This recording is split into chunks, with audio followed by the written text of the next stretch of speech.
I can make that cannon.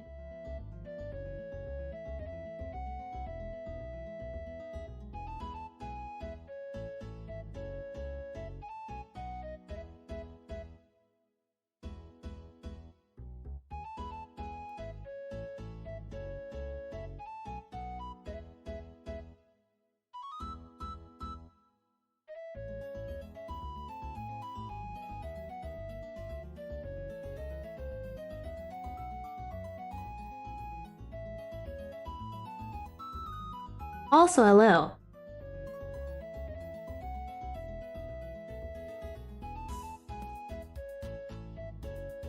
I fucking traveled.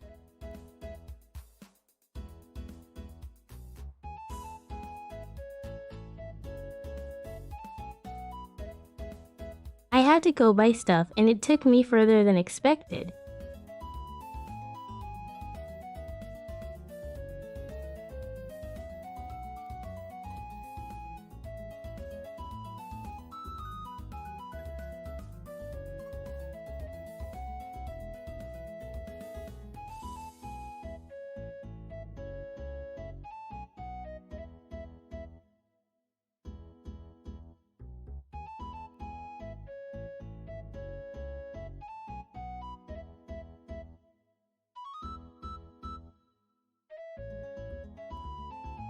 Man.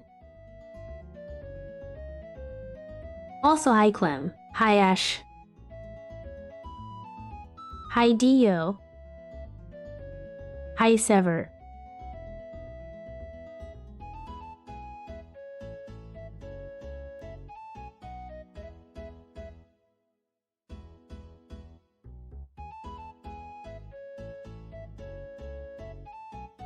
It's gonna be dinner time soon, so this is gonna be a bit of just chatting.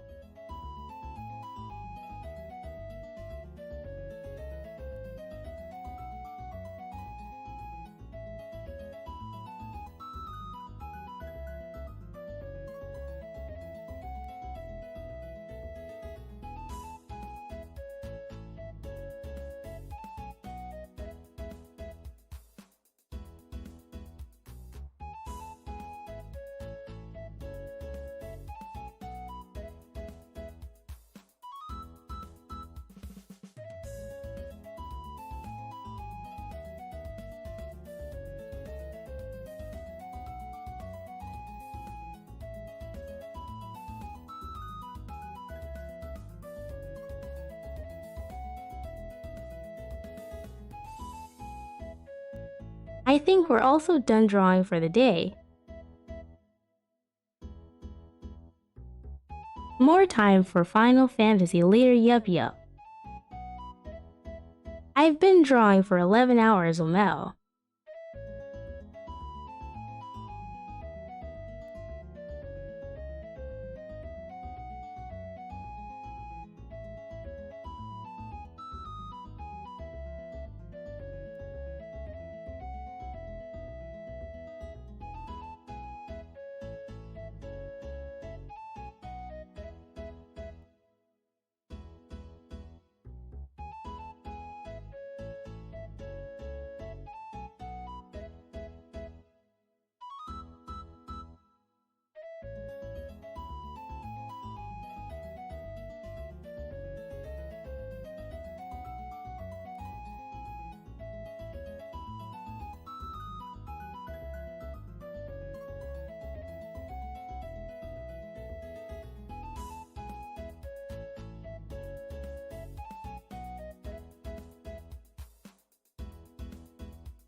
Well,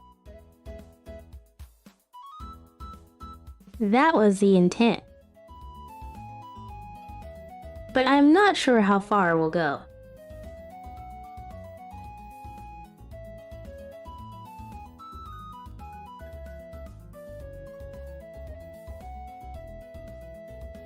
Man, I need a breather.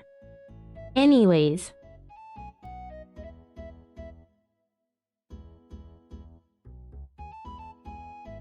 I'm just happy I finally finished Ash's commission. It's been a long time coming.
Hope you like the render though. I feel like I could have done better. But that's just me being critical of my own work.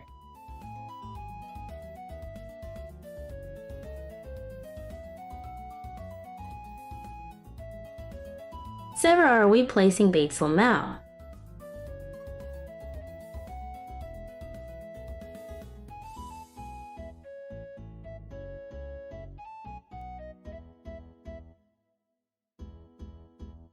Alright, give me an incentive to do 16.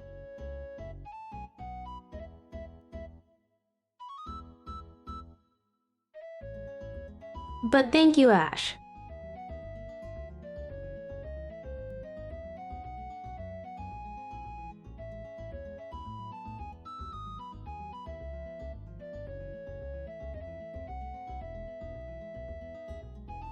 Now I gotta remember how I drew your eyes there for the V to BIRTHMONTH model.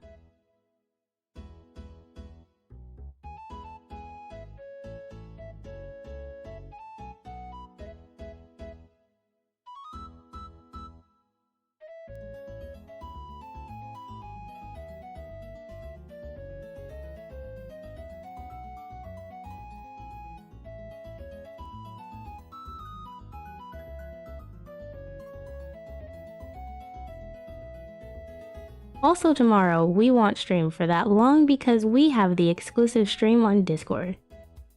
We be playing Class of 09.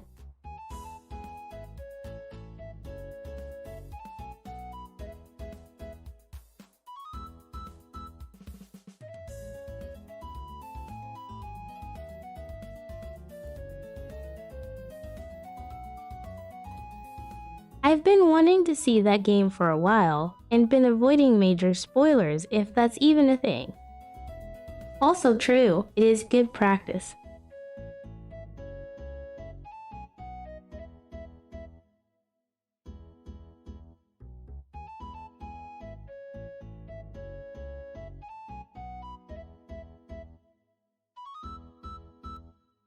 I mean, I am intending to place Final Fantasy XIV as soon as I'm done with dinner, or at least a few hours after dinner.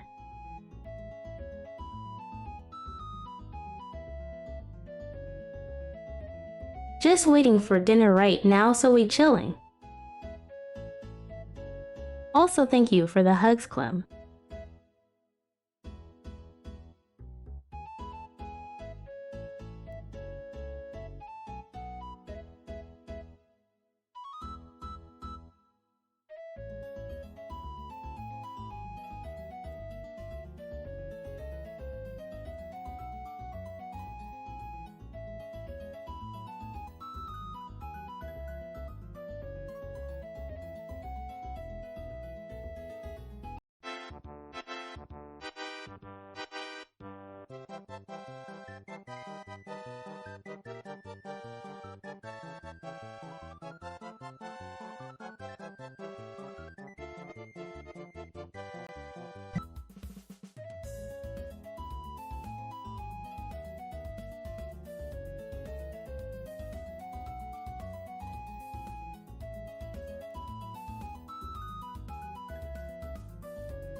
Yeah, 12 hours is baby numbers.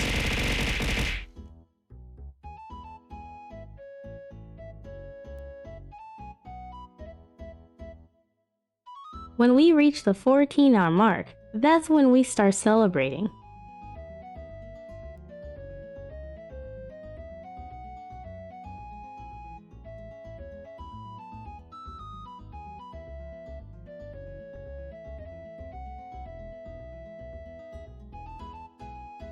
OBTW is the SUBATHON bar to small and not readable.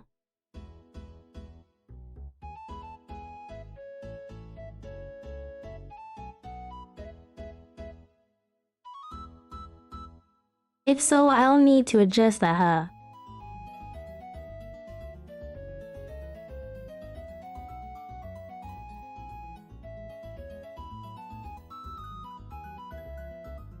Yeah, my phone is charging right now.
Well, if you guys can see it just fine, then oh well. Also not to self-promo. But we are 11 subs away from a gacha.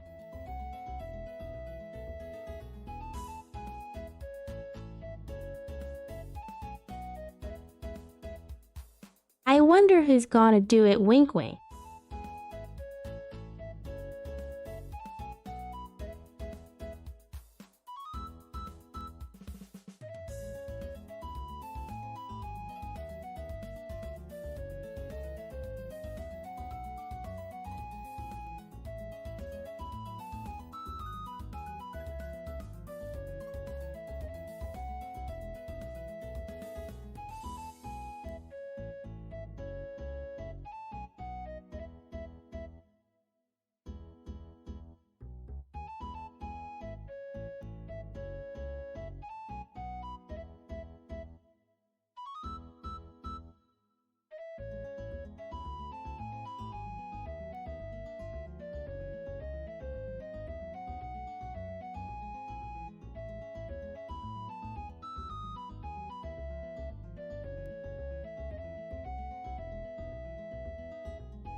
Man.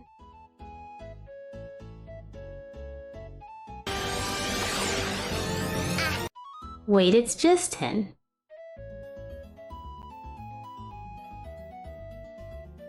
I thought we were at 11.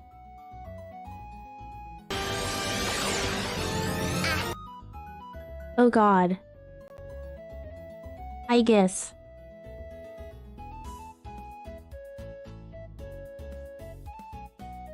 We're gambling, Lamau.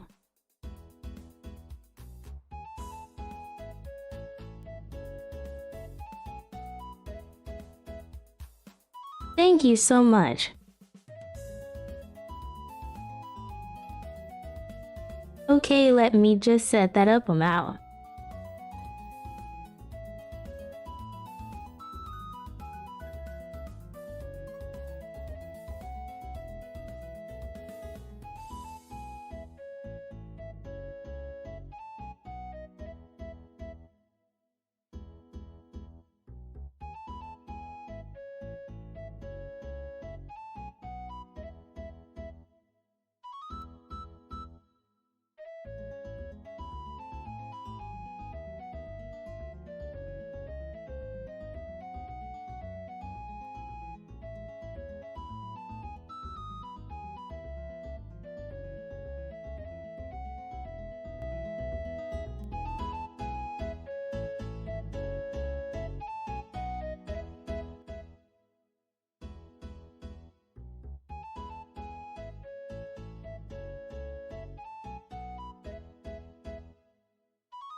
Wait. 150 is a sub goal.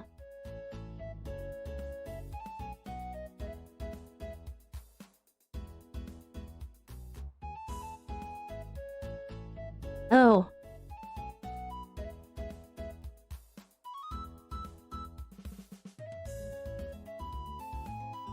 I guess it's time to tell you guys a bedtime story later.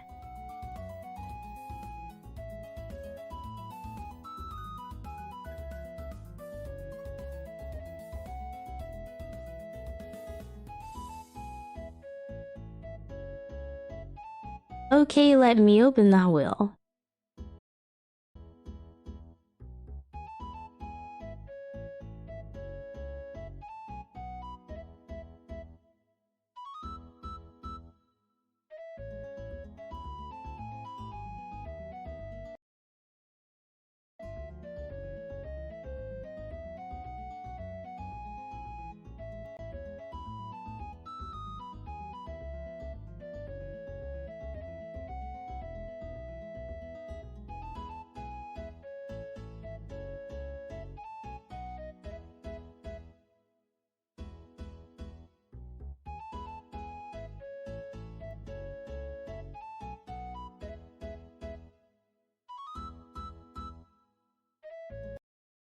Alright, Scoops. It's time.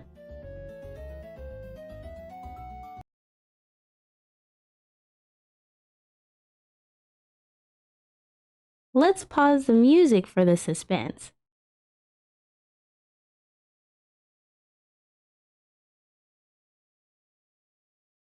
You guys know the drill.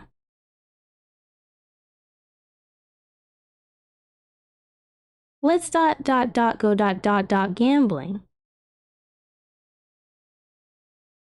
Man, that's weird. Let's go gambling.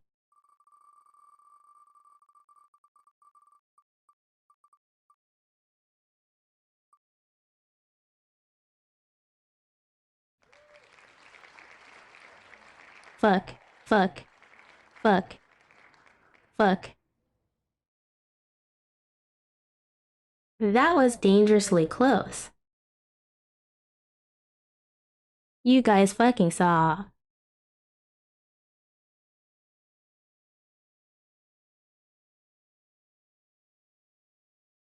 Okay, why? Oh, Mao. Clip it. Send it to the Discord.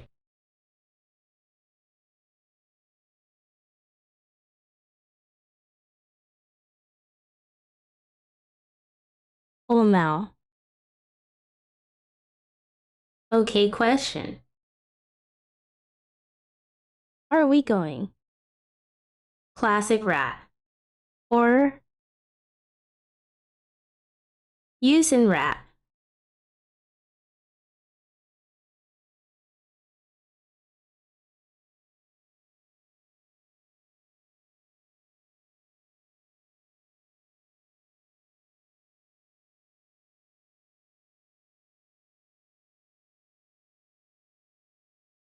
Man, I'm shaking and looking at the wheel. Just inching a wheel, Mao.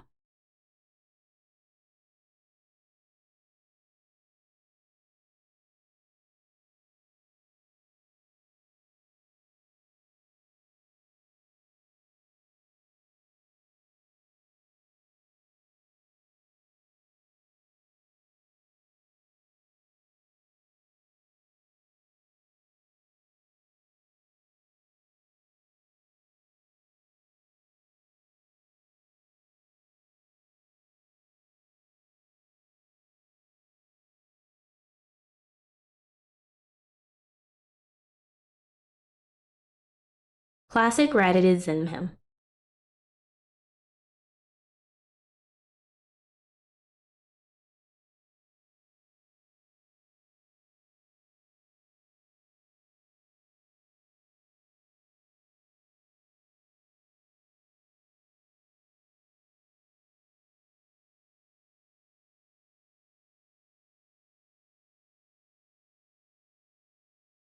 Okay, so the rates are not changing by much.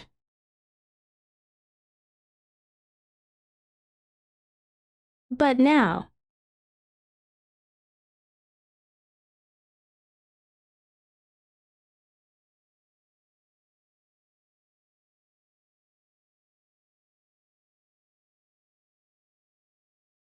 by the way,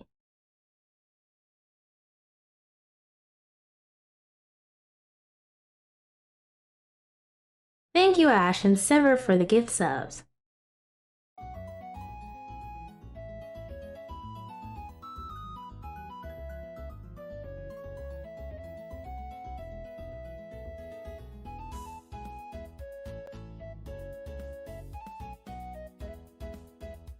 I know it's a far reach, but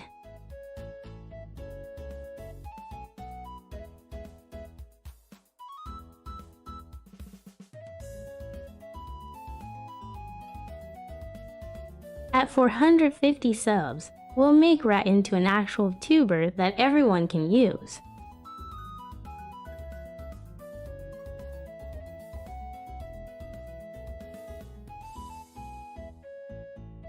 I mean the tuber is for the public already.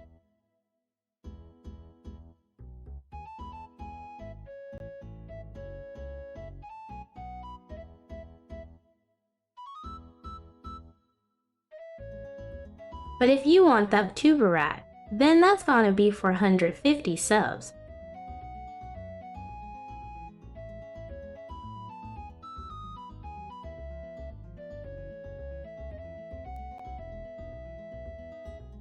No, it's not. Don't do it.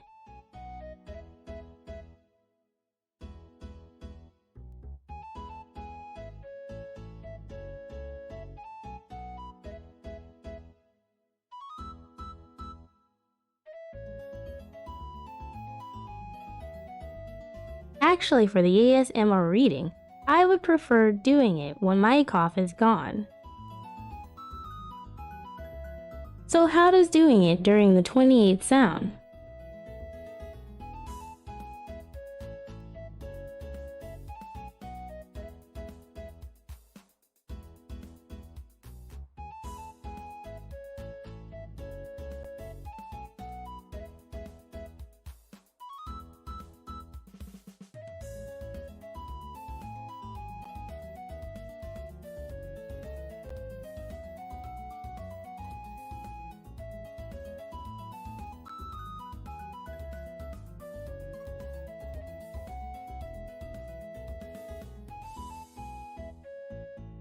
Do not go bankrupt. Especially you, Ash.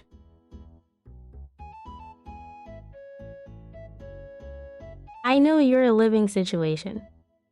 Him in your walls.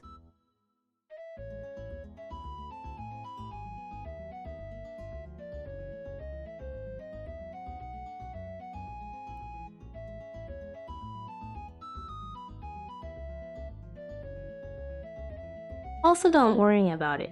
You guys already donated plenty.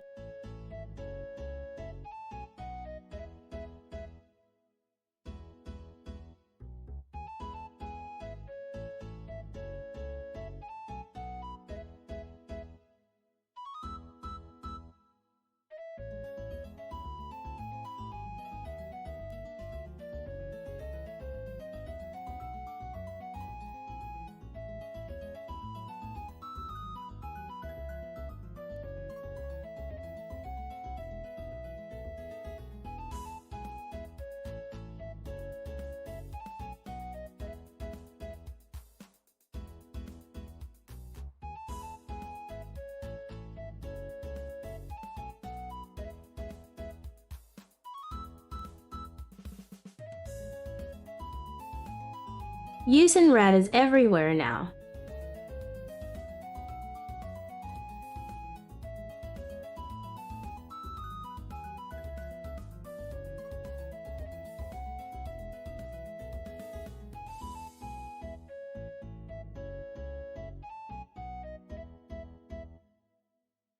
Well, I guess I should tell you guys.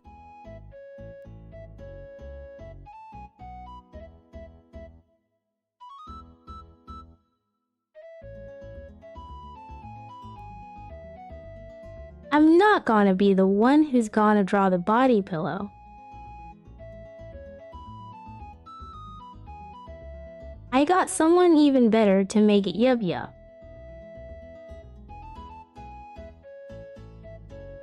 To make it worth all the money.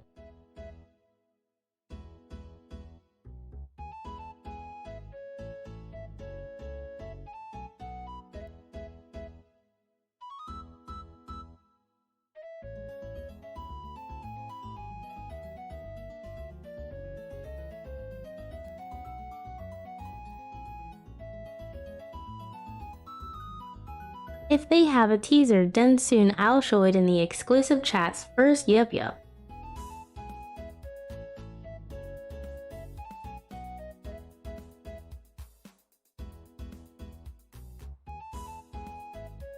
Yeah, Ash, the ultimate prize of the gacha is a body pillow.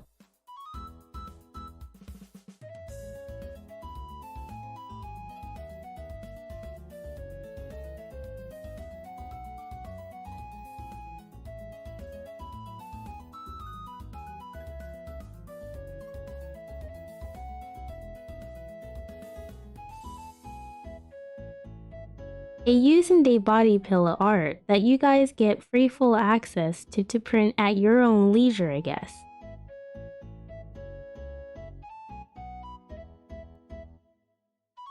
Some people are into that. I just like drawing.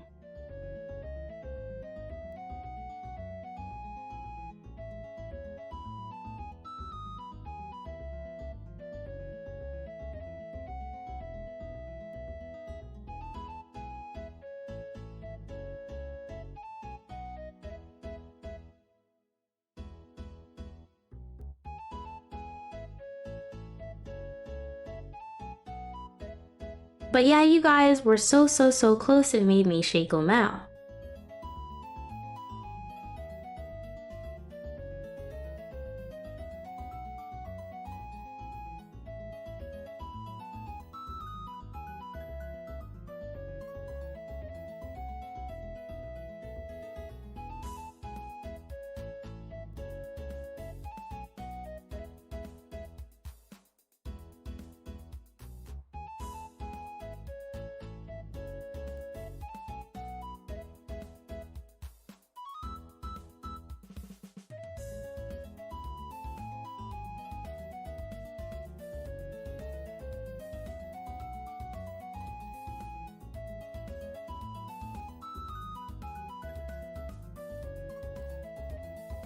Speaking of, did you know that people auction out tuber standees?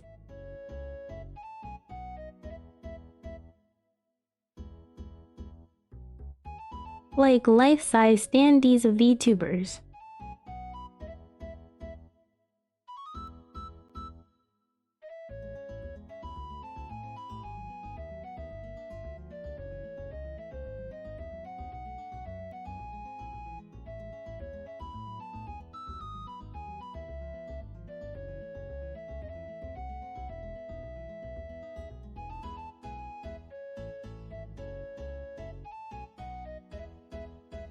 It's usually just standing art of their model, but I kinda understand why people would want that.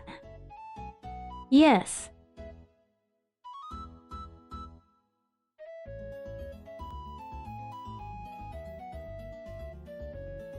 I'm like a 167 centimeters.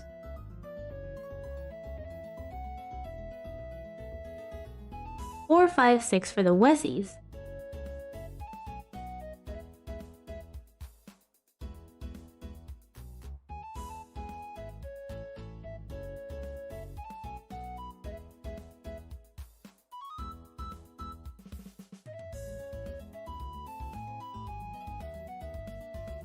I'm taller than I would have hoped, Lamau.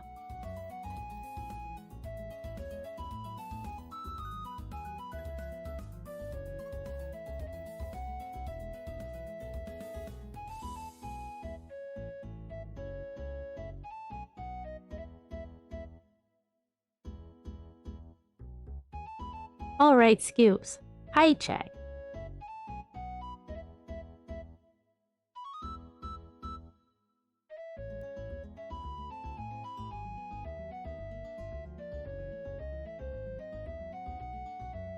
So I know if need to look down on you or take your shins, slash affectionately off course.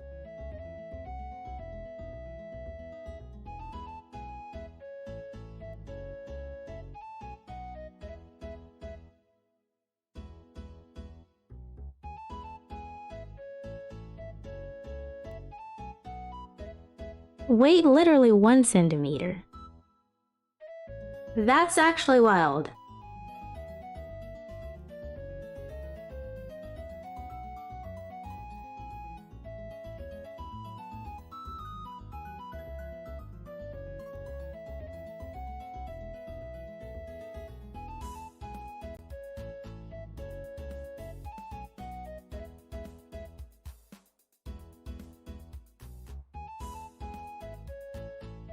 Ash is a tall boy confirmed. Taller than most Filipinos.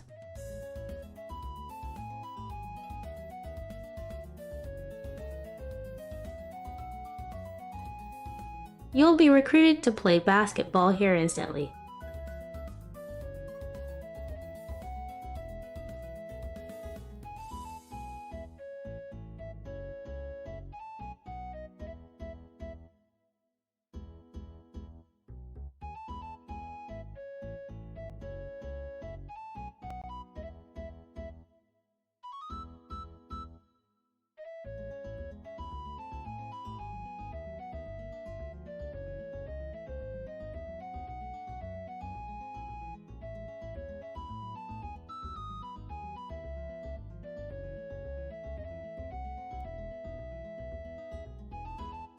Though a short king by your standards, then Lamau.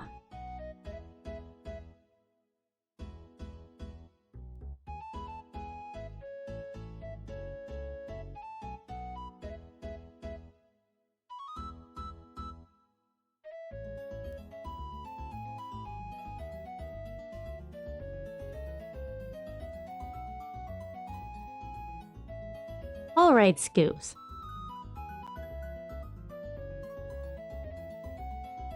Bite on Astro's shins.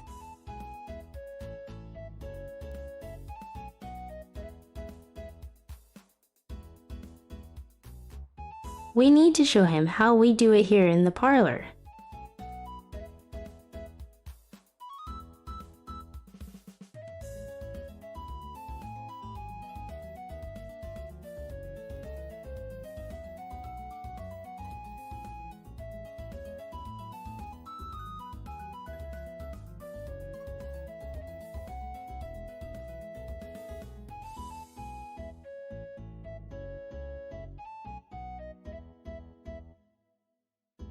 When Astro looks at us, it probably feels like he's looking at chihuahuas.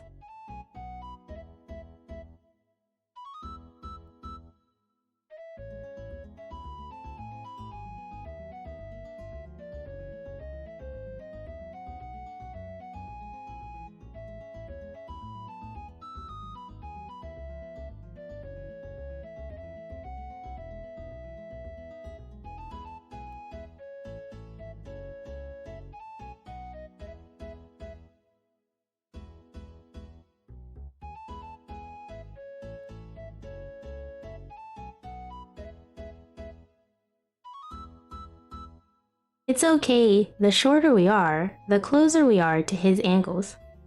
We can break him.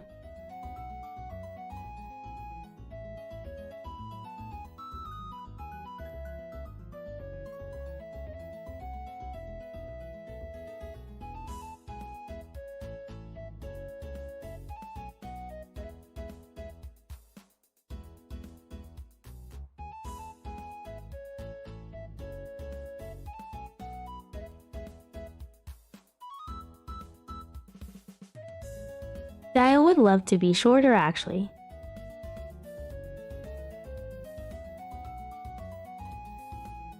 He likes his waifus tall. Waifu. Fuck.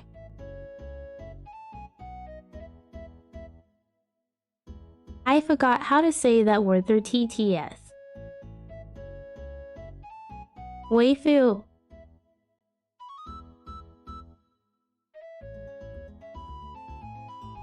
Waifu. There we go.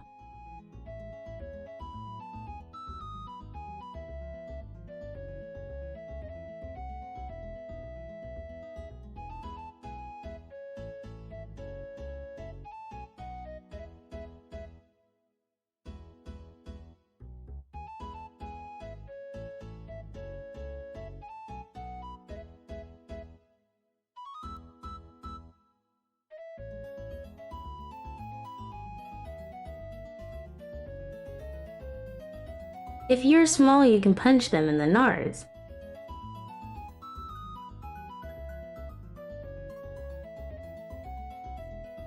The nards are in combat range.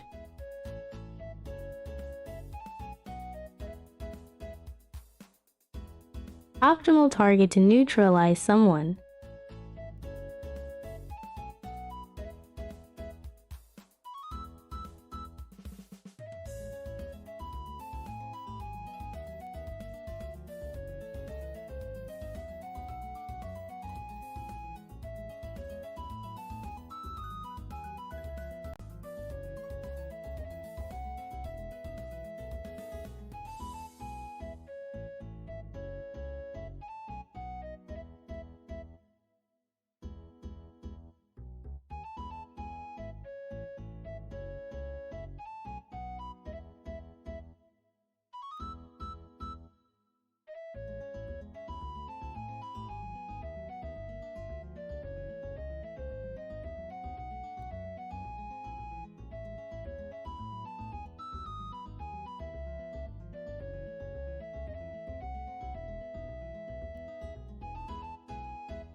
But when I eat dinner, I plan on doing it here, while we watch videos together like before.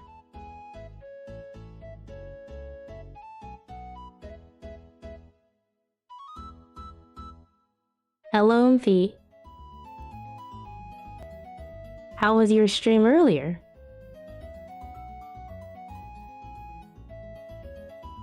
I was peeking in while I was walking outside.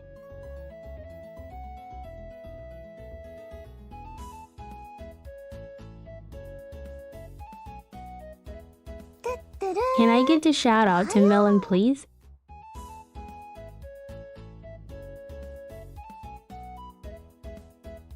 Also, hi Soul, welcome to the parlor.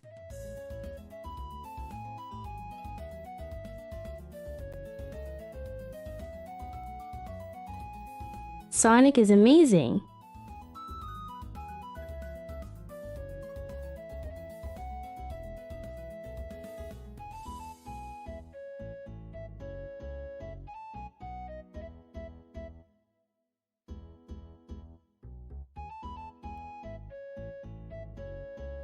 Actually tomorrow, and for the next few days, we try to react to the Gamescom while we do art.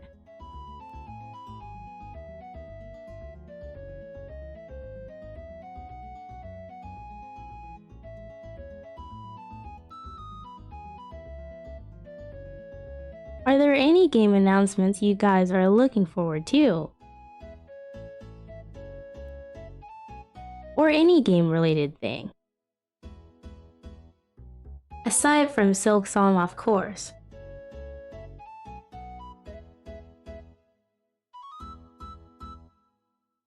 Mel, I always shout out the Umphys. Because I love my Umphys.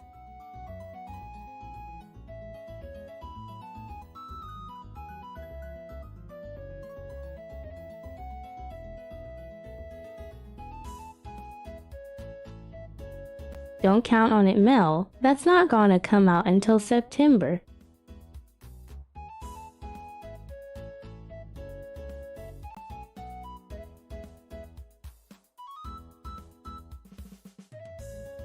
Heck, I think they're gonna release Shadow Generations first before any movie trailer will out.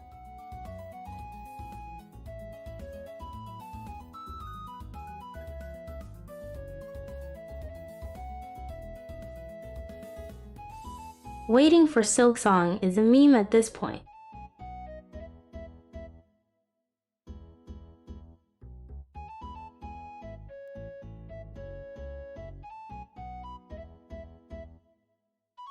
It's like the new Half-Life 3.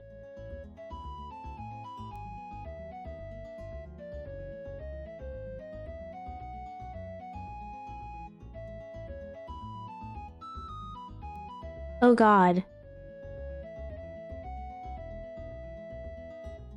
Silk Song is the new Half-Life 3.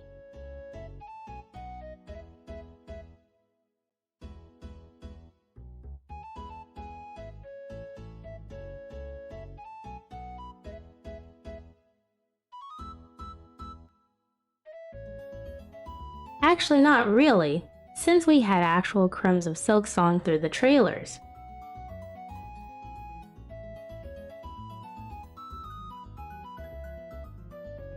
Meanwhile, we don't really have anything for Silk Song. I mean Half-Life.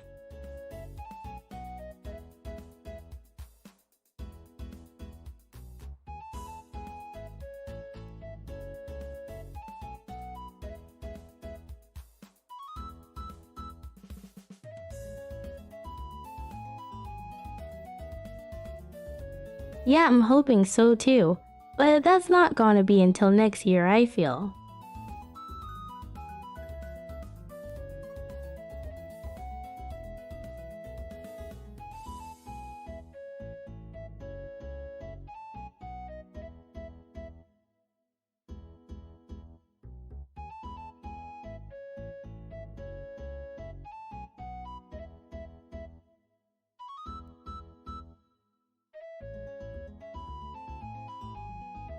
It's gonna come out when you fix this damn door.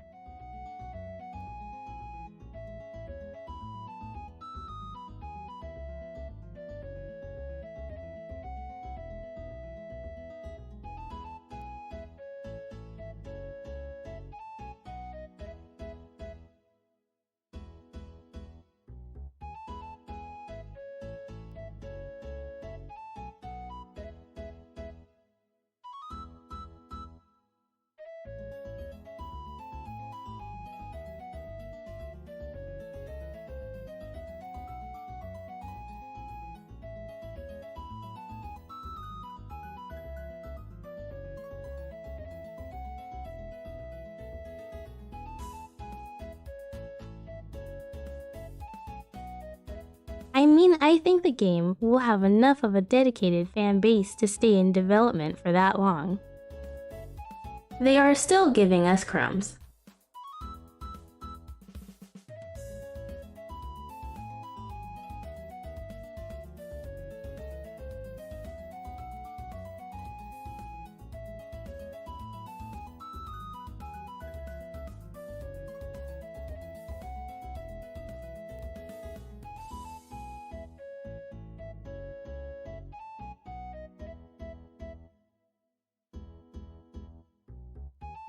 I'm trying to remember a similar game that's been in development for pretty long with little to no crumbs, and was still received well. And that's a standalone IP.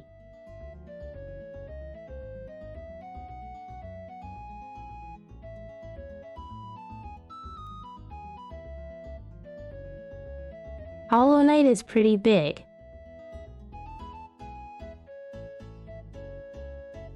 Bigger than most games in my opinion.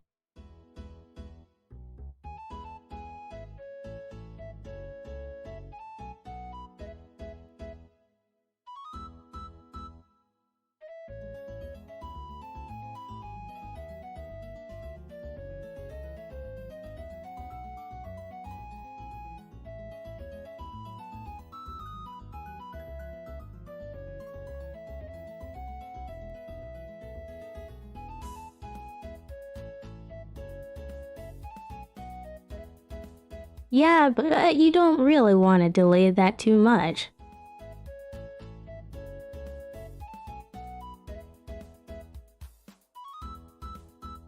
There's plenty of factors at play still.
What's the worst possible way to develop a gacha game?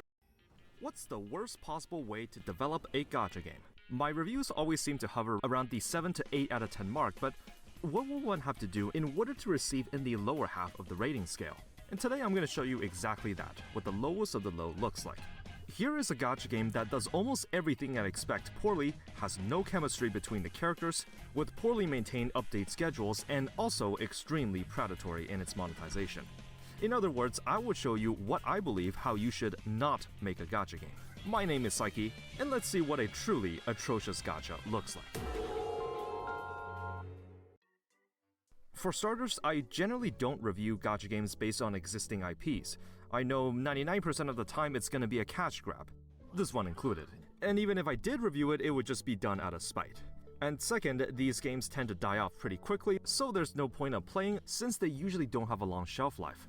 Here is One Punch Man World. I almost feel bad picking I on forgot this this was a thing. since this is just the first of many that try to capitalize on the original work's popularity. When I explain the game systems, you'll soon understand why I picked this game in particular. Just to clarify, I have watched the first season of the anime and thought it was pretty good. I have nothing against the works of the manga or the anime. I am talking about this game specifically. Please don't confuse this game with One Punch Man The Strongest or One Punch Man Road to Hero, both of which are also gacha games. This game is created by T3 Studio with Perfect World as its parent company, published by Crunchyroll Games, which I probably don't need to tell you about their shady dealings. You can make a video about their history of gacha games by itself. One Punch Man World launched in February of this year. 4 months later, I truly don't believe this game will be relevant anytime soon. You can try it out if you want, but I highly doubt this game will survive until the end of this year. At this point, there's more low-effort One Punch Man games than there are seasons for the anime. The game loosely follows the story of the first season, where you play as Saitama in the intro as he battles a group of aliens. Admittedly, this opening sequence was pretty good. There's flashing lights, the battlefield changes, and the combat feels and controls well enough. Did it blow me away? Well, no, absolutely not, but I overall didn't have a problem with it. When the campaign did go to the main story beats, you basically see Saitama and Genos encounter each other, and the fights are new, and the parts where you play as Saitama are pretty funny too. The rest of the story follows a group of characters within the Hero Association. They really don't appear in the original works, so you're likely not going to have any connections to them. You play as Lightning Max, who I believe has had some minor appearances, but overall is just a throwaway side character in the series. Teaming up with Smile Man, who I have no idea who he was in the One Punch Man universe, and then you meet Lily, whom of which they just go up and asks if she wants to be in the team. No unique backstory or anything, she just joins right then and there. There's no chemistry between the characters, no voice acting except for the key story moments. You're sent on busy work quests for things that you don't really care about. The issue with focusing on a variety of heroes in the organization is that you're jumping from person to person, where I think a storyline, especially from the beginning, should be focused on building a likable main cast, focus on their backstories, focus on their relationships with the rest of the cast. In other words, make the player care about them. The thing about these IP-based gacha games is that a lot of the heavy lifting is already done for the developers. No need to design new characters from scratch, no need to do any character backgrounds or put effort into the story. They know that players will already be emotionally invested into the characters since they have already seen the manga or the anime.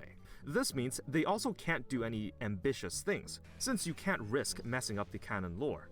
The main story for this game obviously doesn't follow Saitama or Genos, and Max is really just a minor side character that doesn't really give you too much insight to the overall One Punch Man universe. Even for such throwaway side characters, you can't really do anything since you never know if the manga artist canonically will make them a certain way. Sometimes these types of games are allowed to create spin-offs for new stuff, but in this case obviously they didn't. So in one portion of the story, you suddenly switched your playable character to King, except I didn't know who he was since I never watched season 2 of the anime. I thought he was just some random dude with a scar. The game just expects you to know who he is and thinks that it's a cool cameo or something. You don't get a free copy of King, by the way, so don't think you're that lucky. Oh, and also he's kind of not even playable. In my reviews, I don't judge the story, but I do judge how much effort was put into the presentation. Are the animations jagged and rough? How well does the story flow? Are there any good sound or music designs? And so on. The gameplay plays like a typical 3D hack-and-slash action game. There are some quirks like charging up a shot at the right time, dodging at the right moment, then attacking to gain a boost, and so on. There's an enemy posture mechanic and an ultimate skill to charge up. It's nothing too complex, and the animations and the quality of the textures are pretty on par for a mobile game. It doesn't look good enough as something like Genshin or Withering Waves, but I guess it's serviceable. You pick from a team up to 4 members, but you only control one of them in combat.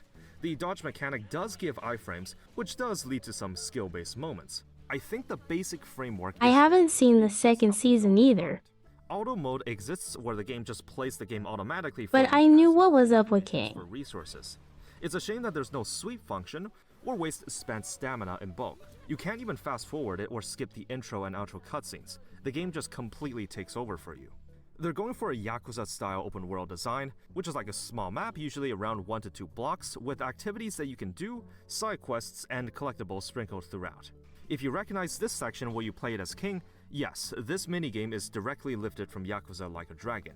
I thought that if there was an open world to explore, then I probably would be expected to find some cool stuff, except the restaurants and the shops just sell you basic items, and even the layout for the convenience store in 2 different areas copy the exact same. I saw that there was an arcade, and I naturally thought, okay, so this is going to be like the Yakuza series where you can play a variety of arcade games, or play darts, or the claw machine, and so on. You might imagine my disappointment when I realized that there's literally only one minigame you can play, and everything else in the arcade is just there for show. I don't like to think that I'm a master of game design, but We really should play the Yakuza games on stream soon. for cash grab to me. When you compare this to true players in the industry, why bother putting money into this when you can get the same gameplay elsewhere with more production value? In terms of monetization, there are so many layers of it. I'm generally okay with a couple of these tactics and games, since I know most gachas will have them. Man, that's a lot of stuff queued for the watch party, Mao. Pull out what it is. Well, I think I should state what I believe to be acceptable ways to monetize first. The Battle Pass, I didn't really mind it all that much. It's the standard progression stuff with a paid track. There is also a world progression track for World Silver, with an upgraded one for more. There's a 14-day list of challenges that you can clear to get an SSR selector between 3 standard ones. Again, this is fine. It's a motivator for you to keep playing the game daily. It doesn't require you to pay up, so the incentive is there to be active. The gacha currency is separated into World Silver and World Gold. Silver you can earn in-game. Gold, on the other hand, has to be bought by money. If you see a package listed in World Gold, you can automatically assume it costs real money. You may convert gold to silver in order to use in the gacha, but this game also converts it at a 1:10 ratio, making your pull calculations just that much more complicated to measure. So far, this is fine. I can stomach something this far, but this is only the first of Crunchyroll's shenanigans. To start off, in some gacha games, there is a reroll function that lets you keep rerolling a 10 pull over and over again until you're satisfied with the outcome, in which case the game will lock in and keep your choice. I was surprised to learn that this feature exists in this game. Just one problem. It's locked behind a paywall, an exorbitant fee of around $40, plus additional fees for extra rerolls past 10 attempts.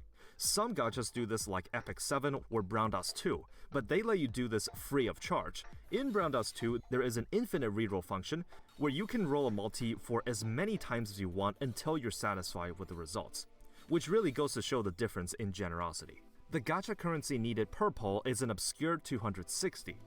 This is nothing new, unfortunately, as this system is used to hide the actual cost of each pull. It's $8, plus additional fees for extra rerolls past 10 attempts. Some gachas do this like FFXIV or Brown Dust 2, but they Wait a gacha that has a built-in reroll. There is an infinite reroll function where you can roll a multi for as many times as you want until you're satisfied with the results, which really goes to show the difference in generosity. The gacha currency needed per pull is an obscure 260. This is nothing new, unfortunately, as this system is used to hide the actual cost of each pull. You do get a free daily pull, which is pretty unexpected, though I'm not sure if the free pull is there for any limited banners as well. The chance for an SSR is 0.6%. There is a 50-50 chance for it to be a character, and the other half being an SSR grade impressions arm. The pity is at 60 pulls, and for limited banners, if you lose your coin flip first, then the next one will be guaranteed to be the rate-up character. The pity mileage does carry over to the next banner of the same type, but the second rate-up guarantee does not. If you lost your coin flip to a standard banner when you meant to get Tatsumaki, for example, then if you stop pulling, and when the next limited banner hits, you could lose the coin flip again. I should also mention that characters can be limit broken up to 6 times. Same goes for impression arms. Yes, 0.6% is Genshin rates. It absolutely feels stingy for a game of this genre, but this is nothing new. Usually these IP-based gacha games historically have always had low draw rates, because they know that these characters are highly desirable. They're riding on the popularity of the franchise to make a quick buck. I would have had better examples to show, except for the time I played, I didn't see any rate-up banners except for the standard one. So originally, it led me to think, did I have to pull on it a bit more to kind of unlock the main banner? Well, no. As it turns out, there's literally no limited banner happening as of the time I played. In fact, the last rate-up banner happened to be in early May. It is now late June, meaning throughout all this time, there has not been anyone on rate-up. This is the first time I've seen something like this. It's pretty baffling that even something as low effort as planning banner periods is not certain. Among the shop packages, there is one you can buy a bundle of tickets for the limited rate-up banner. This package is still available to buy as this video is getting edited. So if you happen to buy this, then you just bought a bricked product until the devs put out another banner. One other thing is that part of the progression is actually tied to the gacha. Looking back at what impression arms are, they're essentially a separate piece of gear I got slightly hit with only the tired. specific heroes can equip. Each seem to have 3 in total if they're SSR rarity. You can roll the rarer arms in the gacha. There is literally no other way to upgrade it unless you pull for more copies, so a portion of your kit is also locked behind the gacha. You can argue that this is akin to a weapon system, except each character can only equip their own impression arms, so you can't just use whatever. It's a much more rigid system versus your typical weapon gacha. And the cash shop is where a lot of the floodgates open. This game also does the usual suspects of marking everything on discount to give you an impression that you're getting a good deal. Among the list, there is a package for a standard SSR selector for $90, and it's actually 90% off, with the original price for almost $1,000. Whoa, 90% off for a guaranteed 5-star? I feel you'd be pretty stupid if you didn't buy this. Now, in all honesty, a $90 price tag for any SSR in a gacha game of your choice actually doesn't sound that bad. I know the selector only includes the standard ones, but imagine if MiHoYo sold this in Genshin, where you can pick from any 5-star in the game. This would actually get quite a lot of people to pay up, considering that the most expensive top-up pack, even with the first purchase bonus, is not enough to guarantee a limited character from scratch. It's wild to think this, but I guess gacha games have just eroded its players' sense of money to believe this deal is actually worth considering. And oh boy, here is the initial entry ticket pack. For a measly $1, look at all this value that you're getting. Forget the $90, you'd be real stupid if you didn't get this. Over 2,000%? Now that's a steal. In addition, if you spend any number of world gold, you get a free copy of Moomin Rider. And all this good stuff. The money spent can be as little as $1. Anyways, if you saw my last video, you probably can get a good feel of what this system is trying to do, getting you to make a small purchase in order to justify further spendings. I don't have a problem if some of these measures are in place, but they just shouldn't be abusively done. The systems in this game absolutely crosses the line of what I consider to be acceptable. Taking a look outside the game itself, I also want to talk about the lack of communication between the developers and the players. Communication for players is always a good thing to see. If you don't do anything in terms of events or activities for a long time, people will start to speculate, and it doesn't look good for the prospects of the game. If you saw that the monthly revenue for a game is dipping below of what you think should sustain itself, and there has been a lack of new content dropping, what would your logical conclusion be? When the game launched, there was a general lack of responsiveness from the development team. In fact, throughout the last 4 months of the game's runtime, there have only been 2 events that took place. In an attempt to address this by doing some damage control, they announced on Discord that all players will be receiving a generous dose of World Silver, so long as you were a Crunchyroll Premium member. I have never seen someone dig their own grave like this. If you're considering spending money on these games as a service, live service games, especially if you're unfamiliar with the game itself, please at least do a bit of research into the current financial status and popularity of it. You have to make sure that your money will not be wasted. If you believe that the game will be terminated soon, then don't spend money on it, because that money is very likely going to disappear into the void. You want the game to have a good future. You want to ensure that the money you're putting in will last you a while. Now, nobody expects a live service game to last forever, but if you have suspicion that the game will be shutting down soon, then please do not spend money on it. If the devs have any integrity, they will announce the end of the game, then disable all in-app purchases just so you can't make any mistakes. This is also the reason I tend to take a look at the frequency of events and new content in my reviews, because that does tell me about the overall health of the game, and how the development team does content updates and responding to player feedback will also tell you about how the company runs things. So to bring it home, this is an example of a gacha game that I would definitely not recommend nor play, to be honest. From my perspective, there's no soul or creativity in this game, while it's infested with monetization that goes across where I draw the line for these types of games. Not to mention the abysmal scheduling and the updates for the dev team. Hopefully this gave everyone a little insight of how wide the gap is compared to the past games I've reviewed on this channel. I don't believe this game will survive past this year. There has been a sharp decline in revenue and a general lack of in-game events as well as communication. In other words, this is exactly what you shouldn't do. At this point, you might also be wondering, since this is kind of a one-off thing, are there actually gonna be any games reviewed on the official Atrocious Gacha Review series that gets below a 7 out of 10? Oh yes, and you're about to see one very soon. Thank you for tuning into this mini review of sorts, and as always, have fun out there.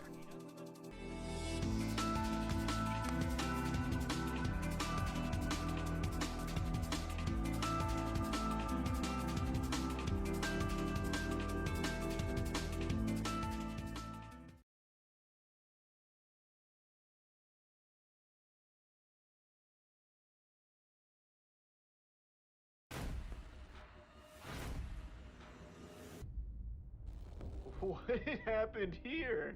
Holy sh... I am God! Listen to this! It's like a chorus of alarms! That took you 5 years to come up with that piece of...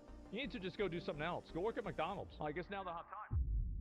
In January 2021, the world was introduced to a thrilling zombie survival game that promised to define the genre and change the gaming landscape forever. Very quickly, it gained popularity, with fans commenting their excitement, before long rising to the #1 wishlisted game on Steam. No small feat for something coming completely out of nowhere. But the good times were not meant to last, and over the coming months, people began learning more about the developer of this promising zombie MMO. The end result is one of the most insane stories to ever exist in the games industry. So come with me on this feature-length journey chronicling the entire life and death of Steam's most fake game, The Day Before. This was a very, very good looking trailer. I mean, it looks amazing. This looks good, chat. This game is going to be pretty cool, I heard. All right, let's see it.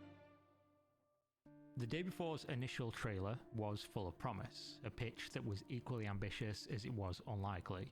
For this reason, even at the early stages of existence, people were incredibly skeptical about what was being shown. And after all, why wouldn't they be? The Day Before announcement had arrived at possibly the worst time for a promising, albeit far-fetched trailer. Just a month prior, on December 10th, 2020, another game had launched after a decade of promises and trailers, painting a compelling picture, but delivering something that did not meet expectations. Cyberpunk 2077. With this game came a renewed criticism of the games industry's ability to present deceptive game footage years prior to the release of a product that seemed a million miles away from that expectation. This was not a new concept. Cyberpunk was just the latest and perhaps largest renewal of the conversation, becoming the most recent example of how deceptive a trailer could really be. Cyberpunk reminded people of the very real downgrade of graphics and gameplay that they'd seen for years, how a trailer was nothing more than a marketing tool, usually being polished for months to display a concept of a video game that may not currently exist in any meaningful way. Designed to be presented on massive stages such as the now dead but previously annual trade event called E3, shouting to the world, this is what our game is, what we hope it will be, or sometimes just an outright lie. So, given that people were already just burned with one of the largest game launches in history, The Day Before came at an unfortunate time for selling hype and promises. But what exactly was it about The Day Before that was causing raised eyebrows and suspicious glances upon immediate arrival? Well, to start with, the trailer was so heavily scripted and lacking in how any real human would play a video game that it almost comes off as a parody. The game screamed fake right from the jump. Running out of fuel. Great, man. Awesome. We'll look around here, I guess.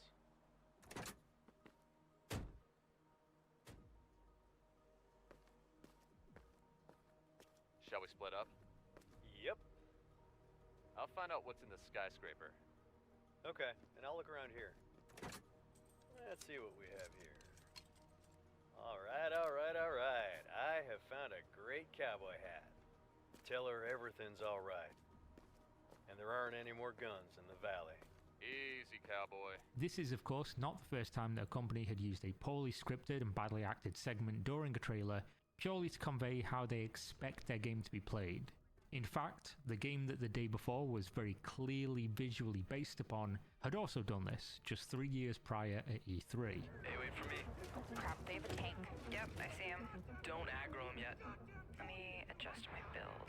Got my crossbow and chem launcher. Now keep that talk of similarities between the Division 2 and the day before clear in your mind, as we will come back to this later. The rest of the trailer displays very little in the way of actual gameplay, and absolutely zero if you consider that this isn't how people play games. If you treated the trailer like a proof of concept for how they expected people to play, as a trailer that existed to give you a feeling of the game world but admittedly not actual gameplay footage, it would make slightly more sense as a concept. But what people were seeing was scripted interactions, absurd scenarios, and something more intangible. Something about the trailer just didn't feel right. The protagonist takes on 3 heavily armed players alone, without taking damage, using just a sidearm, just scooting along within seconds, as if nothing had happened, and at just the right moment, a horde of zombies appears as if from nowhere, flooding the lobby of a building despite the streets outside being absurdly quiet. The whole thing just looked and felt like one of those uncanny mobile game ads where the gameplay on display is utterly incomparable to what the real game looks like. The movements, the decisions, everything just screamed fake. This was not a developer controlling a character within the world, interacting with systems that already existed.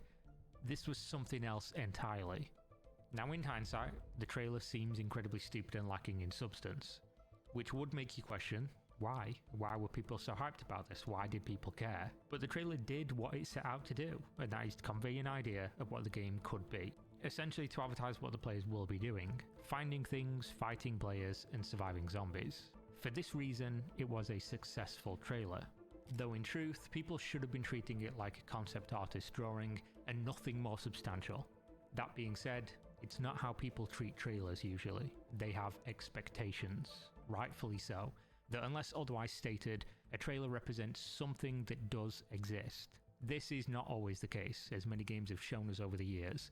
If you thought movie trailers could massage a bad movie into a fantastic short trailer, maybe even conveying a story that doesn't exist, well, the games industry laughs about such restrictions. Instead of massaging footage and adding nothing extra, they can instead spend weeks or months creating a pixel-perfect fabrication without a single element existing in the real world. There is no constraints to this other than how much time, money and experience you have to put the trailer together. So aside from the trailer feeling and looking fake in terms of how it was portrayed, simple concepts do exist when judging games from a surface level perspective, and the day before was failing here. So what I'm talking about is that if a game is from an indie, small or unknown studio, you expect less in terms of graphical fidelity. This is due to high quality art and animations being a massive bottleneck for development, one that is only overcome with many talented artists working tirelessly for long periods of time, which of course means lots and lots of money. As a result, the day before trailer presented an immediate red flag with just how fantastic it looked.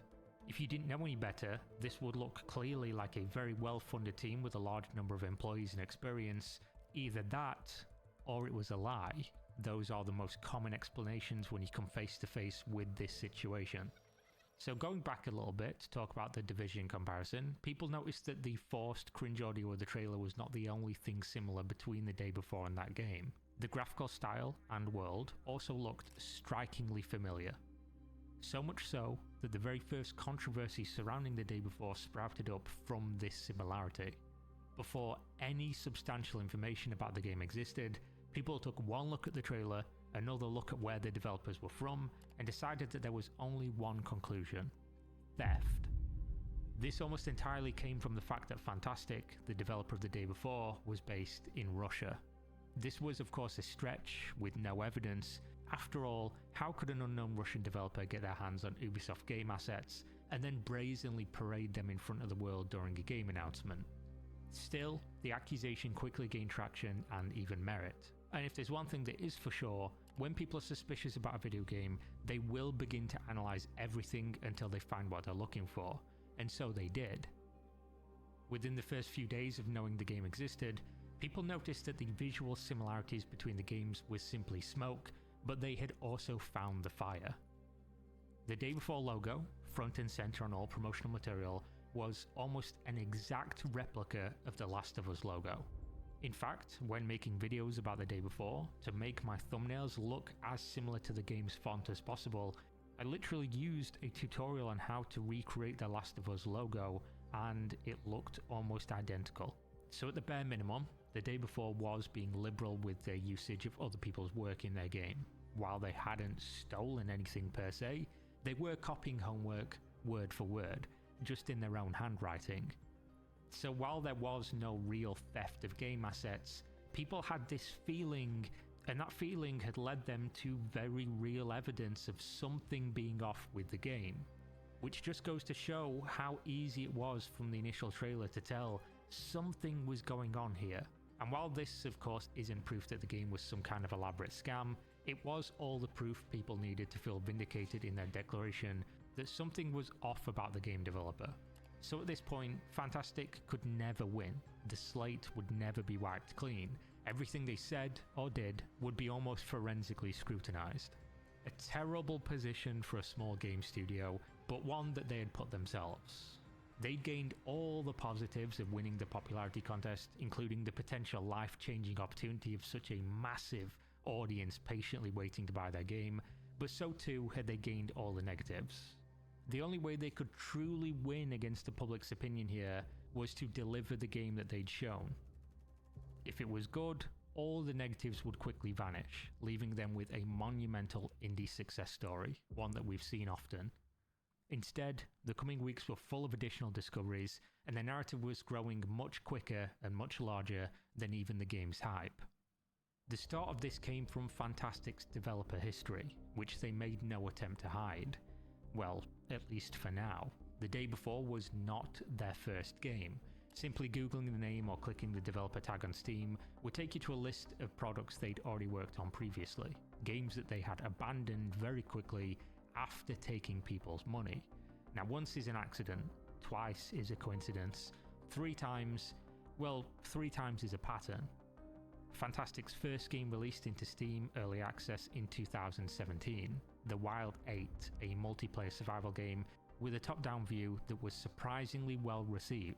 Unfortunately, within a few months of Early Access, Fantastic apparently sold the game to their publisher, Hype Train Digital. This was done while the game was still unfinished, essentially abandoning the game to somebody else's custody. The next one to be released was titled Dead Dozen, which released again in Early Access just 1 year after The Wild 8. This time, there was no positivity about the launch, instead a complete lack of attention before an even quicker kick out the nest to the awaiting pavement below. After that, they made a phone game by the name of Radiant 1, which was a 40-minute long single-player narrative game that launched at a few dollars, and is the single bright spot in Fantastic's career of video game development.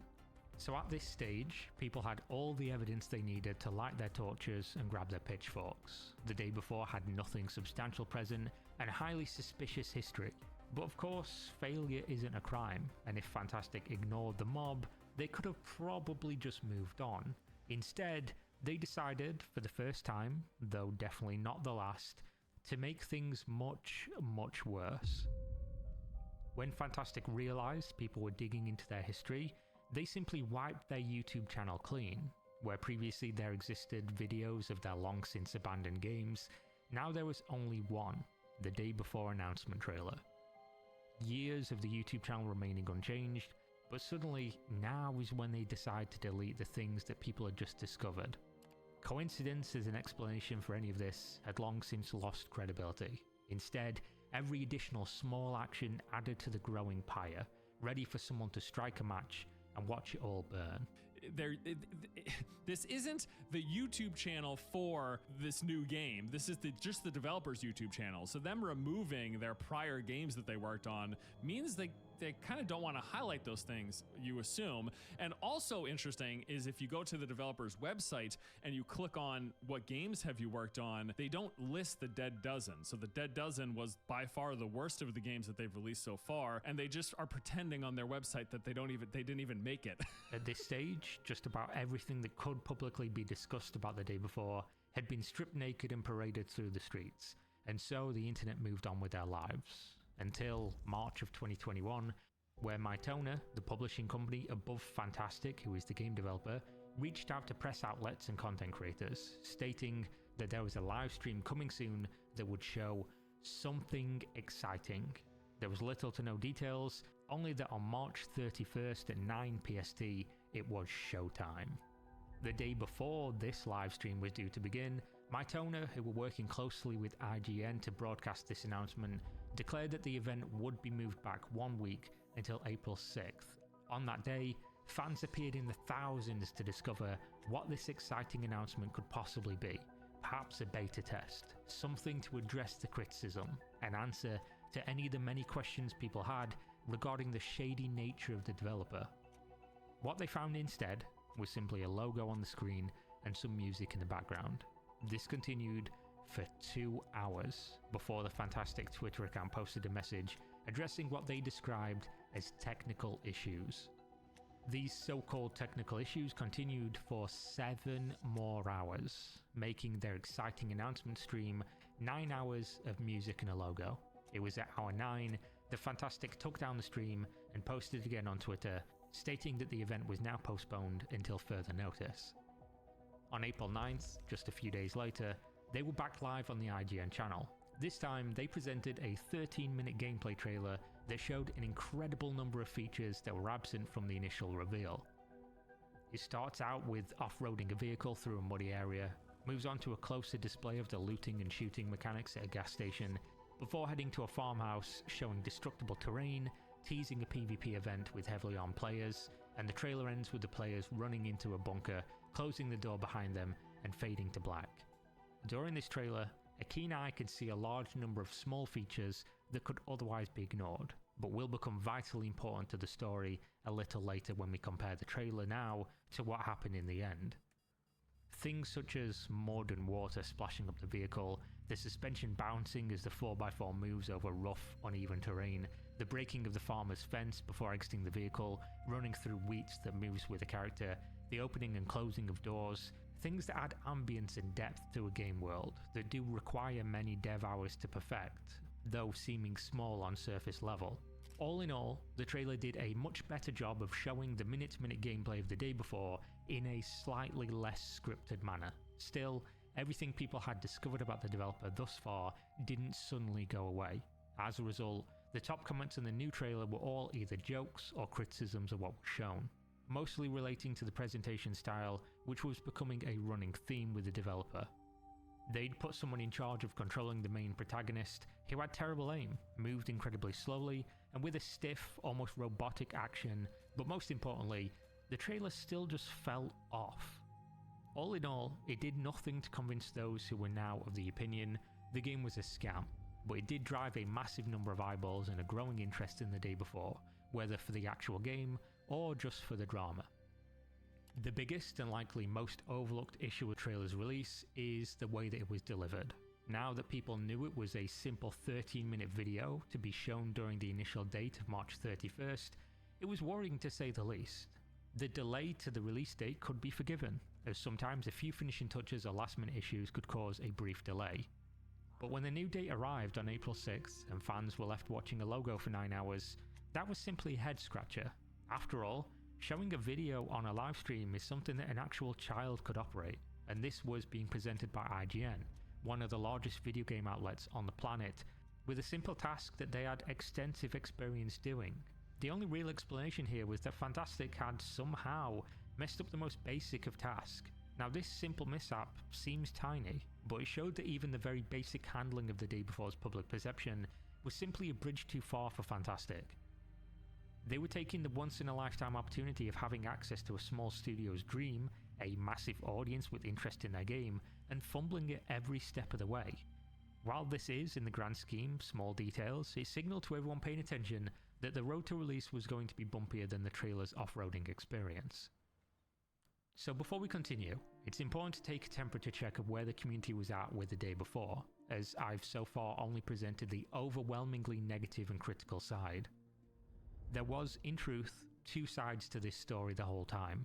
One group was that of the skeptics, combing through every frame of every trailer, breaking down every detail imaginable, and labeling the game as fake, the developers as scammers, and the whole situation as ridiculous. On the other hand, there was a group of people that ranged from the wait-and-see gamers who refused to join in the witch hunt, as well as people on the other end of the spectrum who took it upon themselves to defend it against the overwhelming criticism and what they labelled as hate from a mainstream bandwagon of angry gamers. Basically, this could be summarised as the old haters versus fanboys argument, though really, most people fell closer to the middle of this spectrum. One very interesting question was being asked by the people defending the day before, which needs to be discussed in this video in order to progress the story. This question was twofold. Firstly, how could the game be fake if there were multiple trailers showing gameplay? Secondly, and most importantly, Fantastic and the day before hadn't taken a single cent from the public, so what was in it for them? Effectively, why and how could this be a scam as so many people adamantly believed? If nothing was gained, what would be the point of it all?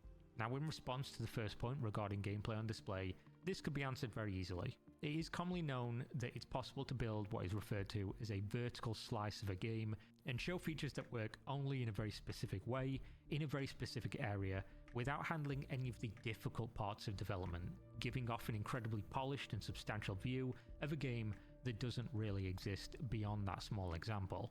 Add in things like post-processing, interface elements after the fact, and the nature of pre-recorded footage being easy to orchestrate, and that gives you the answer. This is why hype trailers can be considered a waste of real development resources and serve only as marketing material to drive potential future sales, because much of what is built in a trailer is work that might never be usable in the real game environment. Of course, this is not a rule of thumb. Gameplay trailers do exist, and teaser trailers are usually labeled as such. I'll use this time to rest. It is possible. And in terms of the money question... Wait, I already said that. Right, they were absolutely correct on that one. No one had lost money from the day before, not a penny had changed hands. There were no pre-orders, no crowdfunding, nothing. So what could Fantastic possibly be gaining by lying about or misrepresenting its existence or substance? At the time, people speculated that the answer to this could be the scam happening to investors and partners like Nvidia and not the public, which is plausible. It was never ruled out. But the real answer came with Fantastic's next move. Just a few months later, in October 2021, all became increasingly clear. Alright, what were you guys up to?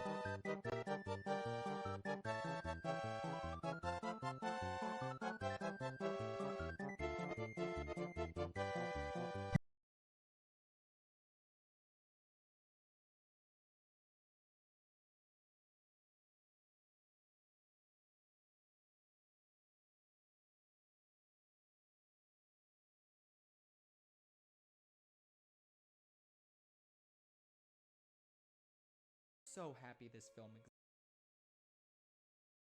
is not plagiarism.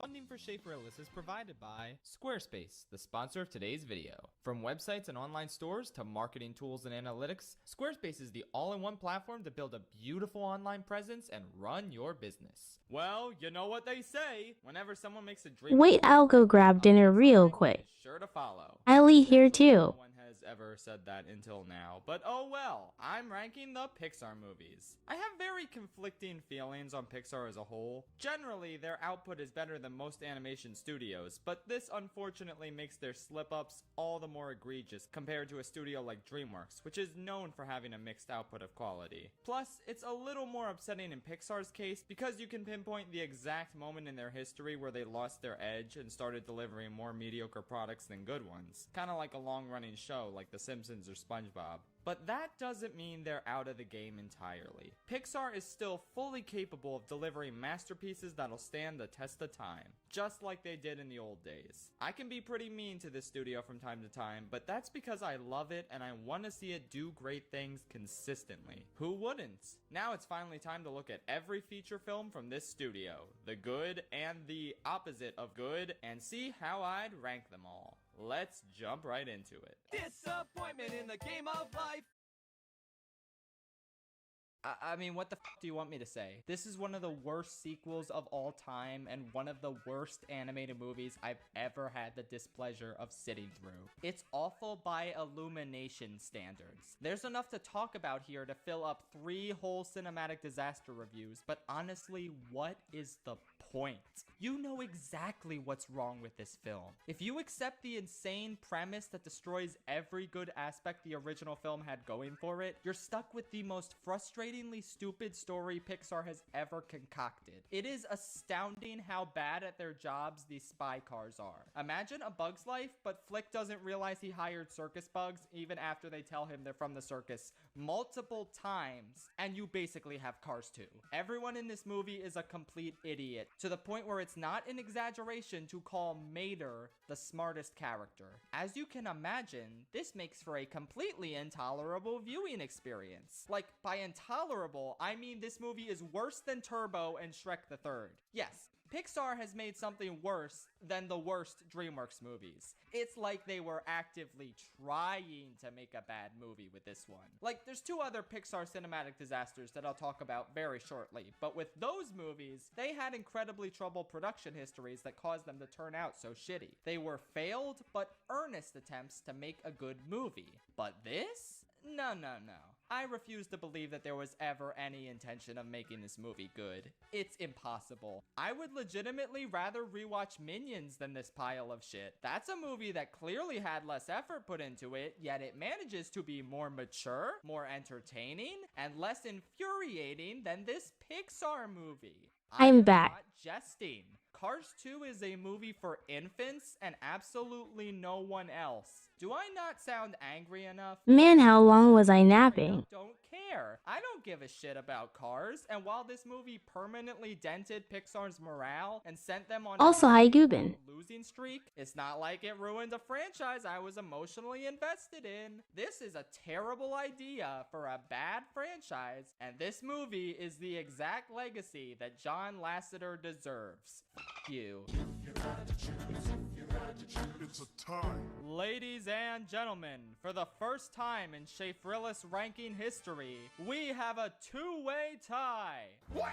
Brave and The Good Dinosaur are pretty much equally awful, and I cannot for the life of me determine which one is less awful. They both have advantages and disadvantages that even each other out. For example, Brave has a story. You know, that's something you can't really say about Good Dinosaur. But on the other hand, Good Dinosaur doesn't have a completely unlikable, obnoxious twat for a main protagonist. But that's not saying much. Seriously, I cannot stress enough how equally I dislike these 2 movies. I guess the most efficient way to break the tie is to OH, that's a good amount of rest. absolutely infuriated or bored out of my mind to no ends. Which, let's talk about these movies first. Both of them were the products of troubled productions, but Brave had far more insidious behind-the-scenes issues than Good Dinosaur. There's this excellent video by Licorice, I think, that I promoted a while back. It details everything that's wrong with this movie in excruciating detail, as well as its troubled development history. They fired the original director, Brenda Chapman, who, by the way, directed this one movie, you may have heard of it, it's called The Prince of Egypt. Yeah, they fired her. Their first and currently only female director, because she wasn't falling in line with known degenerate John Lasseter. So they fired her and replaced her with this other guy who had no idea what the point of the story was. Gender has nothing to do with this movie. What the fuck are you talking about? There are plenty of stories where the main character's gender doesn't matter, but a story about a princess who's worried about getting married and losing her independence in a medieval kingdom is absolutely a gendered story, you dipshit. Whatever, this movie blows. Everything I said in my best animated feature ranking video still holds up. Merida is still the worst Disney princess and Pixar protagonist. The bear twist is still the dumbest shit imaginable. Thank you. Eating rice with tuna right now. storytelling. It's as bad as I remember. The whole time I rewatched this movie, I just wished I was watching How to Train Your Dragon instead. In fact, I think Prince of Egypt won that. Pixar marathon. And I should also replace Cars 2 with something better as well. A movie that's better than Cars 2. Well, Rise of Skywalker it is. And now for The Good Dinosaur, the final installment of the Pixar movies that are worse than Ralph Breaks the Internet trilogy. Like I said, it's not inherently infuriating. Arlo is a bland, dopey, but not awful protagonist. His dog boy Spot is a less interesting version of Boo, but he's not awful either. They are perfectly serviceable protagonists that just happen to be stuck in a tech demo instead of a movie. Because that's all this movie is, a tech demo for amazing landscapes. There's no plot. What little plot there is has been directly copy-pasted from other, better animated movies. Arlo's dad dies because Lion King, but it's not like he died because of a malicious plot. No, it's because he went out hunting with his son in the middle of a fucking biblical storm, and he gets swept up by a water slide. Oops! Something that doesn't even kill Arlo later on in the movie. So really, this is the dumbest thing ever. I laughed out loud when he died. It adds nothing to the movie since Arlo is separated from the rest of his family 3 minutes later. The story would not change if you took out this supposedly big emotional moment, which is emblematic of this movie's god-awful writing and pacing. This moment only exists to give Arlo a reason to hate the dog boy, but then they get high together and all seems to be forgiven. I have special eyes. The rest of the movie is a boring series of vignettes with unmemorable characters and no structure whatsoever. I could watch a movie with a notoriously troubled production like Solo, a Star Wars story, and not really tell that production was troubled since the movie at least feels cohesive. But Good Dinosaur just screams troubled production in your face over and over again. Over and over and over and over. Like, it's clearly intended for little kids because of how childish and terrible the dinosaur designs are. But then the sexy Sam Elliott T-Rex tells this horrifyingly violent story about how he got maimed by a crocodile. I bit one croc in half, tail whipped the other, and the last one, well, I drowned that croc in my own blood. What is up with that? There's so much gratuitous violence in this baby movie, and you just have to ask, who were they making this for?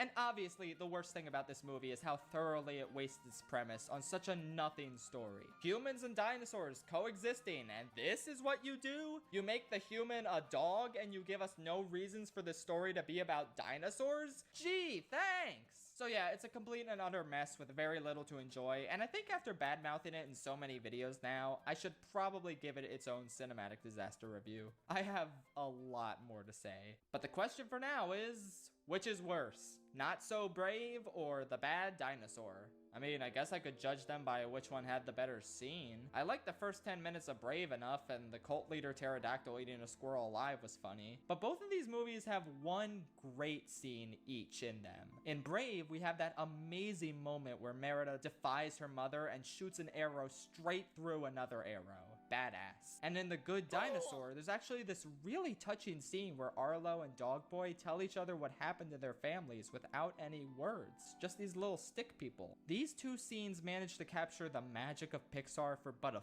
fleeting moment, which is more than that f***ing abomination Cars 2 could ever dream of doing. And if I had to pick the better moments, probably the scene in Good Dinosaur. There you go, that's my official ranking. Good Dinosaur is a smidge higher.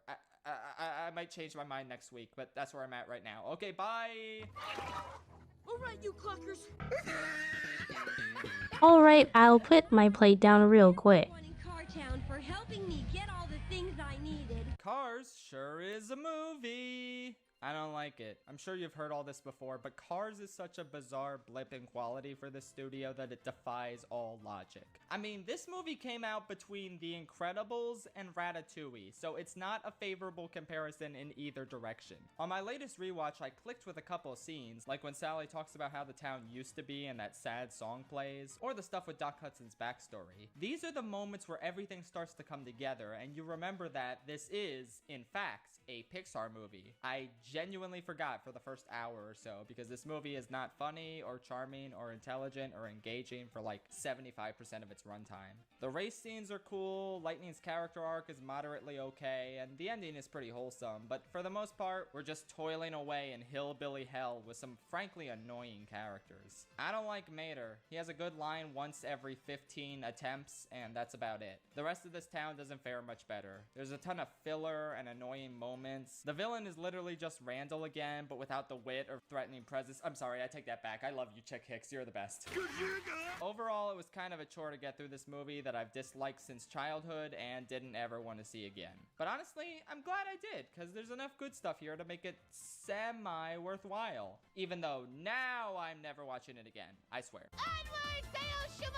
Onward still kind of blows, not gonna lie. I reviewed it back when it came out, and not much has changed upon rewatch. The most aggravating thing about this movie is that it would have been significantly better if the Barley character was voiced by anyone. Oh, the Chris Pratt movie. Anyone other than Chris Pratt. Oh, well, I guess that's not true. It could have been worse. He could have been voiced by James Corden. Let's roll, my Felicia. Well, whatever. It's still pretty bad how it is now. There's just this smugness to his voice, this obnoxiousness that makes him so unpleasant to watch and listen to. I like Tom Holland's performance and character enough, but they pair him with this smug-ass Star-Lord Dino Wrangler asshole, and I just can't get emotionally invested. I just can't. I tried picturing this character with Jack Black's voice, and it was a million times better. Hey, how's it going? Obviously, the way Barley is written would also need to be tweaked, and maybe the idea that he's Ian's true father figure should have been built up more if the movie wanted that to be its focus, but overall, yeah, it's mainly the voice acting that kind of sinks this character for me. It doesn't feel genuine. I don't feel any emotions for these brothers or this stupid-ass van or even the dad legs. It's just too weird of a concept to get invested in.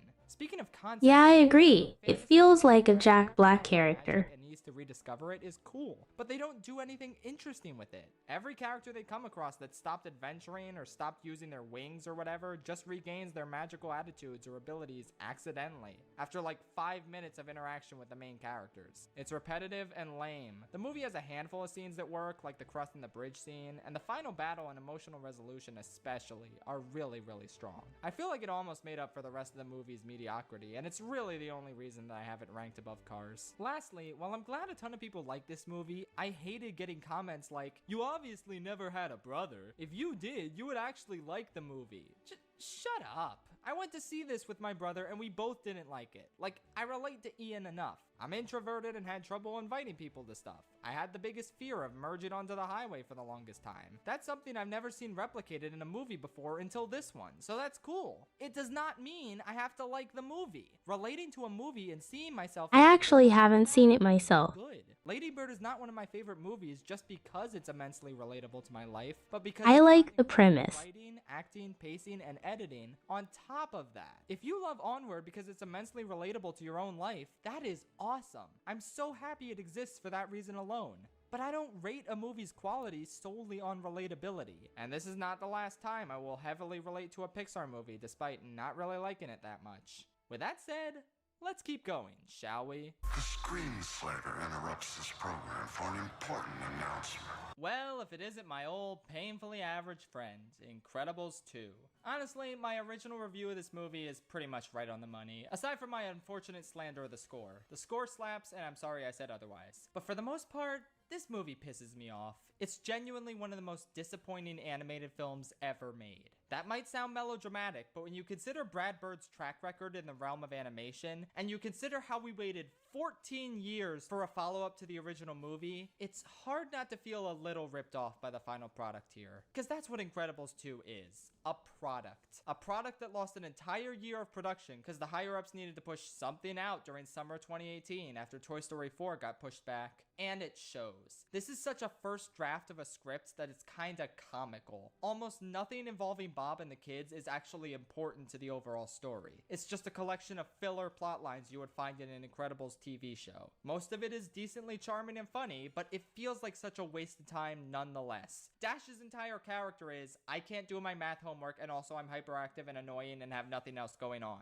Violet is more entertaining here than in the original, but this plotline where her date gets his memory erased is so lame. Why can't they go on a date and she tries to act normal and hide her superpowers, but then she secretly uses them in some way to make the date make go better. I don't know, do something like what The Tale of Zuko did. Do more interesting things with these characters. Bob was honestly really unlikable in this movie. Like, he actively resents his wife's success, and they never give him a moment where he apologizes to her or comes to terms with his disappointment at not doing hero work. They just drop this plotline entirely when we get to the final act, so they basically made him unlikable for no reason. Cool! Jack is funny, especially when they pair him with Edna, but again, none of this ever becomes plot relevant. It's just more filler in a movie absolutely coated with it. The Elastigirl plotline has great action sequences, but they lead up to one of the lamest twist villains to ever come out of either Disney or Pixar. She's so predictable and her ideology isn't well fleshed out at all, leading to such an embarrassing and unmemorable antagonist. Her brother is also kinda lame too. I feel like they didn't go far enough with his eccentric personality. If he was more like Varric, that would have been neat and memorable, but ultimately he's just a forgettable red herring. The other superheroes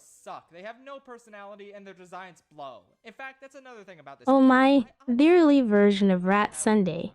They just don't look good in this animation style. Usually Brad Bird has great expressive character designs for his animated movies, but the NPCs in this movie just look awful. Even old characters like Bob just look too wrinkled and super weird. Like, tone the detail back, guys, good lord. Another aspect of the visual design they really needed to tone down was the 50s aesthetic. Like, it's cool, it looks amazing, but it clashes so hard with the aesthetic of the first film that it feels off. I mean, this movie is supposed to take place immediately after the original, but you could honestly mistake the original for taking place in the modern day. I know I did as a kid. This movie, by contrast, is so aggressively 50s that it doesn't even feel like it takes place in the same universe as the first film anymore. And also, why was Void set up as someone important only to not be important? I thought for sure they were building up to her getting freed by Violet on the boat, and then the two of them team up to free everyone else. That would have made for such a great, natural dynamic, and it would be a good payoff for establishing Void as a character. But no,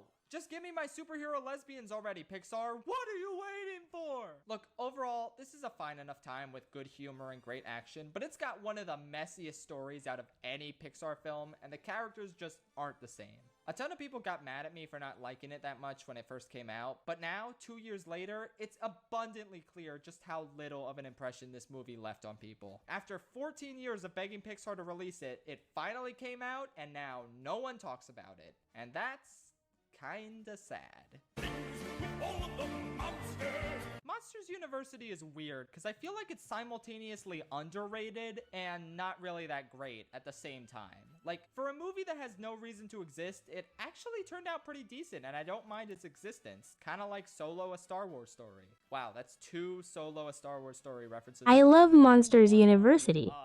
This is the most I've thought about Solo all year. But yeah, it's a nice enough prequel that develops Mike and Sully's relationship pretty well. I like how they don't get along and feel the need to one-up each other. Plus, I like how Randall starts out as Mike's friendly roommate. My relationships with former roommates and or friends have definitely soured in the past, and I have no trouble believing that Randall and Mike hate each other to the extent that they do in Monsters Inc. I just wish this movie didn't forget Randall was a character, because his turn to the dark side is entirely off screen, so that's bizarre and disappointing. Anyway, now that I've actually been to college, I appreciated the vibe this movie was going for. I think the time was right for Pixar to do a college movie, since the kids who grew up with the first Monsters Inc. were probably at an age where this new movie was relevant to them. It hits a little harder with me for that reason alone. Another aspect of this film that doesn't get enough credit is the additions to the world building. This movie shows us that there's a science to scaring kids, that there's a bunch of different techniques to utilize in certain situations, and that every monster has some sort of unique attribute that makes them scary in their own way. It's really fascinating stuff. I also love the message this movie portrays. It really cuts deep, and I relate to it immensely. I personally always wanted to perform in musicals, but I just didn't have the singing chops. I mean, that's valid. I just find it a vibe. Okay, because I found purpose through other aspects of theater, such as writing and directing. Mike's journey in this movie is so similar to mine, and I found that really special. He wanted to be scary so badly, and he tried his hardest, but it didn't work out. And that's okay, because he found purpose in scaring through his impeccable coaching, helping Sully achieve maximum scariness and resulting in one hell of a brilliant, emotionally charged final act. I'm so happy this movie exists just for its message alone. It honestly really helped me out at a time in my life when I needed it. But the movie is still not great, I'm sorry to say. For some reason, I relate to Dan Scanlon Pixar movies a lot, and yet still find them mediocre. I don't know why that is. It just is. But yeah, once we get to the whole Scare Games plot, I just completely lose interest, and that's a huge chunk of the film. So much stupid shit happens in this huge chunk. These unmemorable side characters get to be unmemorable. Mike kind of gets annoyingly arrogant for a while. This Dean appears to have no life outside of tormenting Mike and Sully. Like, oh my god, get over yourself.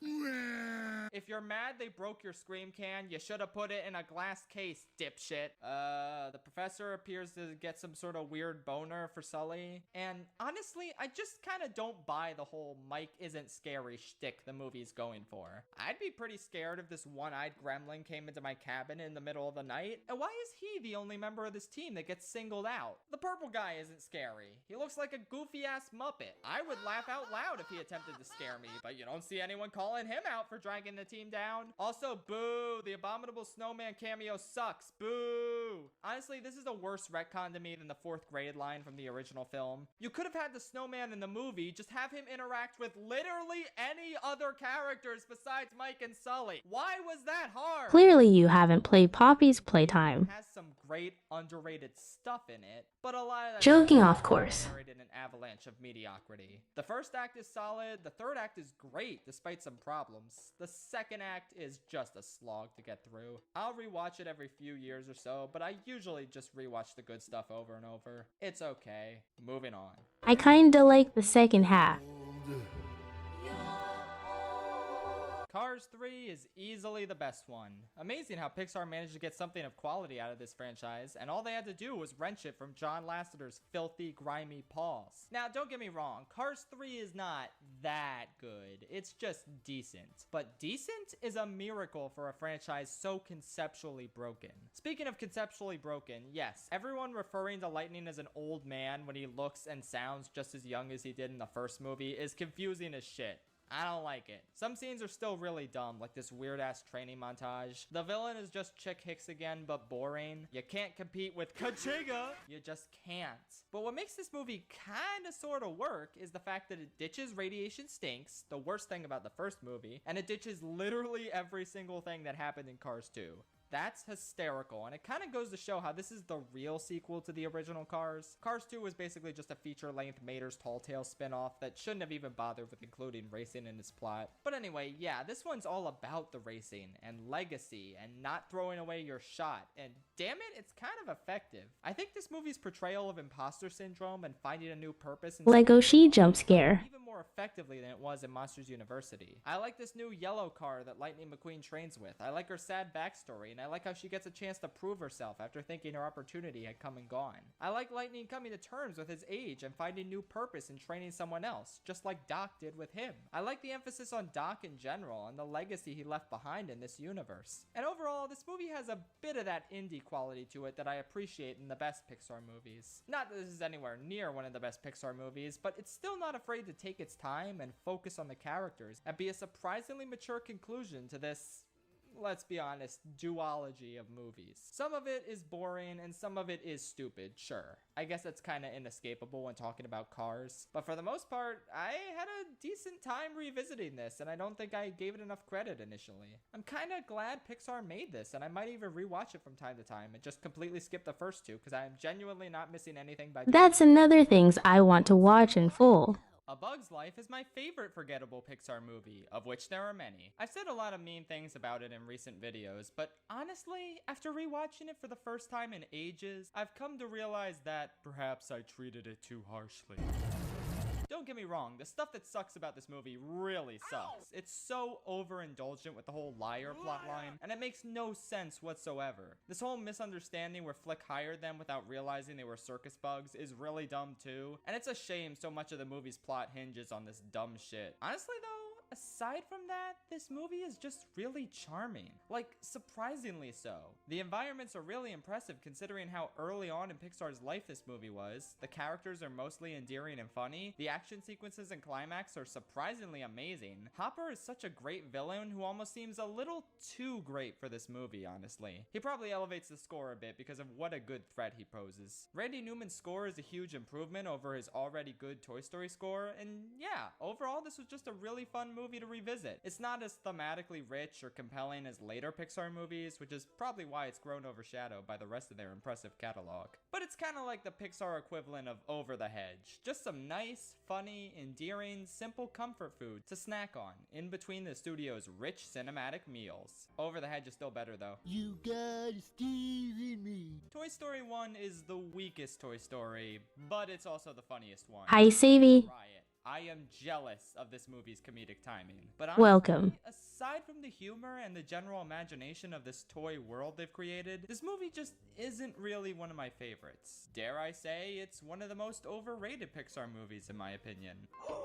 Did he just say, aye, he did? Like, it's a solid enough foundation for this studio, and it's a much better first movie than Ants, but it's got a few things holding it We'll back. be playing Final Fantasy after this video. Fair to say the animation, because it's insanely impressive for the time, what with this being the first fully CG movie ever and all, so we'll move past that. What I don't really like about Just letting my dinner settle in. I get that he's supposed to have this character arc where he goes from being really mean to more understanding, but honestly, he's just such a dick for so long that it makes a lot of this movie kinda unpleasant to rewatch. He had plenty of jerkish moments in the sequels, but in those movies you could see where he was coming from and kinda understand his perspective, cause those movies had much more nuanced conflicts than this one. In this one, he's just fueled by his jealousy and resentment, and while it's somewhat compelling to see him move past that, it's just not very fun. Speaking of not very fun, we spend so much time in Sid's dingy nightmare house, and I kinda hate it here. Not only is it an unpleasant location with a really unpleasant, annoying antagonist, but it kinda drives the pacing to a halt. Aside from Buzz's identity crisis, there's not much going on here until Woody and Buzz have their emotional reconciliation. My last big problem with Toy Story 1 is that it just feels like it's saying the least out of I'm doing good.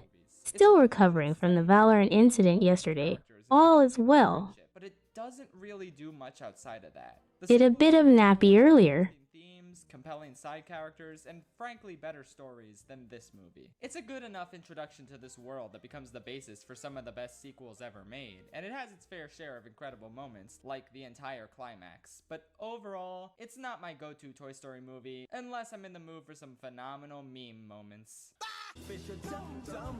I like how with the non-Toy Story Pixar sequels, there's no real consensus regarding which one is best. Some people like Cars 3 or Incredibles 2 best, some are loyal to Monsters University, and you know there's at least one sick, depraved individual out there who genuinely thinks Cars 2 is the best Pixar sequel. Please, keep it to yourself. But for me, Finding Dory is by far the best out of this fairly mediocre group. Like, you still have to make a ton of concessions with it, just like with any Pixar sequel, but I think the movie's strengths far exceed its weaknesses. About those weaknesses, though, yes, it's real dumb that Dory gets these convenient... I also like Finding Dory. ...in order to move the plot along, and it makes the screenplay feel kinda repetitive at times. Marlin getting angry at Dory towards the beginning is kinda jarring and a bit of a regression for his character, even if it's just this one scene. Marlin and Nemo also... Oh, you're in the woods again. The new characters, while fun, aren't nearly as memorable as Hope you stay the safe. characters. Aside from all that, though, this is just a legitimately fun romp through this aquarium. I really like Hank, and I think he has a great dynamic with Dory. Yep. Speaking of that, Dory is just more entertaining to me in this film than she was in the original. Every aspect of her backstory you could possibly ask for is explained in logical and clever ways. Like, she speaks whale because her childhood friend was a whale shark. And she can read because she grew up in this aquarium with all these words constantly surrounding her. That's neat. I also just love how encouraging this movie is for people with disabilities, and I think it's really clever how the movie introduces new characters who all have some sort of disability, but doesn't explicitly draw attention to any of them. Hank is missing an arm, Destiny has trouble seeing, Bailey lost his echolocation briefly, but none of these elements define who these characters are. Just like how Dory's disability doesn't define who she is or limit what she can accomplish. It's really powerful to see her parents worry over her and whether she'll be alright, only to lose her for so many years. That first-person perspective shot where Dory thinks her parents are dead is really great and anxiety-inducing, but the pinnacle of this movie is this incredible shot, where we see all the shells Dory's parents laid out in the hopes that she'd follow them home. It's such a tremendously powerful image, and I love how it isn't immediately explained. The audience is allowed to connect these dots for themselves and get hit in the feels. I don't know, man, this is just kinda everything I could ask for in a sequel to Finding Nemo. It's funny, it's emotional, it's just a really good time in spite of its flaws. It's one of the most overhated Pixar movies for sure, like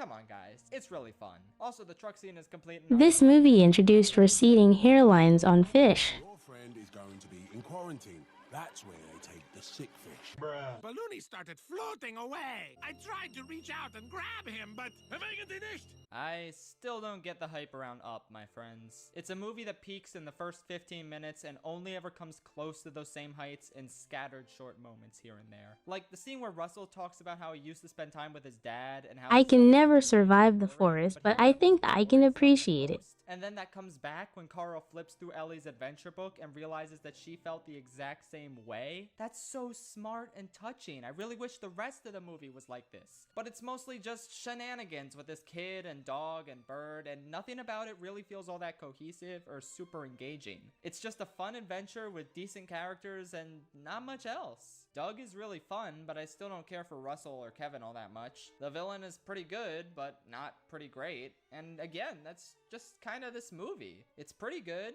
I have a good time whenever I watch it. But if you're gonna open a movie with Up was just there. you have a damn phenomenal rest of the movie in store. And this is just not that. I like it. It's charming. It's cute. It's fun. But it's not Best Picture nominee material. That's for sure. Now what? Finding Nemo is a good movie. That's really about it. I feel like out of all the Pixar movies, this is the one where my opinion on it has changed the least over time. I thought it was good as a kid, it remained good as a teen, and it's still good as an adult. I mean, Up, I does have amazing shit. And a lot of fantastic jokes, but like overall it kind of feels like it's saying the least out of all the 2000s Pixar movies, Cars excluded. It's charming in its simplicity, and it does have great messages for both parents and kids, but the story feels very episodic, and not all of these episodes really go towards furthering the movie's themes. Some are just cute, fun filler, but not much else. Dory's an okay character here, but she doesn't speak to me as much as she does to others, and I really don't care for the tank gang that much, but yeah, overall it's good. It has really high stakes and an immense sense of scale and wonder, which is ultimately what puts it above Finding Dory ever so slightly. I'm happy to revisit it every now and again, and I totally understand why a ton of people rank this one as one of Pixar's all-time bests. It's just not quite up there for me. Alright, before we get to the top 10, the Pixar movies I actually consider to be great, let's take a moment to acknowledge that Finding Nemo had a net in it. You know what else has a net? The internet. And you know what ends in .com, .net, .org, or if you're feeling funky, you can get a more specific one like .art. If you're ready to share your passions or promote your business with the rest of the world, head to squarespace.com for a free trial. And when you're ready to launch, go to squarespace.com/ShapeForLess to save 10% off your first purchase of a website or domain. What the fuck did you do to the Mindscape? For some reason, Inside Out is the Pixar movie that seems to have the most bad faith criticism attached to it. Like, there's people who revel in the idea that this movie is bad because, well, actually... I mean, Finding Nemo for the most part takes place in Sydney.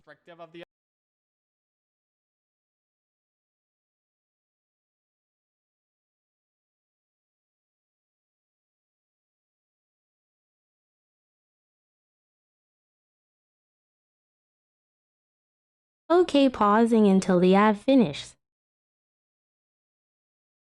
Or are you back?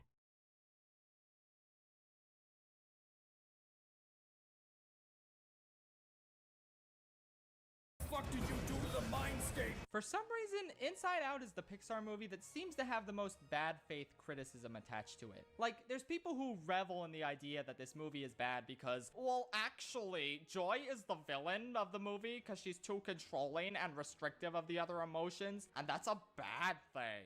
Well, no shit, that's a bad thing. The entire point of the movie is that Joy realizes she was wrong by acting that way. And by the end of the movie, she lets the other emotions take charge when necessary. She's a flawed individual who goes through a strong, tangible character arc. But I guess that makes her a villain to you people. Wow, I guess Woody's the villain in Toy Story 1 then, right? He's an asshole who drives the conflict and knocks Buzz out the window, so I guess he's evil. Never mind the entire second half of the movie where he realizes he was wrong and grows to befriend Buzz. Nope, that doesn't happen. Marlin never grew out of his antagonistic, overprotective father phase. Mr. Incredible never learned to appreciate his family above his work. Lightning McQueen never befriended a single person. Not one. They are the villains of their stories, cause that's how it works. There's a lot of things you can critique with Inside Out, but if you genuinely think Joy being this malicious antagonist is a valid criticism, then these children's films are probably a little too advanced for you. Anyway, the reason Joy's character arc works for me more than Woody's in Toy Story 1 is because even though Joy is wrong to shun sadness and control the whole mindscape herself, she manages not to be an unpleasant character, at least for me. She's charming and fun, and it's clear that she means well. She genuinely thinks shunning all other emotions and trying to keep Riley happy 24/7 is the best thing for her. And it's really compelling to watch Joy realize that her way of thinking is fundamentally flawed. I especially love how the movie doesn't portray its message through dialogue that much. It opts to show us the value of sadness rather than outright explaining it. The climax is an absolutely stunning example of this. It's just an unbelievably amazing scene. I like how more of the Finding Nemo-esque vignettes found in this movie's journey are actually about furthering the movie's message about the value of sadness. And if they aren't about that, they're just wildly creative and fun, like that weird-ass trip to the second dimension. Also, another thing this movie doesn't get enough credit for, it's hysterical. Like, I laughed way harder and more frequently at this than most of the other Pixar movies. The physical comedy, writing, and voice acting are all equally sharp, making for a riot of an experience. In spite of a few bizarre plot holes here and there, this movie is simply great. And when it first came out, it was more than great. It was the first Pixar movie in 5 years that was up to the same level of quality as their 2000s movies. After Cars 2 and Brave, I thought Pixar was dead, and Monsters University didn't exactly fix things, so thank God this movie came out when it did. I can't let you throw yourself away. Much like how How to Train Your Dragon 3 would have made for a perfect series finale to DreamWorks as a studio, I personally think Toy Story 4 would make for an excellent series finale for Pixar. I mean, Toy Story 3 would be a better series finale, especially considering how rapidly things went downhill for Pixar right afterwards, but regardless, here we are in the future, and I'm filled with emotions over how surprisingly great and conclusive Toy Story 4 really is. It seemed like the dumbest idea ever, right? Why continue a franchise that ended on such a perfect note? Toy Story 4 is already pretty bold for even existing, but what makes it the boldest Pixar movie to date is the fact that it is, as my brother put it, the anti-Toy Story movie. It runs... This is wild after knowing Toy Story 5 will be a thing. You know all that stuff Woody learned about what it means to be a toy? Well, throw it in the garbage. None of that applies to him anymore. And the insane thing is that the seemingly scathing statement about Toy Story 4 is exactly what makes it such an amazing, worthwhile conclusion for the franchise. All three had to do was stick the landing and carry out the natural progression of 2's narrative and themes. In both of these movies, Woody almost leaves his friends behind because he believes there's something more important than making a child happy. He could go to the museum and be preserved forever as a collectible that children admire from afar. He could go with Andy to college and live on as a keepsake, a memento of Andy's childhood. But he doesn't go through with either of these paths because as a toy, he values the love of a child above all else. This is what it's all about, to make a child happy. Except it's not. There's more to life for a toy than what they were made for. And by thrusting Woody into a position where he doesn't receive love from a child anymore, we get to watch him struggle to find meaning in his life, not as a plaything, but as his own person. This movie is all about breaking down the idea that toys only have value if a child loves them. With Bo's help, Woody is able to find new purpose by becoming a lost toy and helping other toys find owners. He's dedicating his life to a noble cause instead of collecting dust in a museum shelf or a college dorm or in Bonnie's closet. This is what makes his farewell in this movie so impactful and necessary. His mission with Andy's complete, and Bonnie will be okay without him. It's time for him to live his own life and not the life his kids make up for him. The first three movies all open with fantasy sequences involving the toys, because that's what those movies were about. How important toys are as children's playthings. The fourth movie opens with a real-life toy rescue mission, because that's what this movie is about. How important toys are as their own people. Toy Story 4 is just thematically genius, on top of being hilarious, exciting, powerful, and an all-around great time. Yeah, it has problems. Buzz's inner voice thing is ludicrous, but Pixar has honestly been kind of bad at writing him as a character for a while now. The pacing is a little slow sometimes, the getting the RV to the merry-go-round scene is flat out ridiculous, and a little more Forky would have been nice since he's fantastic. This movie is flawed for sure, and it's not quite as good as 2 or 3, but I love it nonetheless for taking a bold storytelling risk that paid off beautifully. I thought it was a good, solid 7 out of 10 when I reviewed it at Target way back when. But now it's a great 8 out of 10, y'all. I feel like it's another Pixar movie I should dedicate an entire video to, since it's easily the most overhated film in Pixar's entire library. But I love it, fam. It's a miraculously good conclusion to an amazing franchise. But for the love of God, don't make any more. There's nowhere left to go for real this time. Please stop here. Thank you. Good for your soul. Upon rewatch, I think I found Soul to be slightly better than Inside Out, yet still slightly beneath Coco. It's just kind of a lot to take in for a Pixar movie, providing some really poignant life lessons that'll hit adults way more than kids. It's a really smart and clever movie all about how you don't have to do great things to live a great life. It plays with the structure of a typical Pixar movie and goes to many unexpected places. Despite the overlap of ideas with movies like Inside Out and Coco, Soul is definitely its own distinct entity, and it really sticks out amongst Pixar's catalog. I think Soul is the best directed Pixar movie. Not only does the Soul world have this tremendously intriguing and ethereal feel, but the movie portrays the simple pleasures of life and the emotions of the characters in really clever and nuanced ways. Like in the scene where Joe is telling his mom why he wants to live his life the way he does. His mom is bathed in this harsh yellow light throughout most of the scene, in contrast with Joe's blue light, the same color as people's souls. And when he finally confesses to her that he's afraid his death would have meant that he amounted to nothing, she's touched by this and she walks into the blue light, showing that she finally understands what's at the core of his soul. I adore the way the lighting tells the story here. It's so good. Soul is sometimes a bit clunky in the script department, but for the most part, it's a genuine triumph. Definitely one of the best Pixar films in recent years, and well worth checking out if you haven't already. I thought for damn sure I was gonna make it through this Pixar marathon without crying once. I cleared the opening of Finding Nemo, the opening of Up, the end of Toy Story 3, the end of Inside Out. Literally nothing was gonna make me cry. Oh, god damn it. Yeah, no, this movie's impossible to clear without crying. Just can't be done. So, I don't think it's controversial to say that Coco is the best Pixar movie to come out during the 2010s. And it's still only an 8 out of 10 for me. It's the best one, and it's an 8 out of 10. That's just a little bit sad. Yeah, this movie has a fair bit holding it back. It's not all that funny, the pacing kind of stalls in a few areas, the final battle is kind of lame. I mean, good god, Ernesto, just tear up the photo. Why did you keep it in your pocket? I don't get you. But in spite of all of this, Coco is astoundingly great. It's such a rich, powerful story that fully embraces the culture it portrays in ways that plain old Disney movies rarely do. Additionally, it has endearing characters, a breathtaking world, strong themes, an actual good twist villain, and just this sense of warmth that very few movies can fully capture. Coco just sucks me in every time I rewatch it. I'm so in awe of everything it manages to accomplish in such a short amount of time. And on top of all of its other strengths, the emotional climax and the actual ending... I remember really crying hard on first watch. It can't be overstated. Coco is just really good now. It's just absolutely remarkable. I've talked about Coco many times before. I just love it. It is truly epic. But not quite as epic as Boss Baby! I'm sorry. I can now officially confirm that Boss Baby deserved the Oscar in 2017. But the Academy could rectify their mistake by giving the 2021 Oscar for Best Picture to the Boss Baby 2, Family Business. I will not sleep until this injustice is corrected. 3, 2, 1. Got a blast! Every time I rewatch WALL-E, I am just in awe of it. What a bold, stunning idea for a feature film. What a tremendous first act. What a fun space adventure. What an excellent environmental message. What a breathtaking love story. What a phenomenal movie.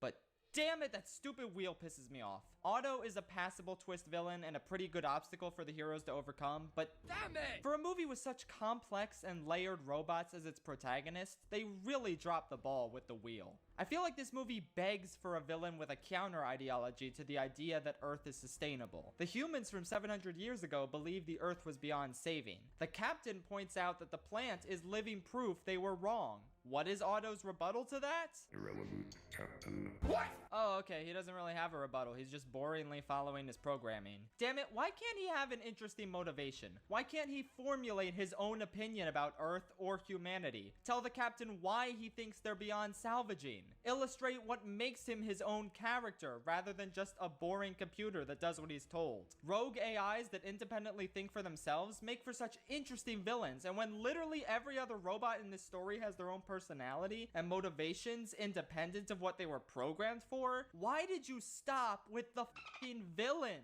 Sorry, I'm really digging deep into this point because it is legitimately the only thing wrong with WALL-E. An amazing villain would have shot this movie into the top 3, honestly, but this spot is nothing to sneeze at. WALL-E is a masterpiece, and I totally understand why a ton of people rank it as the best Pixar movie. It's arguably their most audacious film to date, shining a light on the slow decay of our planet and the plague of megacorporations monopolizing every aspect of our lives. I'm shocked that real life by and large was okay with Pixar making this film. But above all else, WALL-E is a profound commentary on the nature of true love, as portrayed by nearly voiceless machines. And it miraculously works. No, it doesn't just work, it soars. This is an absolutely magnificent piece of art that everyone should experience at some point. God, just go watch WALL-E, fam. You won't regret it.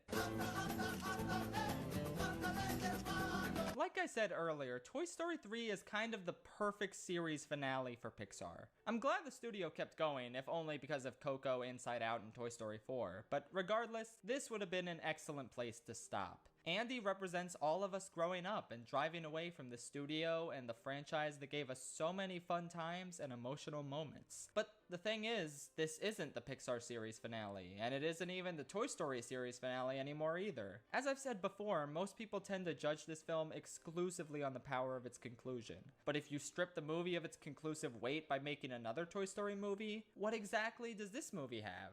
Simple. Hilarious new characters, intense drama, a perfect continuation of Two's themes and narratives, and an expertly constructed, wildly creative Prison Break. I love Prison Break movies so much, y'all, so it's no wonder this movie just does it for me. But on top of that, there's very little actually wrong with this movie. The only big problem for me is how the toys don't believe Woody when he claims they were being put in the attic, but even then, I can understand how they would assume the worst after Andy called them junk. It's kinda justified, but still a little weird they don't trust Woody after all these years. Aside from that, this movie is simply phenomenal. I love how the toys all get a chance to shine as a group. I think the jokes are really strong. I dig the darker tones so much, and I think Lotso makes for one of the best villains in any animated movie. It's a film I just never get tired of, and I think it works just as well as a penultimate installment in the series as it does a series finale. Hell, in terms of Woody's arc, I think it actually works better as the penultimate installment, like I said earlier. It's amazing, you know it's amazing, it's Toy Story 3, baby. It doesn't get better than this. Except when it did before, but we'll get to that. I've somehow gone this long on this channel without ever diving into Monsters, Inc. and why I absolutely adore it. This movie just has it all. It's arguably If I Were a Rich Man ever made, giving us tons of great physical comedy moments and hilarious running jokes. It has some of the most iconic characters Pixar has ever made, from the main cast to the side peeps. If you showed me this picture, I would immediately recognize him as the 2319 guy. This movie's characters and running gags are burned into my brain because they're so great.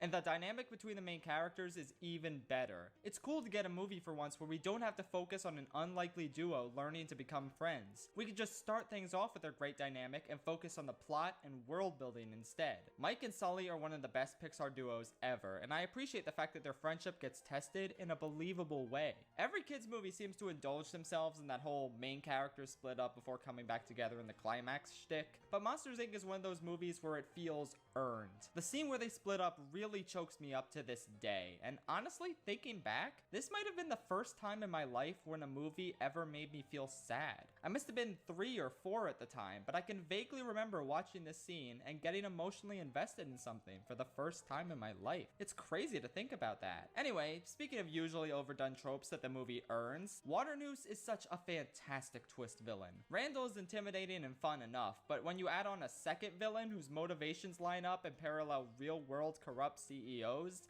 That's some good shit. And the relationship between Sully and Boo is just the most wholesome thing in the whole universe. It's just perfectly paced. He grows to like her at the perfect time. He gives her a nickname at the perfect time. Their interactions are just so beautiful, and I wouldn't change a thing about them. Truth be told, I could go on for days about how great Monsters Inc. is. Everything comes together, from the humor to the world building to the villains to the score to the climax to that powerhouse of a final scene. If I had any complaints, it would probably be a bit of messiness with the story towards the middle, but otherwise, I can't get enough of this one. It should have beat Shrek for the first animated feature Oscar ever, but considering how many Oscars Pixar has now compared to DreamWorks, I think it's okay to let this one slide. No, officer, I swear. Now this is what I'm talking about. Toy Story 2 is a masterpiece and a huge improvement over the original in nearly every way. It's like a tiny bit less funny than the first movie, and let me emphasize that, a tiny bit. This movie is still an absolute comedic riot. It made me laugh again and again. It's so smart and tightly written and adventurous and fun, and as close to perfection as Toy Story has ever gotten. As I've said before, this is the Toy Story that feels the most like an indie film, specifically with the Woody stuff. It's very introspective and compelling, and there are some parts where I start to think he might actually be better off at the museum. It's genuinely fantastic stuff, and it sets the stage perfectly for the rest of the films in the franchise to expand on this one's themes. Because Toy Story 2 is such a thematically rich film. It's a story about abandonment, grief, legacy, found family versus blood family, and so much more. It deals with such heavy concepts while managing to remain entirely lighthearted and fun throughout. The Buzz storyline is a hysterical romp with some of the first movie's most iconic side characters. The Woody storyline is a powerful, deconstructive look at what it means to be a toy, and whether it's worth subjecting yourself to all the wear and tear and eventual heartbreak once your kid grows up. Ultimately, it's beautiful to see Woody decide that it's worth it to stick by Andy and give Jessie another chance to be loved by a kid again. They know it'll all end one day, but at least they'll have each other for infinity and beyond. Even when they're miles apart, living out different lives and doing different things, they'll always have each other. I'm not even sure what else there is to say. Toy Story 2 is just one of the best sequels ever made. It expands the Toy Story universe so thoroughly and tells us way more about Woody and Buzz. It continues the story in a bold new direction. It introduces incredible new themes that build off of the original movie's foundation perfectly, and it leaves a huge impact on the remainder of the franchise. It's probably the best animated sequel of all time. I don't know if it's my favorite though, don't make me choose. And it's absolutely insane to think about how magnificent this film turned out when you take its insanely troubled production history into account. Like, the fact that the film turned out this incredible given its insane time constraints is one of the biggest success stories in the history of film, honestly. It's a near perfect masterpiece and the pinnacle of the most iconic and acclaimed animated franchise ever. But there's still two movies that are even better. And if you've watched a certain ranking video or a certain 1 hour analysis, you know exactly what those movies are. Oh, shit! A rat! I've never really talked about it before, but I really like Ratatouille. That was a joke, actually. I have talked about it for a long time before. Yeah, there's not a whole lot I can really say about Pixar's magnum opus that I haven't already covered recently. It is just leaps and bounds ahead of most of the studio's output. It almost feels too sophisticated for them, which is crazy since their movies are already really smart and clever and witty and mature and emotional. But this one just cranks all of those attributes up to 12. It is a tour de force in the realm of animation. But again, I have an hour-long video about this film that you can check out at your leisure. Let's move on to number 1. Literally, what more could you possibly want out of a movie? The Incredibles is as close to perfection as Pixar has ever gotten. I genuinely can't think of a single thing wrong with this movie outside of its dated animation on the background humans. Like, yikes, bruh. Otherwise, this is Pixar and Brad Bird at the top of their game, delivering a shockingly mature and adult script with a hefty dose of subtext to pick up on. From the domestic turmoil to the critique of insurance company practices to the unflinching amount of death that gets the dramatic weight it deserves, The Incredibles does not let up with its explicitly adult themes and story. It provides a bleak yet ultimately captivating look at a man trapped in a state of perpetual mediocrity, longing to break free and recapture the glory and acclaim of his youth, until he finally learns to live in the present and appreciate his amazing, supportive family. Oh, and they're all superheroes. That's just the icing on the deepest, richest, most delicious cake you'll ever eat and Pixar will ever bake. The way this movie transforms from a compelling, committed character drama in its first act to a gripping superhero adventure in its second and third is simply mind-blowing. Like, it's not enough that this animated movie released by Disney is a legit amazing character drama, but it also happens to be the best superhero movie ever. Don't debate me on that, you know it's true. The Incredibles is the absolute gold standard for the medium of animation, and while I think Ratatouille pushed its artistic boundaries a little further and deserves the title of Pixar's magnum opus, The Incredibles is nonetheless my pick for Pixar's best film. I don't know how Brad Bird does it, but there's no adult-oriented Pixar films before he joins the studio, and after he joins, there's 2. Coincidence? I think not! Also, isn't it wild that this is kind of a spy movie, and Cars 2 is attempting to be that? It's interesting, like, Pixar can only make the worst spy movie of all time, or the best spy movie of all time. There's literally no in-between whatsoever. Huh, weird.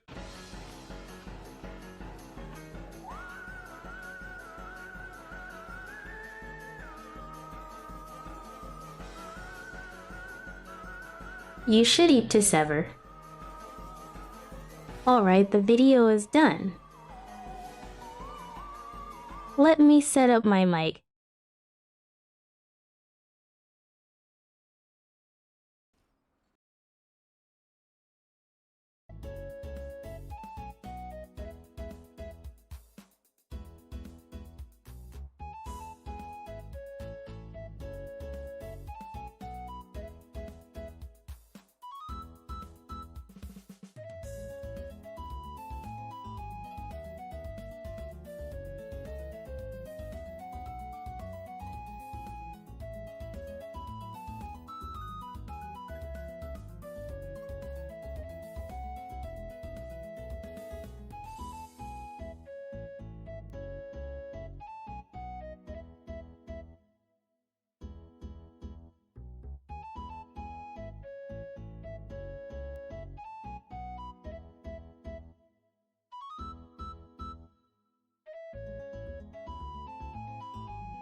Hello? You guys hear me? I always open up my mic like that. Go hello. Can you guys hear me?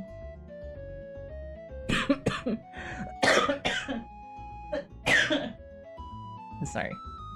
Should probably mute my mic. I already said that before. I should probably mute my mic whenever that happens.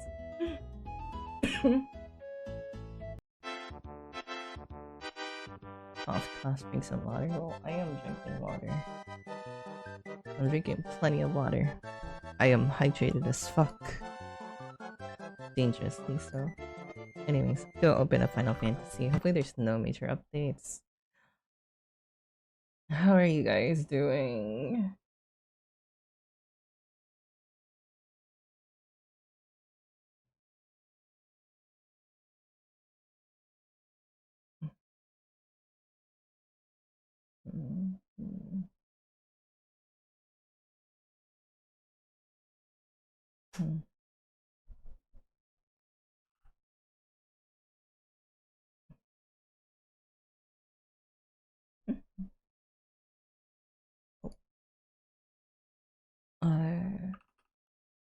Wait, give me a sec.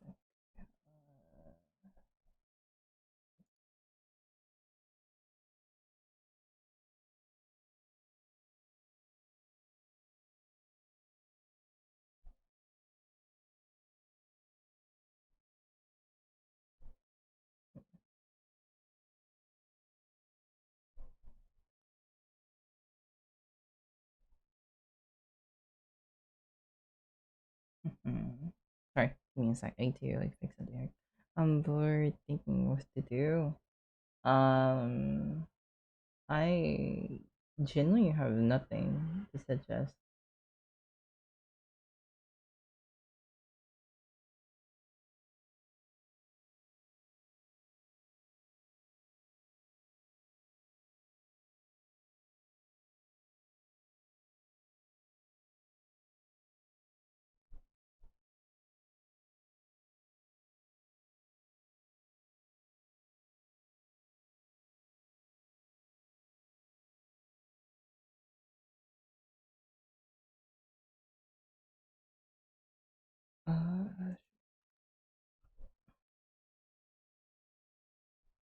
Alright, let me go log in. Hopefully there's no updates. Was there no updates? Today is scrolling through social media then? That's how we usually spend our days. Oh, Melon. Have I been coughing last night? Did you hear a lot of coughing last night? I wasn't so sure. When I woke up last night, my earphones was already off, so I'm not sure if you heard anything. Yeah, a lot. Damn. Sorry about that. Okay, let's go set up the thingy. Oh wait, I forgot to change my stream thing. Go type in go white page go. Then we go Final Fantasy 14. Imagine if I lost my road to 90 privileges. I'm gonna cry if that happened.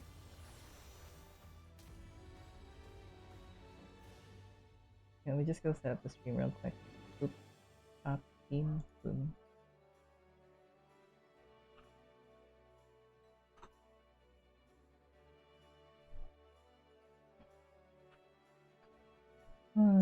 Just play.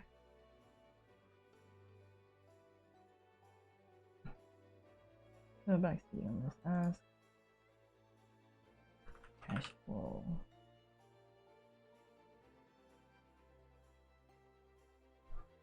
There you go. That should change the thing on my thingy. Did it change my stream status? Like, I did change my stream thingy. You guys could hear the game, but oh, no spoiler, no spoiler. That was kind of scary. Alright, let's raise the volume a bit, because I did lower this volume. So that when I play alone, I don't have to worry about it being too loud. Okay. So change the... Okay, Final Fantasy 14. There we go. Then we can close the art thing for now, since we don't really need it. Right, you guys can see my Final Fantasy game. I'll close the BIRTHMONTH as well. There you go. Alright, I forgot where we are in this game. Feels like the last time I played this game was quite a while. I'm not sure if Mog Station... I need to check my Mog Station for until when my subscription ends. I don't know if I can check. Oh, days of playtime remaining. 17. Okay, okay. Wait, days of playtime remaining. What does that mean? Totally subscribe. Is that different? Huh? Wait, so days of playtime remaining is 17, it says here. That doesn't feel right. How many days is the subscription if I got the... Is it 45 days? I think it was 45 days. If that's the case, then hell yeah, let's do 45.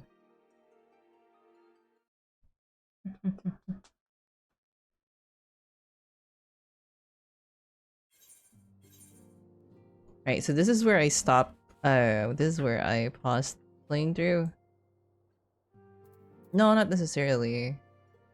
It's because I paid for the subscription. That's why, it's because I paid for a subscription. That's why I gotta keep track of like the days I'm going through the game. Do I wanna level up some of my class here? Because Pugilist is at 27. I think I can do a quick roulette.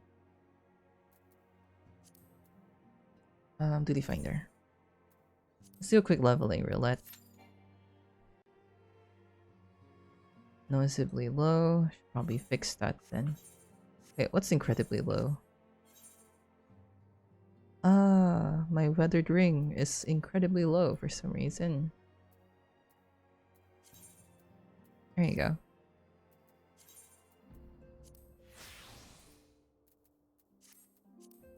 Right, my pugilist is ready to puge. But yeah, it's like a subscription-based game. But if you don't buy the expansion or the starting pass, you can play the game for an unlimited amount of time. But there's like, of course, limits on what you can and cannot play. You gotta keep track of that. Hello, Minfilia. What's the picture of fucking? He choose like the weirdest like thumbnail for these missions. Like, look at this. Isole, you good?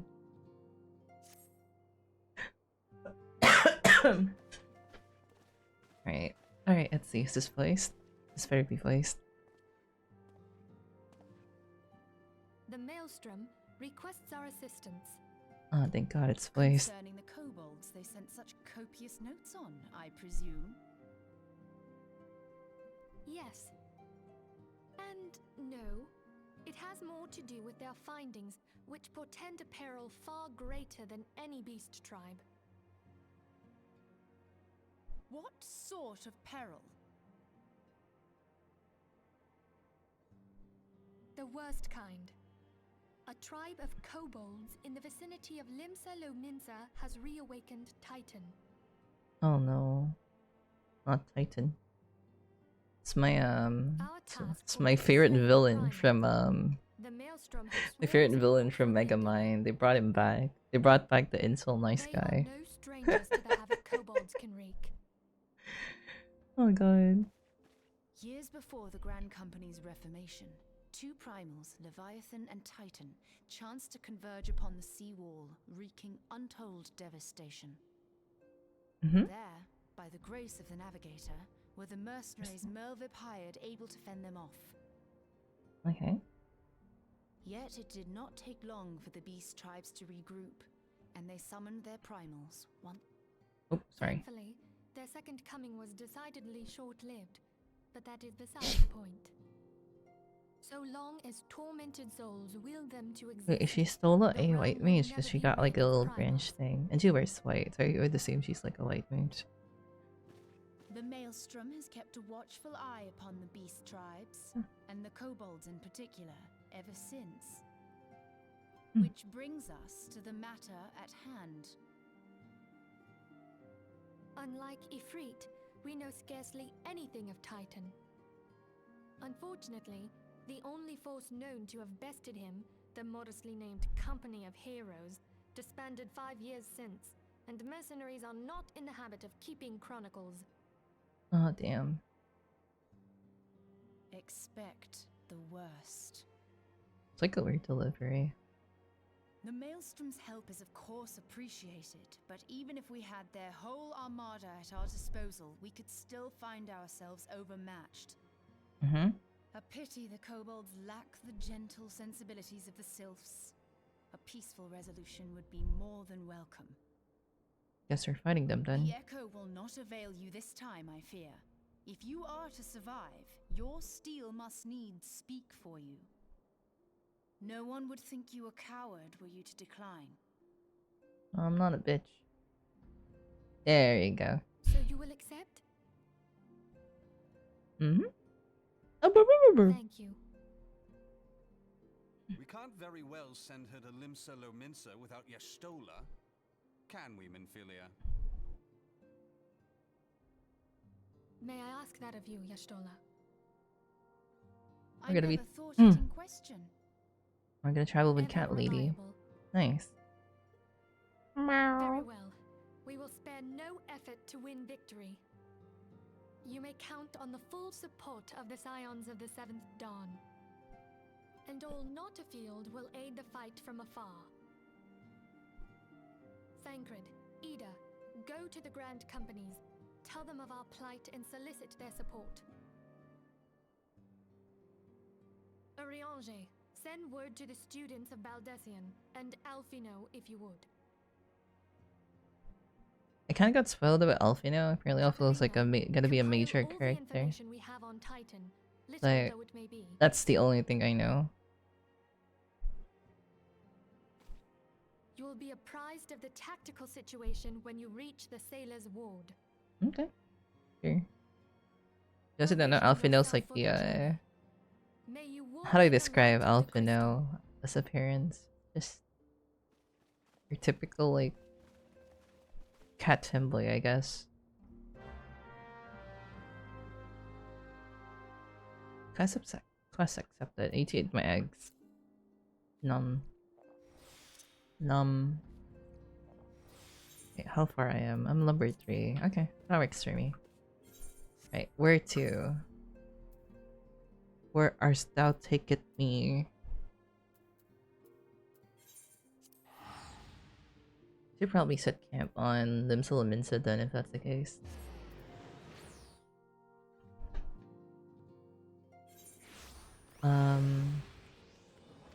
Go register. Set home point. Let's go.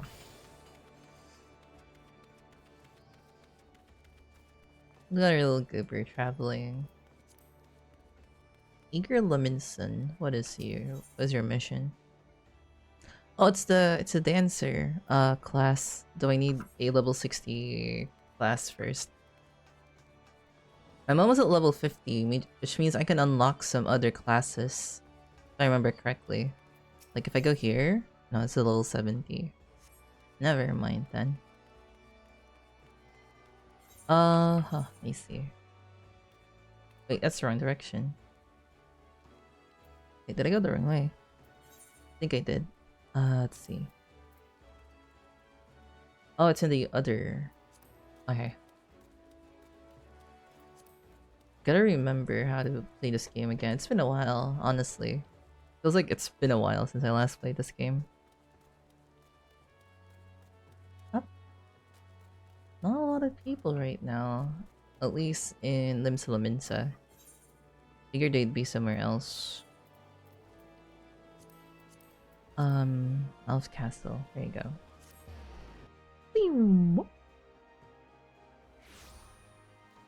Alright, well, just see how far we can go in this game right now. Because I do plan on playing for a bit longer. And hopefully get some good progress in. Maybe achieve level 50. And unlock some of the more exclusive classes, I guess. Hello, Storm Commander. Hail, Adventure, and welcome to Maelstrom Command. If you wish to know more about enlisting, please speak with the personnel officer. Unless you are the guest we were told to expect. Forgive me, madam. The business then, it is as we told you, and the antecedent. The kobolds have once again summoned Titan. A little over a moon ago, we began to observe the beastmen moving south in increasing numbers from Ogomoro. Our scouts subsequently confirmed the subjects of the aggression. Sorry. Crystals. Fathers of the Fell Primal. Oh, it's Merville. Oh, hello. Everyone's favorite tall madam. Thank you, High Commander. You may leave the rest to me. Word has spread of your accomplishments, Season. On behalf of Limsala Minsai, thank you for heeding our call. Forgive the lack of forewarning, High Commander. The Admiral wished to address Season personally. We are no strangers to conflict. Long have the Sahagin and the kobolds plagued our people. Nor is the first time we have to address a primal threat. In the past, when Titan rose to threaten the peace, it was to a company of heroes we returned. They are long disbanded and must look to other brave souls blessed with the strength to face this foe. So it is that we turn now to the signs of the seventh dawn, confident in the belief that you are our limbs' best hope. I hope you are right, yet the situation is far from simple. The kobolds are not prone to unprovoked aggression. Do not the thalassocracy. Such a hard word. Did not the thalassocracy make the pact with the beastmen that each would keep their own lands and no blood would be shed? And was it not the Lominsons who violated this agreement, dissatisfied with their lot? So we didn't condemn the beastmen for defending their homes. Even the pirate must one day reap what she has sown. Oh, she's challenging the Admirable. Nice. I would advise you to choose your words with greater care, Lady Y'shtola. Stand down, High Commander. Just the right of it. The wrong is mine. Really do I claim it. Yet it makes little difference. Remorse will not shield us from the Titan's wrath. Or would you have us fall upon our sword?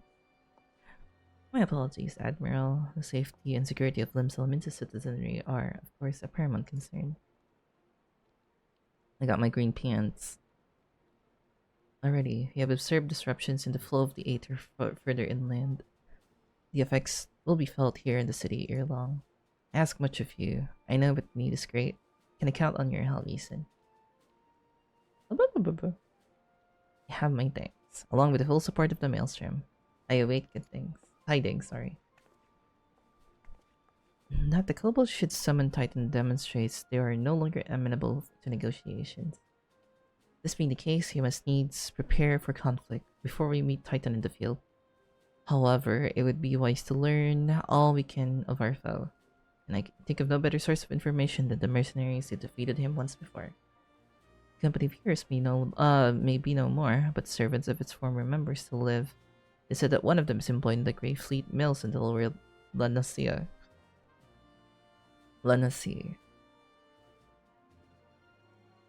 Quite why a mercenary should choose to become a miller, I do not know. When you find him, perhaps you could ask him for me. I, meanwhile, shall seek his fellows. Okay. Wow, the average wait time is still here. I'm still number 3. It never changed.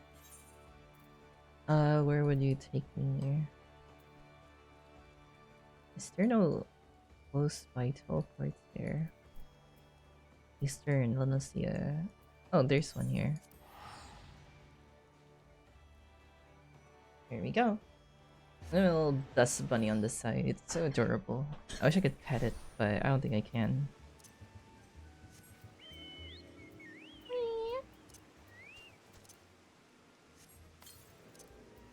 let's go. Ride the chocobo, let's go.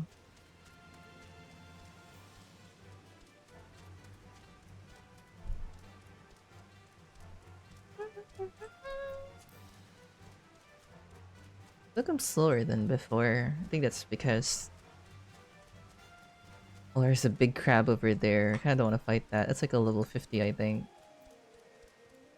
That's a big crab. No, I'm not gonna join that fate. That's like a level... Oh, it's only a level 32. Level... in Akubens. Oh, yeah, that's not too bad. But, no, I'm focusing on story. I bet.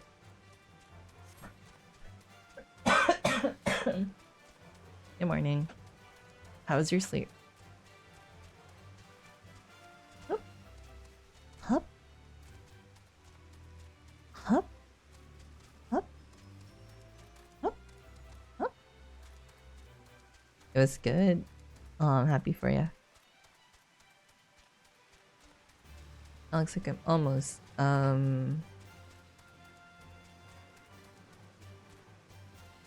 I have work today still, right?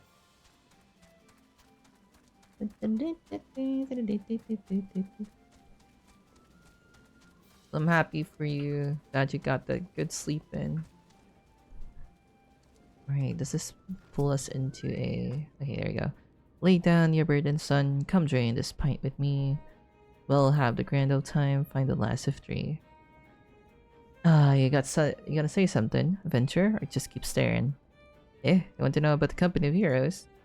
Hell's Prince of Bleeding fame. Can't a Miller mill in peace no more? Still, seeing as you've come all this way, I suppose it wouldn't hurt to oblige ye. Consider yourself lucky, lass. Old Tractome was the company's best axeman. Now, what was it you wanted to know? Were you able to join tomorrow, by the way, when we play, what's it called? Class of 09 during the exclusive streams later on. Oh, why is she still over here? Oh, it's time. Alright, let's go. I forgot my rotations as pugilist, but we'll figure it out as we go, I guess. Which dungeon is this gonna be? This will be a short one. Oh, it is. It's gonna be a short one. We're just gonna fight Ifrit. Hell yeah. Good luck, fellas.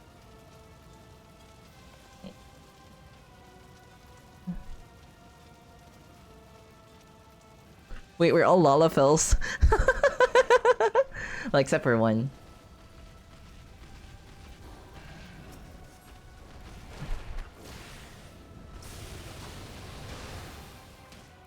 I forgot my pugilist rotations.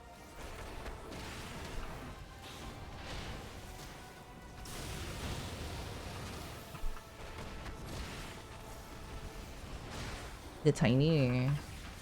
It is the tiny terror. Also, hi Julian. Welcome.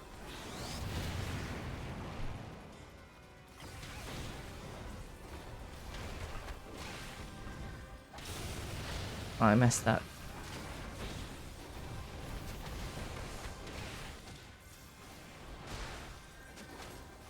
I gotta remember my rotations here.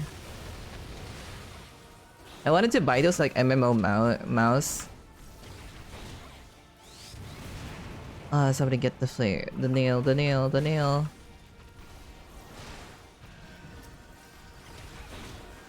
Nobody's getting the nail.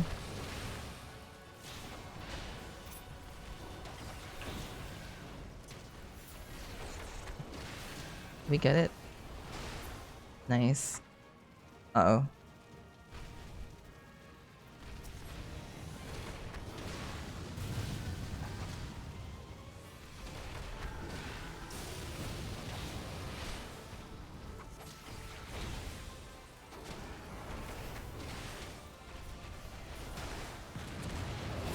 GG.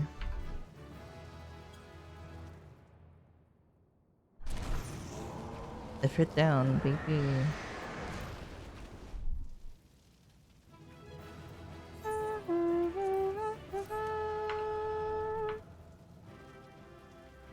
What is the little tiny goobers?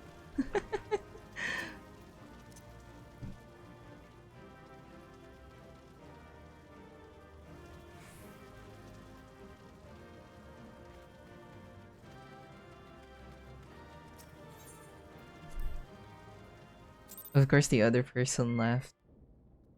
Alright, am I level 30? Ah, barely level 30. Wow. I thought that would make me level 30, but I guess I can do that off stream. Let's see. Blue dye. Nice.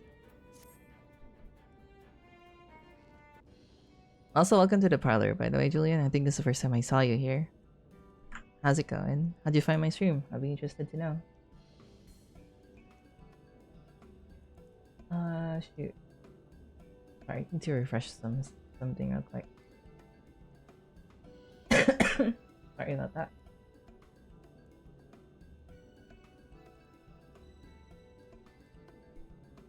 I don't remember. I think it was a raid. Ah, yeah, it could be a raid.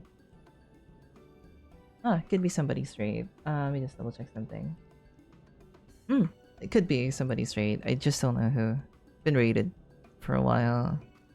Apparently you followed me like 10 days ago. I don't know who raided then. You also play Final Fantasy 14 or just vibing? I assume it was a Final Fantasy 14 raid. It was a mighty struggle, like the legends of old.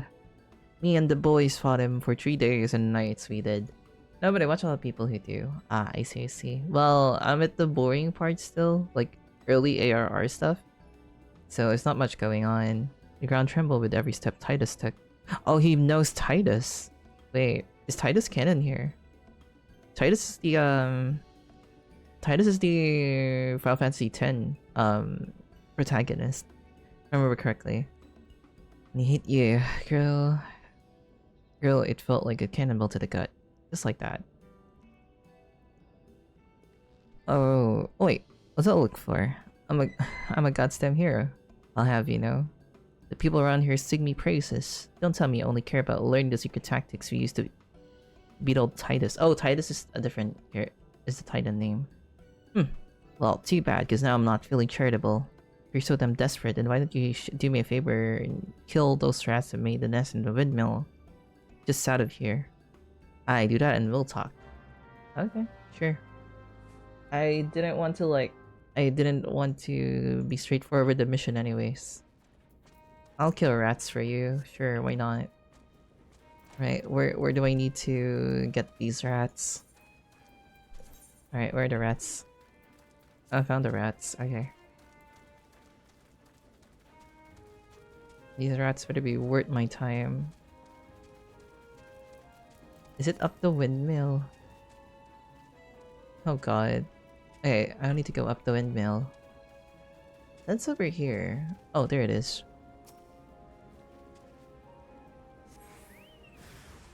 Well, that is a lot of rats.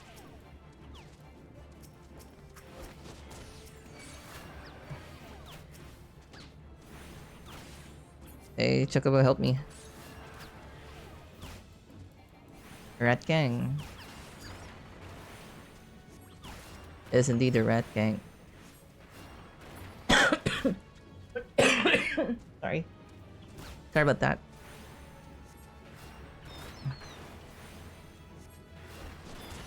How's your day, Julian? How's it going? How have you been? Oh my god, it's the Rat King.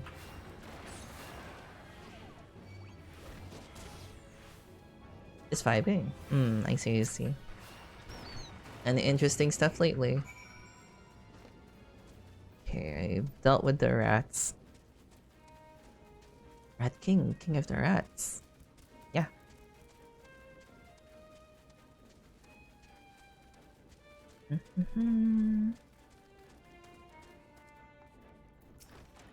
Right, I've done with your rat situation. The beasties are dead, are they? Nice, right, Venture.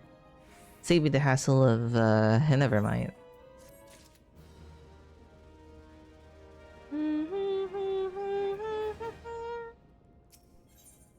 Right.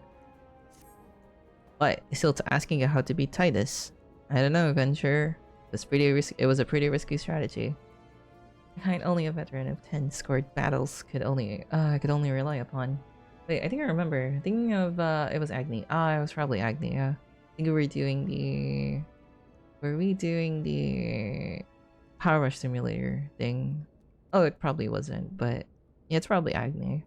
Is Agni still streaming? Because I see Agni's like live right now. I want to teach you, I truly do, but unless you prove you have what it takes to face that fat bastard. I can't in good conscience tell you a damn thing. Okay, sure. Live right now? Okay. At the very least, you'd need to be capable of slaying, say, a gaboo. Got to think of it. That ain't a bad idea. Them creatures have a taste for the flower milled here. So you ought to have no trouble finding the one in the vicinity. Of course, I ain't asking you to cut one down as quick as a skilled axeman like myself. Any road, why don't you try heading due west and standing lookout in case a Goopoo comes calling. Slay it, and I might consider telling you more about this Titus. How do I feel like after I finish this, he's gonna keep making me do like these menial tasks? You should probably tell him something. Doesn't he know I have the echo? I'm a very important person, you know, for keeping me here. How dare he? Doesn't he know? Who's gonna tell him? I'm gonna tell him that I'm a very important person here. So why is my map like this? Oh, okay. I see why my map's like this now. Okay, it's gonna be taking a while to survey. Look at her. Look at her looking around. Yep. Nothing here. Nothing there. Nothing here. Oh, there's... Oh god, that's a big boy. Go get him. Go get him, Scoopaba. You got this. Okay, this Skipper got nothing on us. He's dead. We're too over leveled to get EXP from still little guy. He's a goober guy. I like him. Looks like a creature from Nier Automata. Those like smiley guys. You again. And that Gooboo that was harassing the Millers is dead? Didn't think you had it in you, Venture. Didn't think you had it in you, Venture. Still, you took forever in a day and get the job done. I'm not sure if you should tell. Dude, I would literally just walk out, killed it in like not even a minute. What are you talking about? I'm not sure if we should tell you our secrets. He's really gonna be delaying us here, huh? Kinda expected as much, but... Oh well, guess that's what we're gonna be. Okay, Gladiator. Disciple of War, all classes. I think I should pick this one, right? No, this one's for Dark Mage. This one's not for White Mage at all. Disciple of War. I think this one should be fine.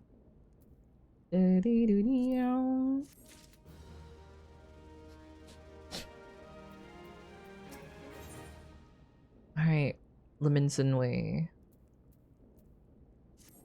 Dude, are you gonna teach me or not? Are you gonna like just keep stalling me? So as I was saying, I still don't know if you got what it takes to face Titus. Maybe if you slew a Ishtola, please. Come in clutch for me. Tactrum. You in here drinking again? You are, that Gooboo better be dead. Already killed it. Oh, it's dead, Chief. You had me word on that. Cleave the beast skull in two with me trusty axe I did. Oh, you lying fuck. Not a fact. And what's with your friend here? What will your friend here say if I ask her? Should we snitch? Should we snitch? She'll vouch for me, of course. Ain't that right, friend? Hmm? Tell me true. Was it Tactum who slew that Gooboo, or was it you? Chief, what are you saying? It's me, Tactum, the finest axeman ever to serve in the company of heroes. Ah, I see what's going on here. I see now, I see. Okay, sure.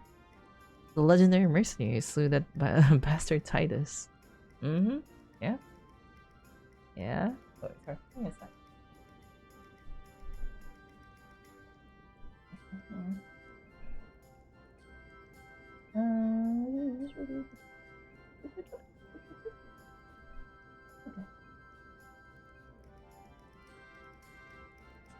I had to like check something off stream real quick. Titus. Who in the seven hells is Titus? Some primal you fought in the drink Southern Dream. The company here slew Titan, you bloody halfwit. Oh, he's I see. I knew it. I knew it. He wasn't. Okay. Well, see, Titus was what me and the lads used to call him. It's the biggest load of sagging shite I've ever heard. Both of you, outside, we'll learn to treat little Minson way. Oh, we're gonna fight him. Attack him. If you didn't slay the Gooboo, you may consider your contract revoked. Well, that's what you get for being a lying.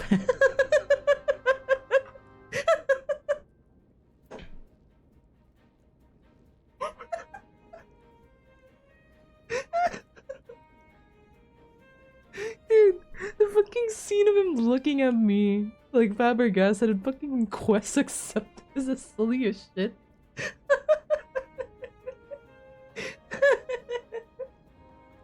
I can't laugh, I'm fucking coughing. Give me a sec.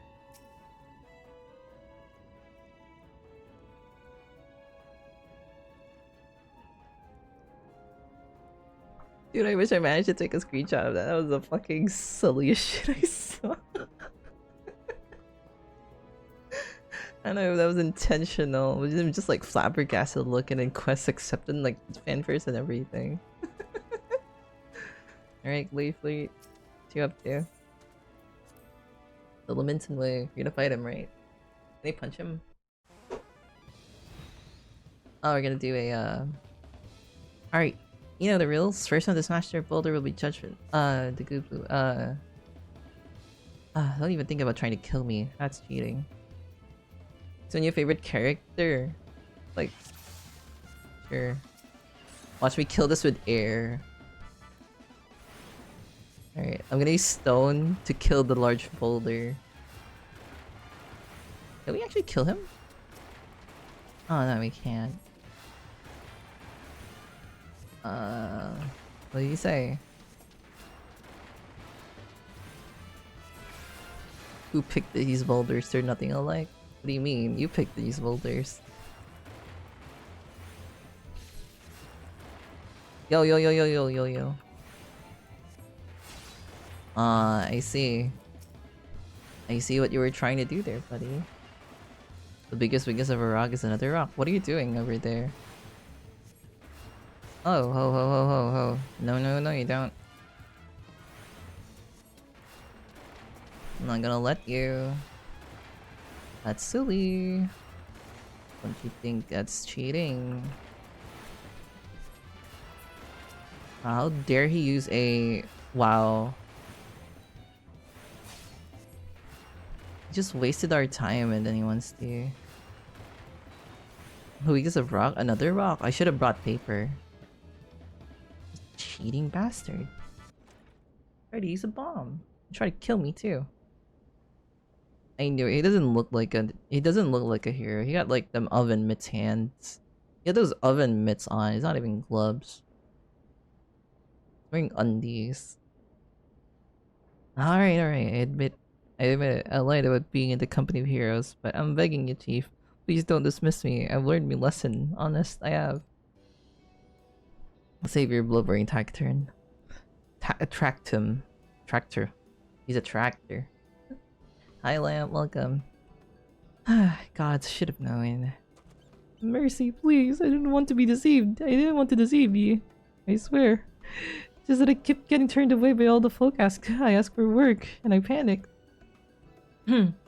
See, sorry.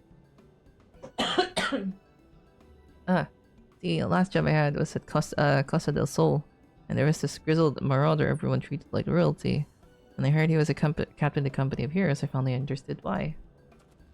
I wasn't being serious when I said I was one of them, but you wanted to believe, so I Look, his name was Weiskate, right? Weiskate. How do I pronounce his names? Whiskey. I'll call him Whiskey. You know what? We'll call him Whiskey. From now on, your name Whiskey. If I find like a difficult name, I'll try not to pronounce it too hard. I'll just give him like a sillier nickname. I think that would be better. I call him Whiskey. He'll tell you how to defeat Titus, or whatever the hell's that thing name is.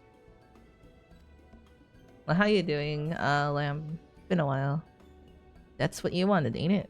To come. Oh wait, my pinned message is not there anymore. Subathon. Ruin. There you go. Send the message. There you go. Alright. Let's go.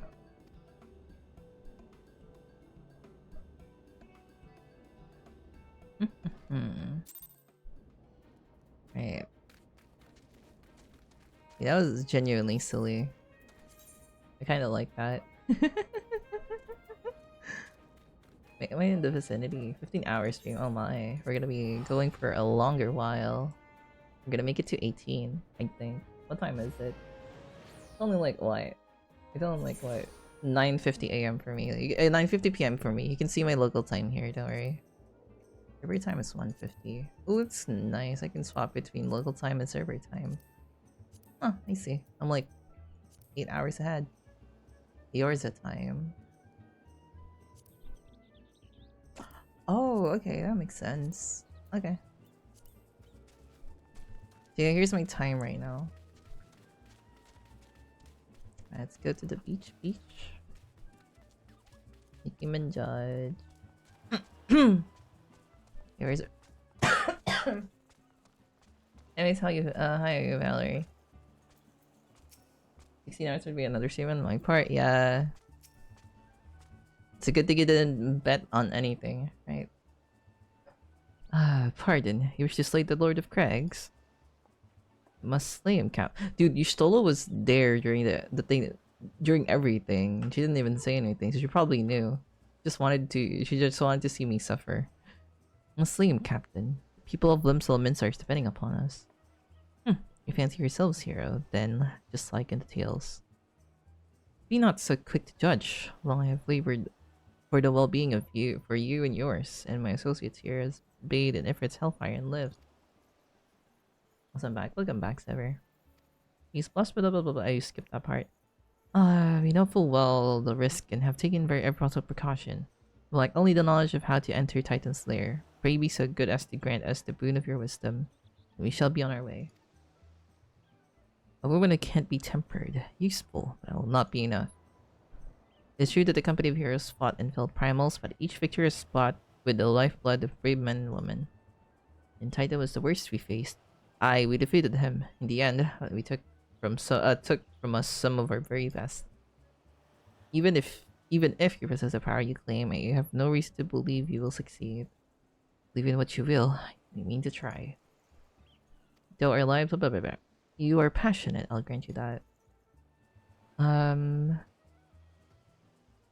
you deserve better than the greeting I gave you, but I will not send you to Ogomoro on a whim. To be plain, I do not wish to see you give... I wish to not see you give your lives in vain. At the very least, I must have assurances that you are more than common adventurers. I oversee security of Master Gagaroju's estate. Perhaps you can demonstrate your abilities by attending in one of our...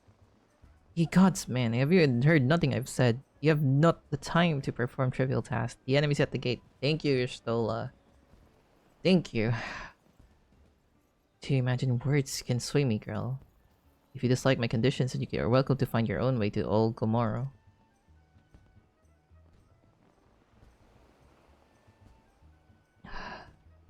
Well, to be fair, we were sent on a wild goose chase earlier. Turns out it wasn't the guy. Though it pains me to admit, I fear we have no choice but to request this man's demands.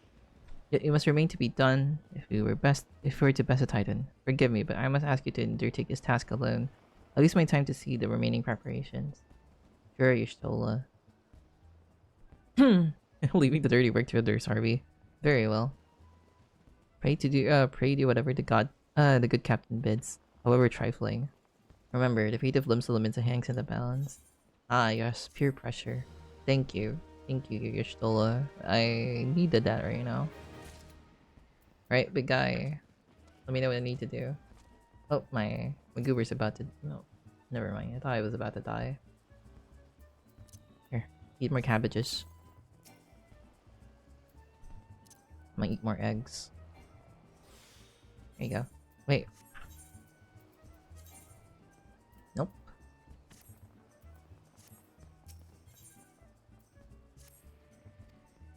Security seem providing the beach to the east. As you can imagine, my master does not want large slimy creatures anywhere near his lands.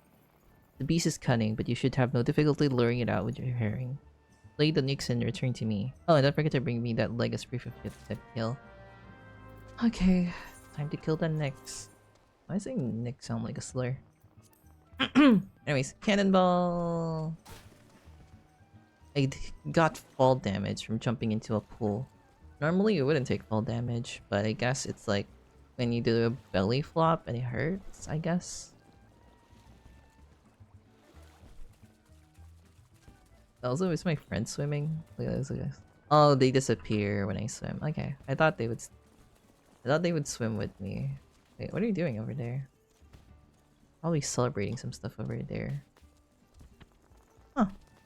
Good for them. The event is still going on too, so I figured that's the case.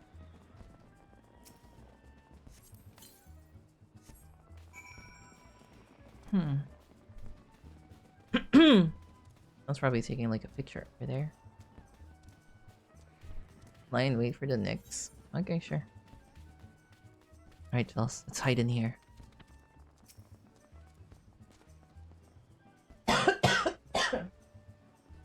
Okay. Ooh, that's a big boy. That is a big boy. Oh no. Man, I love ethereal shift. It's such a cool move. And he's dead. Alright, we got the legs.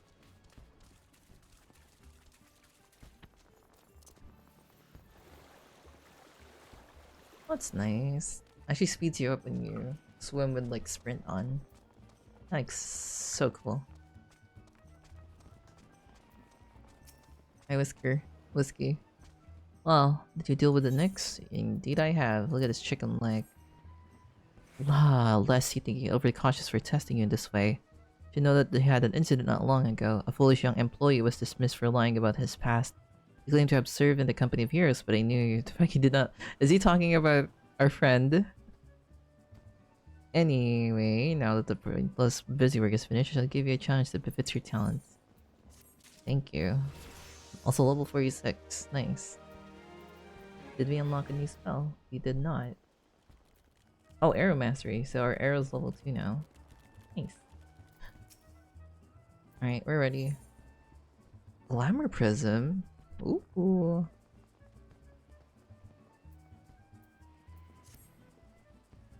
Two highly distinguished individuals are scheduled to visit Costa del Sol in the near future. The Master Gengaruju wishes to welcome them with an elaborate banquet. But while money is no object, not everything Master Gengaruju desires can be so easily purchased. It is to be an extremely exotic feast, and so your mission is to seek out and obtain the rare ingredients which chef requires. Naturally, such fine dining must be accompanied with a suitable wine, and by suitable, I mean the very best there is. That, however, can wait for the time being, as I believe you have enough on your plate as it is. Hello, Preppy. Welcome. How's it going? Good morning to you, or afternoon, evening, or when you're having. How's your day been? What? Do you mean to tell me that you cannot afford to waste time, as your associates did? Adventurer, if you have not the endurance to complete this mission, how do you expect me to believe you can outlast the Lord of Crags? Either do it or don't. Voice reveal. I have revealed my voice to you for a while now, right? Have you not been here with my microphone open? Well, surprise, this is what I sound like. Or at least this is what I sound like right now, because I do have the cough right now. I go sometimes. I do apologize if I do cough on stream. I should probably mute that. I should probably mute whenever that happens. I haven't been there for that. Oh, that's fair. You were here whenever I do art. That's about it. Whenever I do art. Well, hi. This is what I sound like. Sorry to disappoint. Anyways. Oh, fine. We're doing busy work for you. At least it's more worthwhile than the... Wait. Oh, you have it. Wait, what? Black Shroud. Oh, I need to get the Black Shroud for this. A modest proposal. Okay. See this place for real. I don't know about that one, Chief.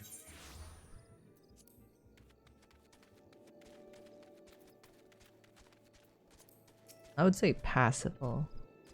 You require assistance, adventurer. So this is the one who would challenge a Titan. Been expecting you. The ingredient to seek is the egg of the giant adamantoids. The method of acquisition should be obvious. You steal it from their beast nest, of course. Simple in theory, but difficult in execution. Those who try die in the attempt. Will I help you get it? Ha, you amused me. Of course I won't help you. I will not jeopardize my positions by openly assisting you. For me, you will receive only information. What you do is with your own choice. Fair enough. Savage aim materia. Determination. Determination.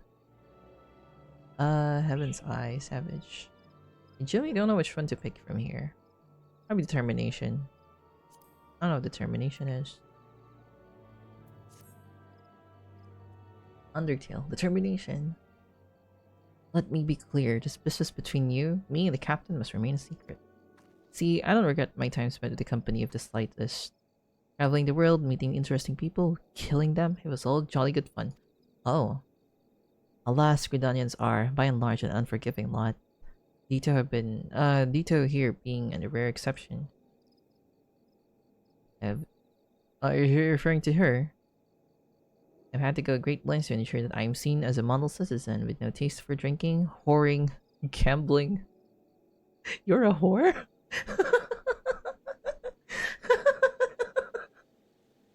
Why am I laughing at that? I'm sorry. That came out of nowhere. Gambling and all those other activities I dearly so miss. Ah, he whores around. Or she, sorry. Is she? No, she's a... Wait, I'm confused. You got sideburns. How many women can have sideburns? Oh, I wonder if you like Undertale. I'm not sure. I'm not sure Preffy likes Undertale much. Might be a fan of Mother series. So I understand if you ruin my little charade by wagging your tongue. Your tongue. I'll fashion a noose on your entrails and hang you from the nearest... Oh, okay. Calm down, calm down. Well, what are you waiting for? There's a perfectly good adamantoise egg in the nest east of here. It's ripe for the taking. Not that I expect you to live long enough to claim it. The mother never strays far from the child, and you'll surely be attacked the moment you try to lay hands upon your eggs. Just looking at it. Just looking. Give me a sec.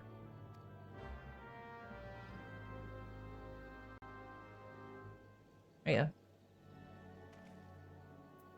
Are you a... Wait, sorry. I need to make sure. He's a whore. He's a whore. Not shaming you, but he's a whore. Okay. Right, we don't shame people for what they do on their free time. Hup. Hup.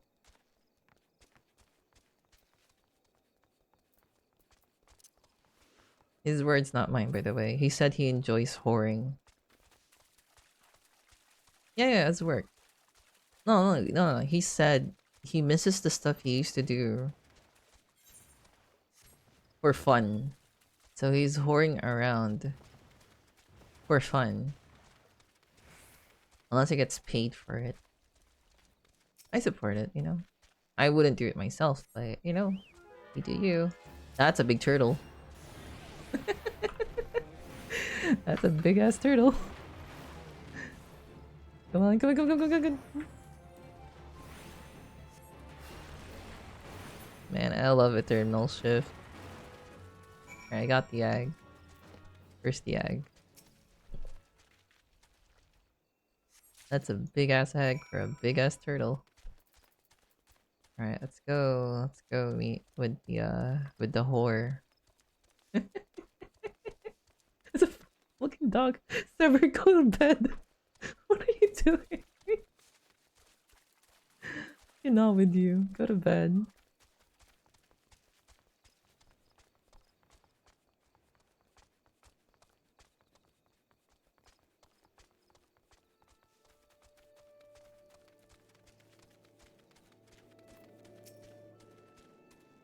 I Sorry. I might have a good sense to leave this place. By your continued presence, I think you intend to preserve it to the bitter end. I got you right. Aha! Such bravery, such recklessness. That will serve you well against Titan. Leave the egg with me. I'll see that it gets to the captain. You should make haste to Southern Danalan. In Forgotten Springs, you'll find a man named Udonun. Udnun. Adnan? Adnan? Adnan, yeah, Adnan. He'll be your next guide. Safe travels, Houston. Nice. Safe travels for you too. I'll miss you. Okay, I'm level 45, so I can get like a new spell. Wait. What's the new spell that I can unlock? Can I check this? Probably do this too, right? I have a new spell. I can grab this new spell. Let's see how great this new spell is. If it's not a great spell, then I'll probably like skip it for now.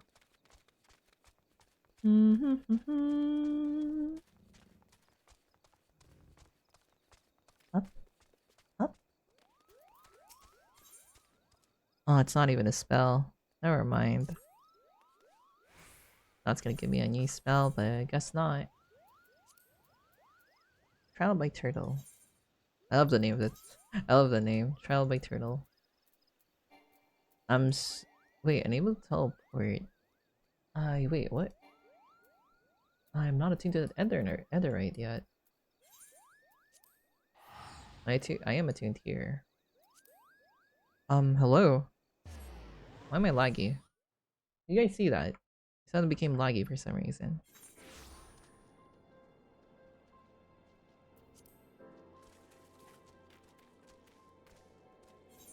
Okay, time to move down and attune myself here.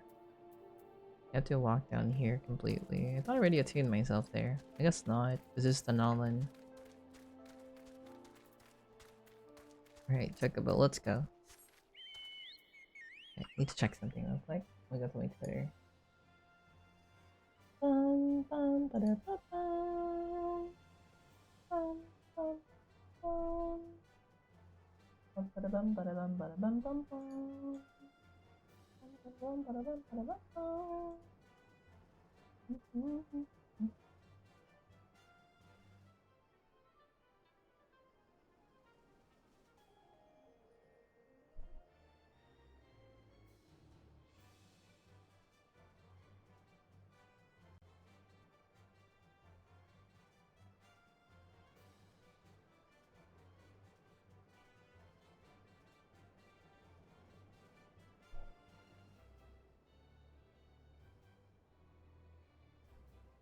Alright, let's go.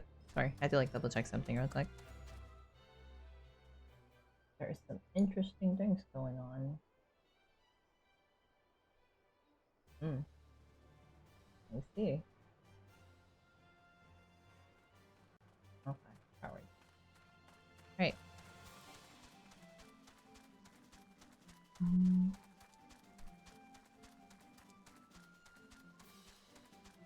Chocobo. Have you guys watched that anime? I've already seen that around. I know it's like a pretty good anime. It's been on Cartoon Network, but I haven't found the time to like actually sit down and watch it. From what I heard, it's pretty good, but it goes crazy. Bobo. Like the Afro guy. The blue Afro guy with the nose hair powers. Bo. Wanna see a cat kiss a dino? Maybe later. I'm busy playing Final Fantasy XIV. Child's being chased. I see a child being chased. That's not a child. That is a small man. A tiny person. A level 31 tiny person. What are you doing here? Hey, buddy. Oh, that's a new fanfare. Hey, buddy.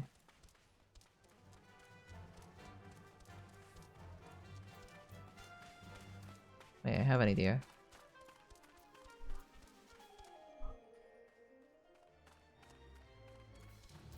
Let me unmount. Let me switch to my bard. then we do this together.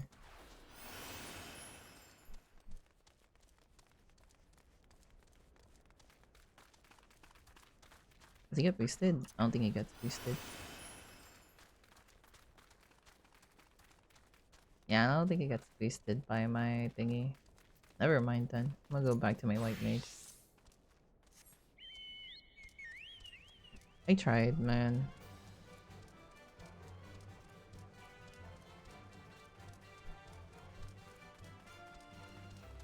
I'm gonna beat you.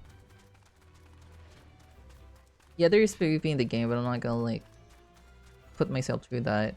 Also, I see a lizard on my wall. At least it's not a cockroach. It's a tiny little man.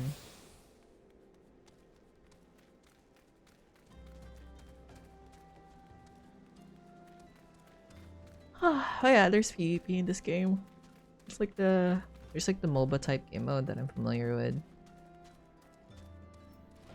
Hello? Get your business, adventurer. Oh, she rolls her R's because she's a cat. He rolls his R's because he's a cat. State your business, adventurer. So this is the one Whiskey sent me. Yeah, I mean, the fog is what he sees in you. Until I do, I will receive no aid from me. Looks below the lizard and sees a cockroach. Nah, he's a chill lizard. At least I hope. He's a chill lizard. Got determination. Ding, ding, ding. Oh shit, it's a Disciple of War outfit that I bought. Damn it. Okay. Permiscent bugger. Very well, had to look at you. You've seen the share of battle, there's no mistaking that, and you did manage to obtain the Adamantoise egg. However, that was not more than a display of brute force and blind courage. I once fought, also believed that his strength could save them. It was wrong, and now I am none. Many years ago, I joined a company of heroes to hone my skills. Instead of challenging my predecessor before I was ready, even when I was young, I understood the victory goes to the patient, the cunning, and the pragmatic.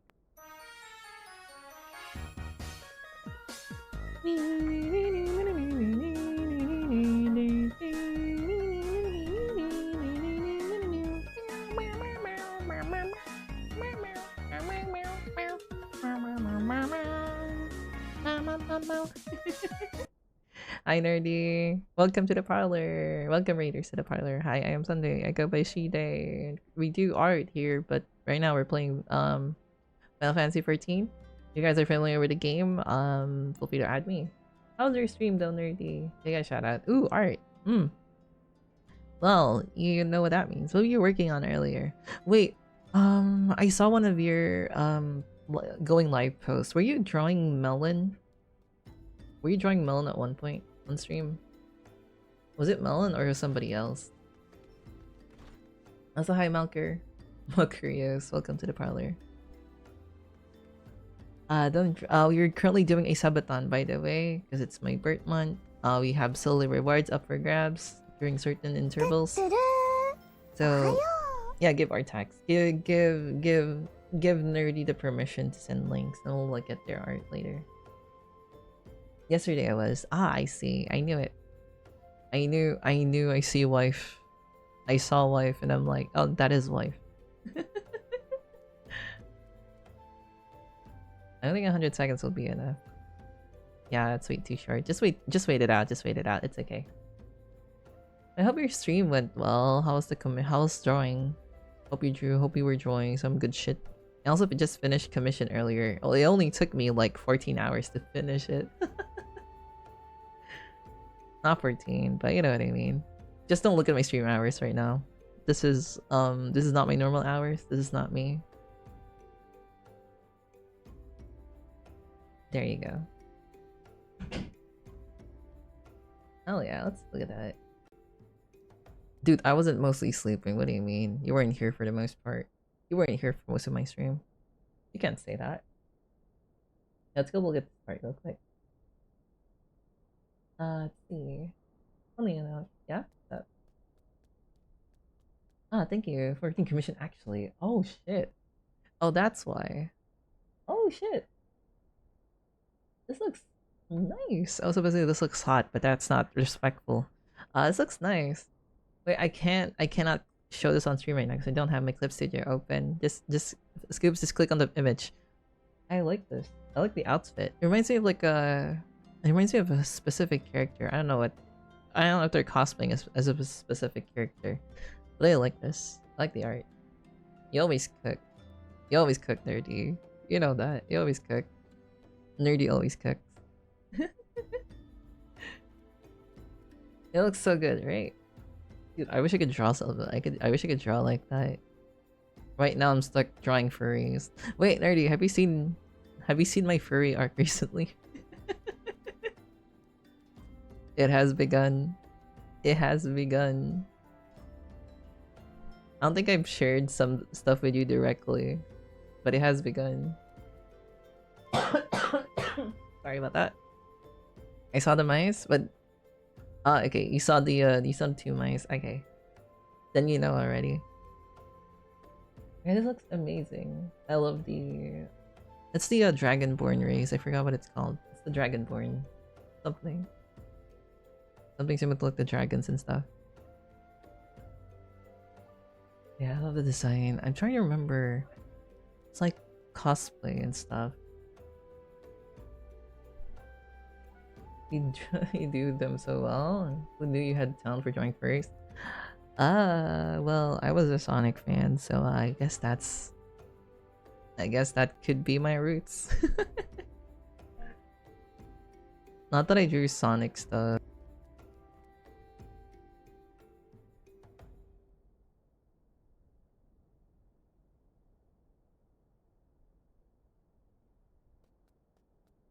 Say no more. Yeah. Just Sonic stuff. It all begins with the Sonic stuff. Not that too. I think I grew up with Looney Tunes. That's also why. Yeah, amazing art. I'ma print this art. I'ma eat it for breakfast and try to absorb as much talent as I can from this art. Honestly, the outfit bugs me. I'm trying to remember. Are they supposed to be cosplaying as somebody? Because the outfit looks so damn familiar. You always have talent for furry art. Nah, I don't. Leonard, do you think you can? I think the Leon outfit, right? Yeah, it's the Leon outfit from or also Squall, but it's like Squall. It could be Squall too from FF8. The Leon outfit, but red. Yeah, it's also Squall. I think it's Squall as well. I'm remembering Squall here. All she needs is like the gunblade. She's set. Look at the Trello like that. Oh, look at my Trello, like that one Wolverine gif. Sorry about that. We're speeding through the commissions. That's why we're doing art for most of the hours. Now we're just gonna be playing video game. Leonardy, again, thank you so much for the raid. Appreciate it. Feel free to just like lurk and vibe here if you want. But if you need some post-stream to do some post-stream aftercare, that's also very valid. And very, very welcome here. Just feel free to vibe and stuff. Thank you again for the raid. And I hope to talk to you some more soon, yeah? I should draw your persona as well. You should definitely draw your persona as well. You're one of like my inspirations for art. And that's like, you know.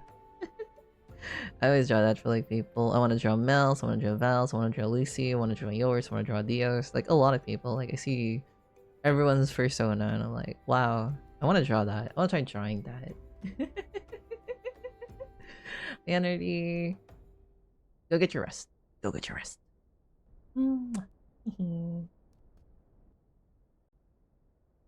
Alright. Where were we? Always a pleasure to see a cutie. No you. No you. No you. Sweeties, you bless me. I am the... No, that was the kiss of that. I have cursed you for 30 days. You'll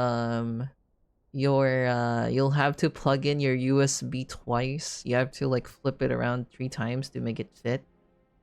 That's one of the curses. that I gave you.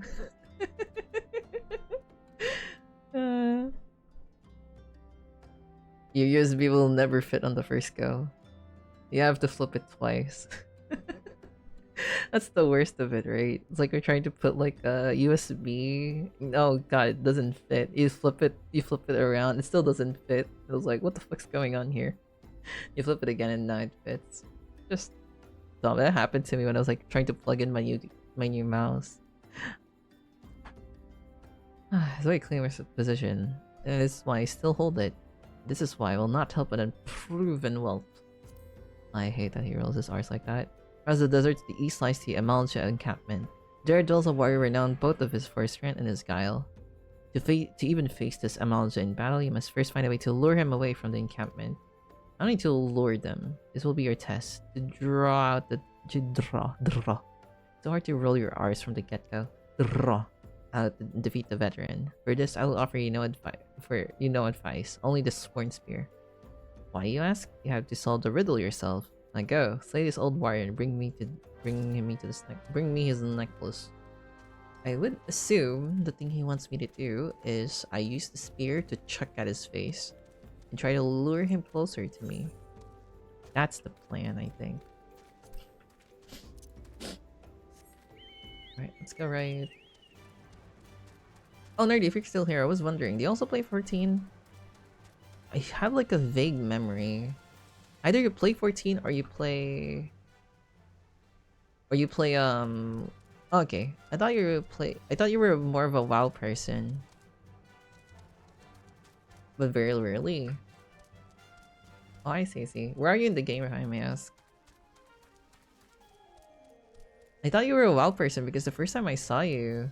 The first time I met you, you were doing a World of Warcraft OC drawing.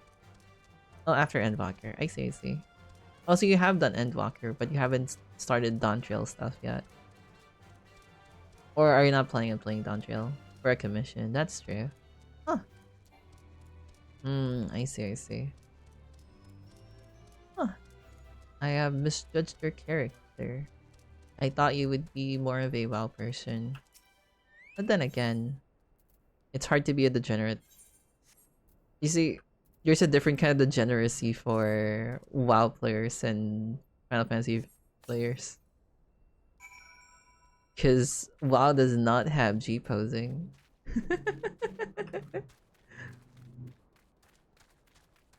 I don't know yet. I don't think we want up a time. That's fair, honestly. I'm just going through like ARR because it's like the slowest bits, if I'm being honest. From what I heard, it's like the slowest bits. I need to eat my eggs.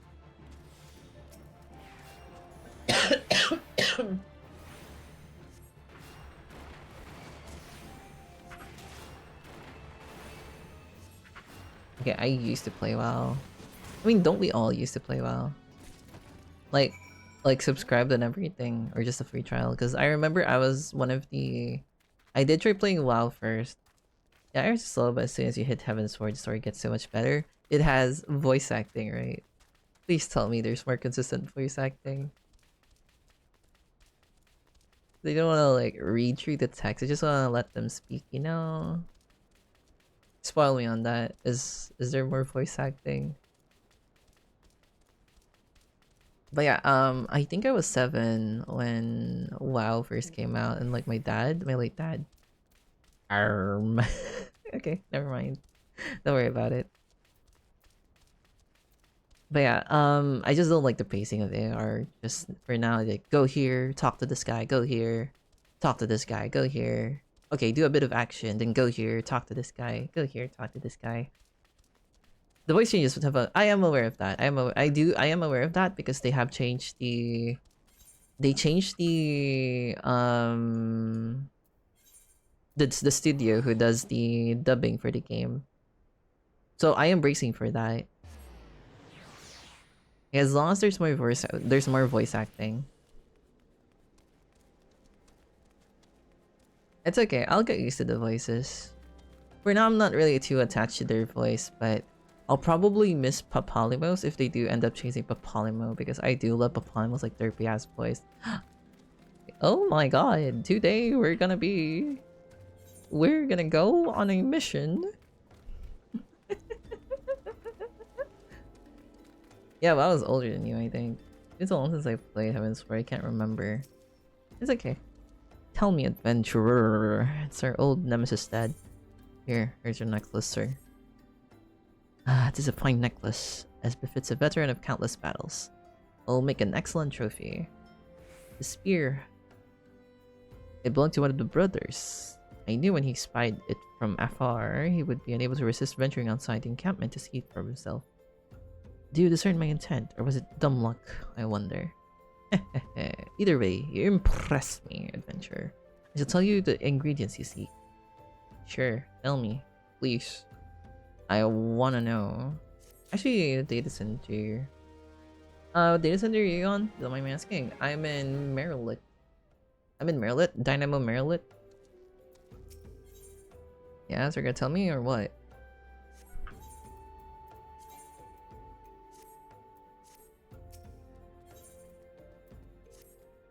Ah, shame we did not meet when it was still the company of heroes. You would have made a fine recruit. I mean, you went in Zodiac. Oh, I can go there, right? No point in dwelling on what cannot be. You have a well-rigged warren to hunt.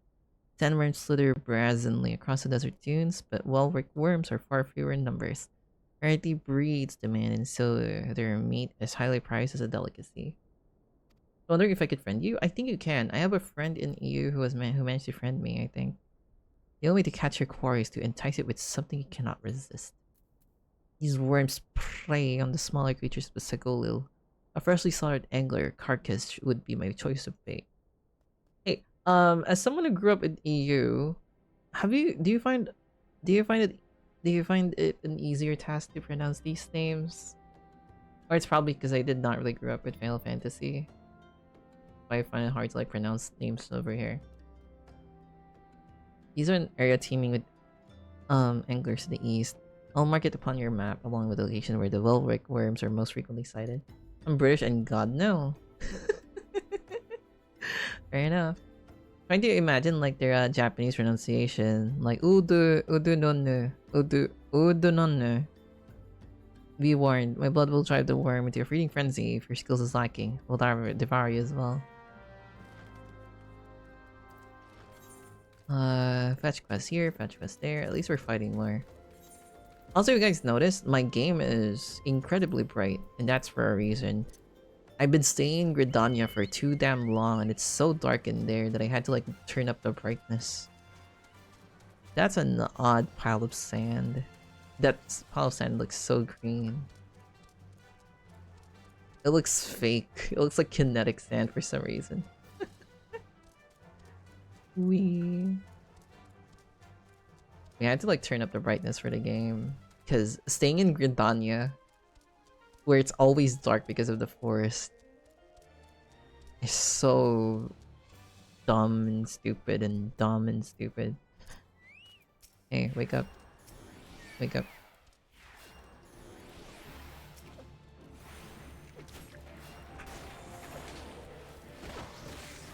There you go.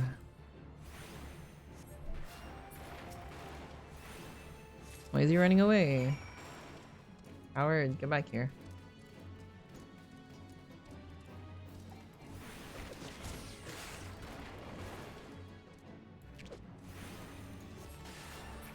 Alright, let's go. Where do I place it? Dude, this looks so fake. I don't know what's up with it. This sound looks weird to me. Where am I? In Genshin Impact? Fucking... what's that place name is? Aw, sand is too high. I can't get up there. Wait. No, I can go around it.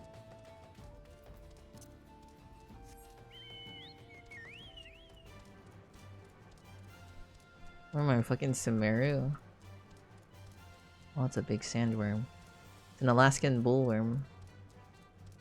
It's big and it's all wriggly and it ate everything.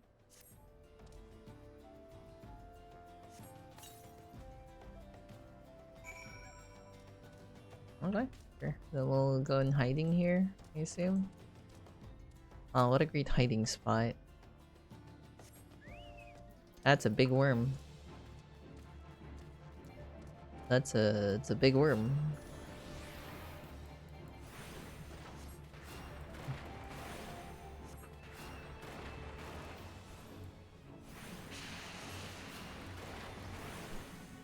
That's a dead big worm. That worm got a dumpy though. Look at that. I mean, what? Alright, let's go back home. This place is doing things to me.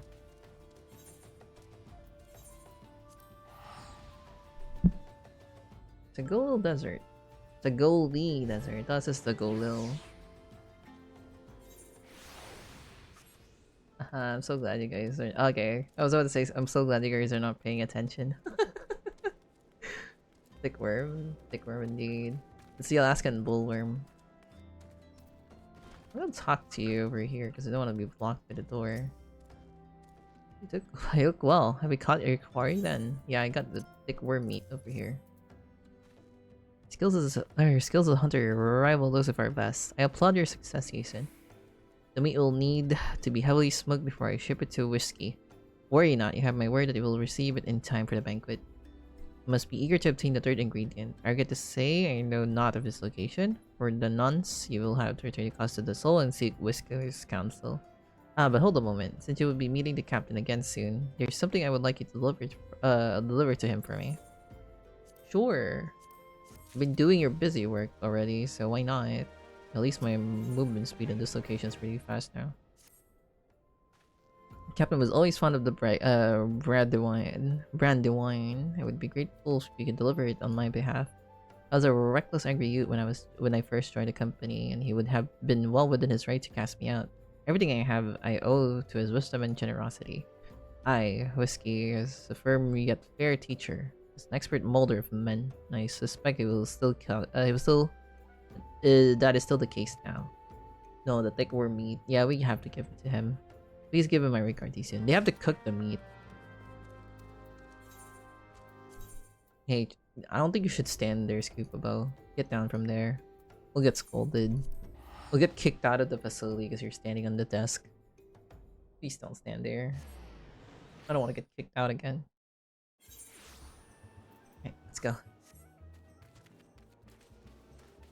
This place, the music in this place has like the Sonic Unleashed vibes of Windmill Valley. What was it called? Whatever it's called. Well met, Ethan. Landonel and Udnon both spoke highly of you. What brings you here today? Oh, here's the wine, by the way. My favorite. I shall have to thank them personally. No, you have but one ingredient left. Fortunately, you will not have to travel to Aldenar this time to obtain it. Oh wow, that's an easy task to accomplish. Thank you so much. I appreciate it.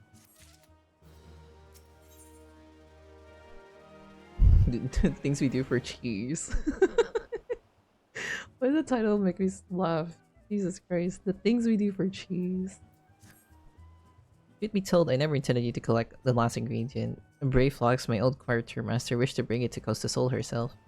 However, not long ago she sent word that there's been some trouble at the long stop. It was that the delivery would be delayed indefinitely. She told me nothing of the incident itself, but I fear the situation may be dire. Hi Alter! Welcome, welcome. Send a reach the bad emote. Though I would like nothing more than to aid her myself, I have no choice but to turn to you and your allies. Make haste to Hidden Falls, talk and speak to your Ozunazun. It will direct you to your Raincatcher Gully, where brave flocks and the people have made their home. I met one of the funniest characters earlier, Alter. It was the guy pretending to be one of the company of heroes.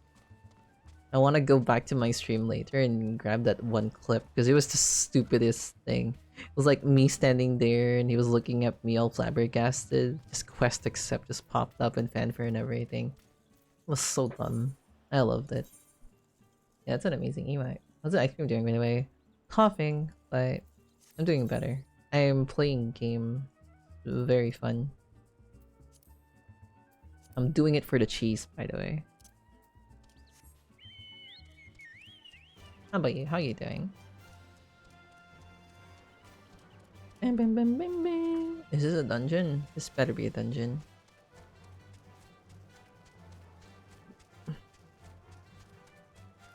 Please be a duty. Alright, what is that emote?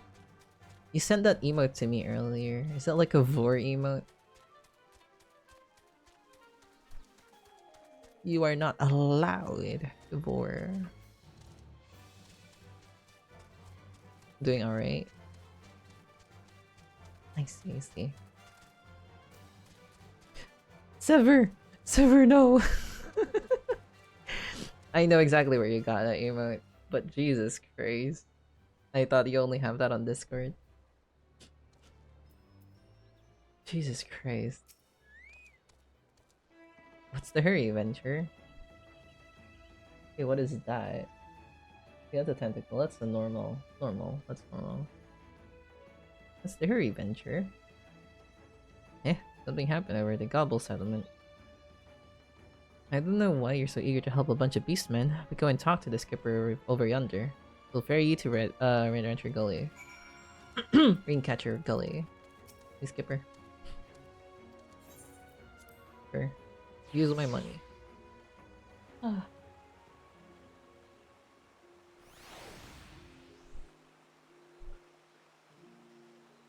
Wait, what the fuck is that emote, Alter? Wait, what the fuck is that emote? What is that supposed to be? Wait, I have to inspect. Okay.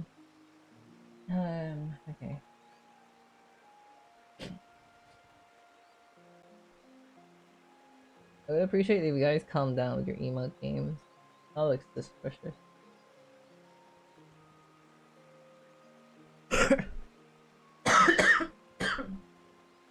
I'm so happy.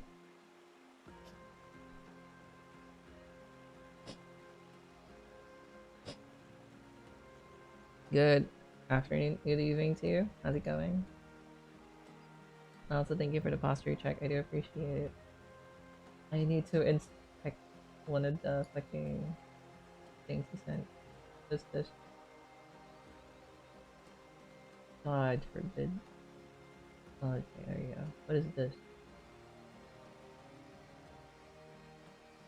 Oh, this is from your channel.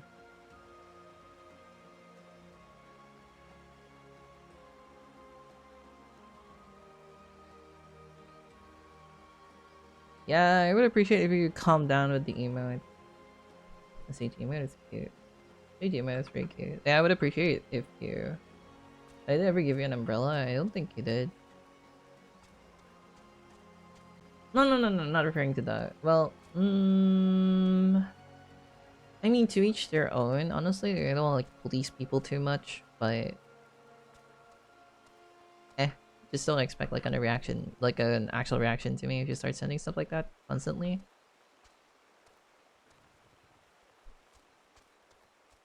Say I have an umbrella to give to you. Well then. I was about to say you know where to find me, but yeah. I was about to say you know where to find me, but I don't think you know where to find me. Is this a dungeon? I think it's a dungeon. Please be a dungeon. Oh, Alter, I was about to ask something. At level 50, I can unlock some of the classes again, right? There's some classes I can unlock at 50. Also, how are you doing, Happy? How's the rigging? How's the rigging going? I was able to check with you on that line. I hope rigging goes. I hope rigging's been well. Which one are you thinking of? No, I just remember some of the missions to unlock some of the classes are just level 50. I was wondering if Pictomancer... I was wondering if classic Pictomancer doesn't require me to be doing Dawn Trail content. Just be level 80. Just be level 80 with DOH or DOA or DOM.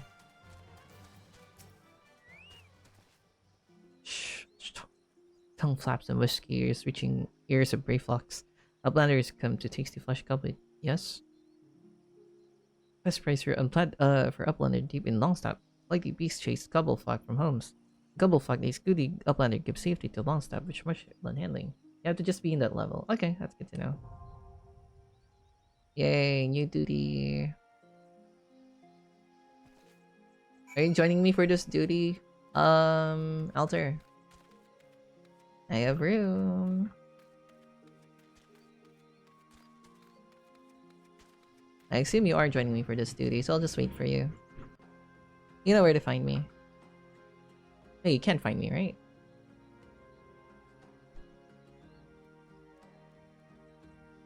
Okay, while we wait. Because I can just catch up with chat. Wait, I need to mute real quick. I need to blow my nose.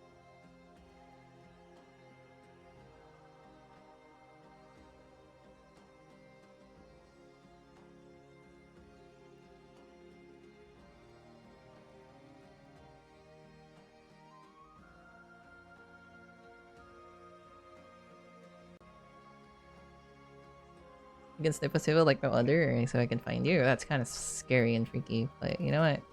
You do you, buddy. What's this other goober doing here? Level 39. I see. She can fly? Okay. Let's see. Alright, let's look at my inventory real quick.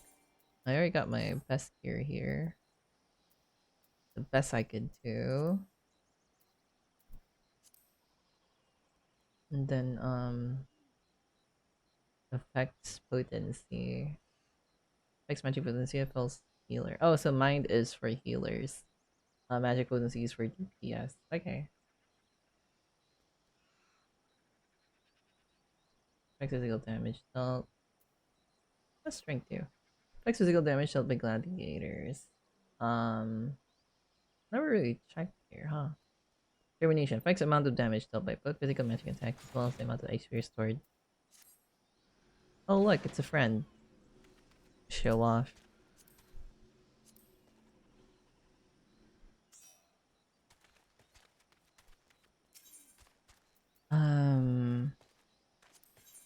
Okay, start this thing. Oh wait, you're trading with me? Give me a sec, Alright. Wait. That's weird. I heard the thing. You can trade with me later, if you want, Alter. Wait, why are we doing this? Uh-oh, I made a mistake. Well, I did an oopsie. I didn't select the the right mission.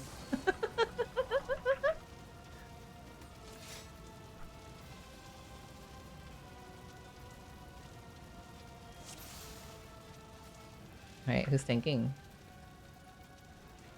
Oh, Damon's tanking. Okay.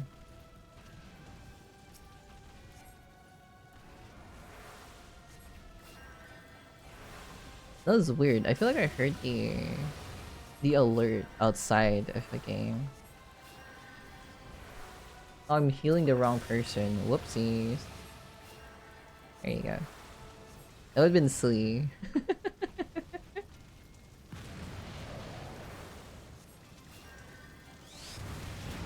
Accidentally healing the wrong person. Imagine that. It's gonna be me.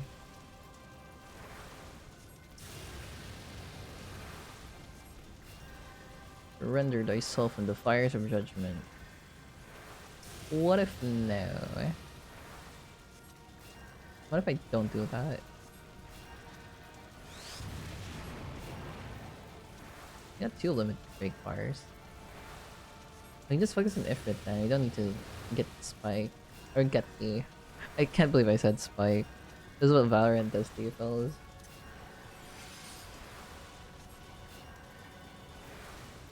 Nice. I took the wrong mission. Let's try that again. Alright, we commend the other players. Here to Damon. Okay, let's go hop off as soon as possible, Raymond. Alright, do you want to trade with me first before we enter? We can trade with me first before we enter, actually. I My friend disappeared. Where could he be? Oh no. Our friend probably not loaded in yet. Okay. Look at him. Look at it. Look at him. Look at his getup. Oh, little goober guy.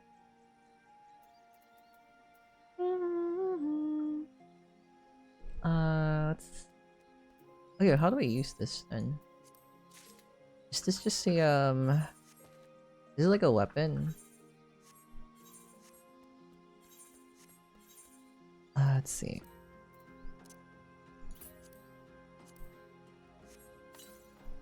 Oh, it's a fashion accessory. Personal effect. Okay. I've gained access to fashion accessory. Use it to select fashion accessories under character and main menu. Can we use character from this menu? After equipping fashion accessories, it can be removed and pressing the action. Oh shit! Wait. Okay, so I go to character menu. I get that right. Wait. This character menu. So I assume it's here. Do I go for... how do we use this umbrella? If you can help me real quick. Because I know it's an action now, but there's two character menus. Oh shit, right. There's one where I press P? No, it's the action straight. Oh, there's extras. Repose. No, it's not the one.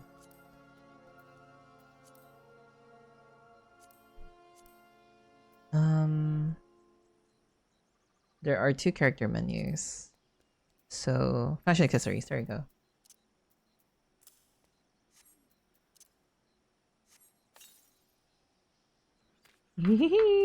Look at that.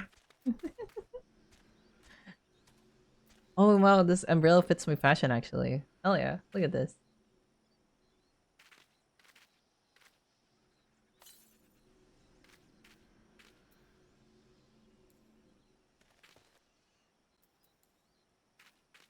Oh, it's so cute.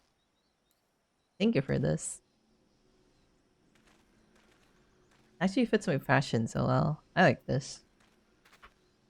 Can I ride my chocobo with the umbrella? I cannot. Damn.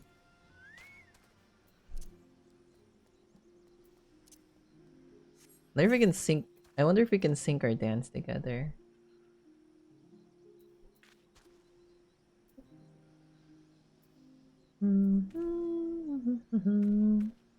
Wait, I need to queue up the duty. I forgot we need to speedrun this.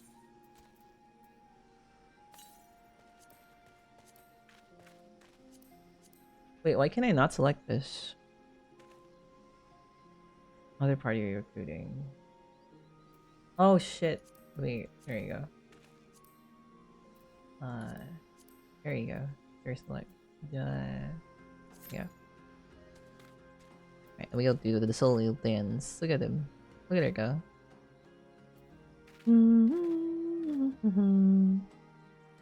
Dude, the umbrella fits the... The umbrella fits the... Oh, my glamour right now. I love this. Thanks for this.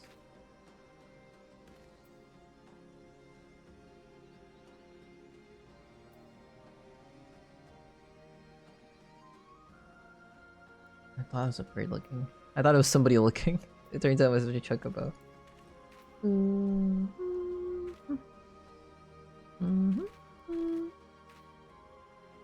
Look at her go. Ain't she a cutie?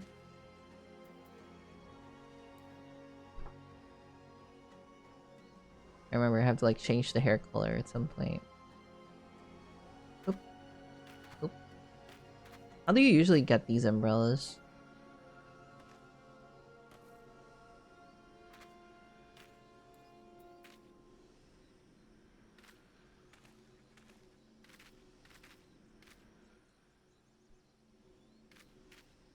Wait, you have no idea where you got these umbrellas? Just give them to me. How did you get your hands on these then? Very cute umbrella. It fits my outfit in a way. Very checkered ones for each eve, so I bought a few of them. Ah, I see, I see. Can't believe this one is cheap. It fits me so well. Look at this. Name a better parasol to give your Lolafel. It's cosplaying as a black mage when in reality they're a white mage. Go white mage, go.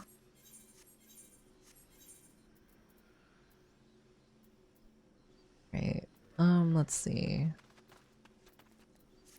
Is that a tank? It's not a tank. There's a level 8. There's a level 90. Oh wait, I clicked on you. I clicked on them. I'm guessing it's easy to craft or something. That's all I can think it's the reason. Fair enough. I want to get into my DOH stuff soon. My DOH and DOE stuff. White Mage in Disguise. True. They want to make some really nice outfits for my other classes and not just this one. I mean, this one's definitely a vibe still. Oh, there you go. That's weird. It feels like this alarm is playing outside of the game.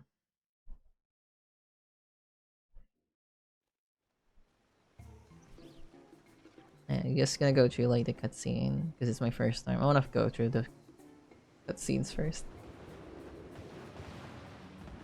Ooh, it's a big ass dino. Alright, who's tanking?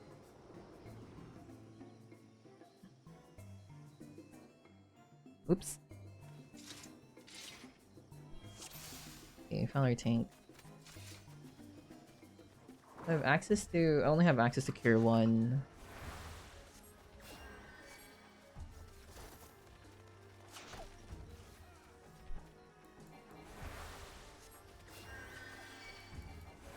Uh-oh, they're on me. They're on me. Help!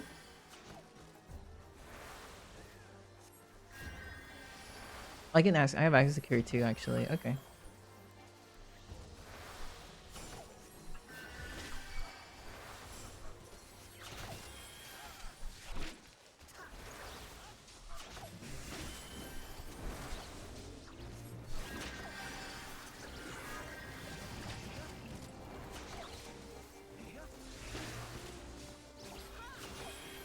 It's okay, got the healing.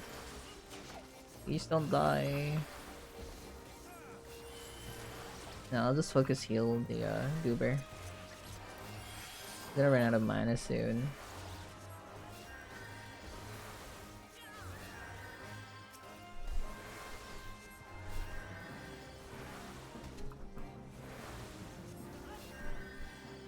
Yep, I almost ran out of mana there. That was kind of dangerous. I shouldn't spam my cure 2 because that's gonna use up a lot of my mana. Cure 1 should be enough.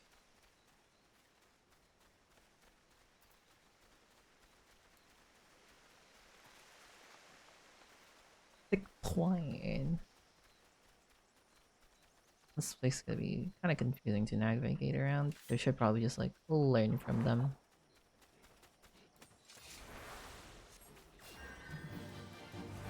Right, they got this. I'll just heal from the back. That way not everyone takes damage. I'll cast Lucid Dream every single time it's available.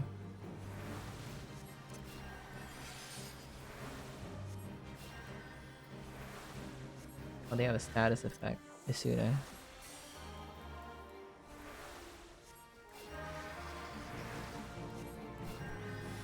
Yeah, I should be mindful of their status effect as well.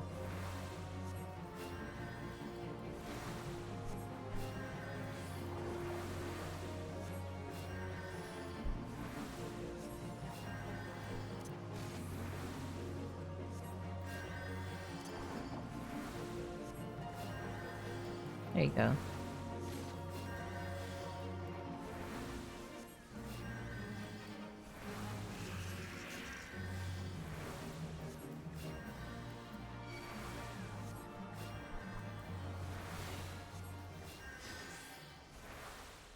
Wait, are there different body parts on that one?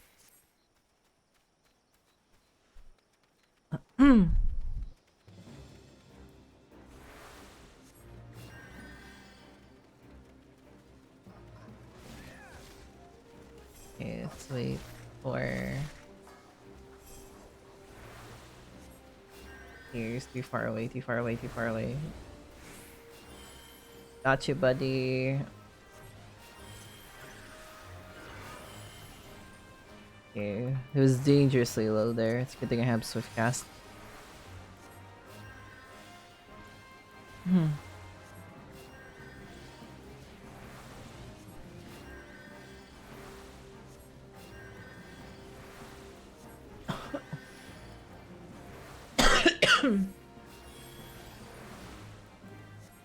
Okay, so I need to wait for technically my cure can crit. So every time I cast cure 1, there's a 50% chance I can cast cure 2 without using up too much mana, which is great, honestly. Because cure 2 uses up like 200. It uses up like 1,000. That wouldn't be great.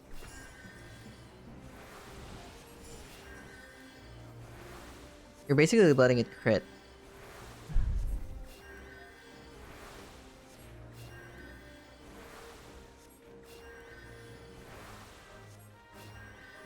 Alright, just healing here from the side.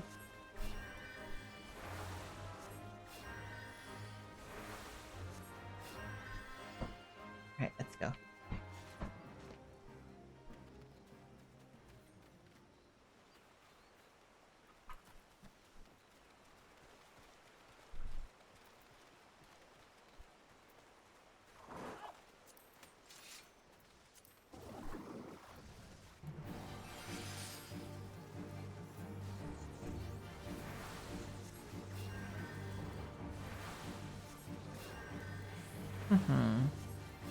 Okay.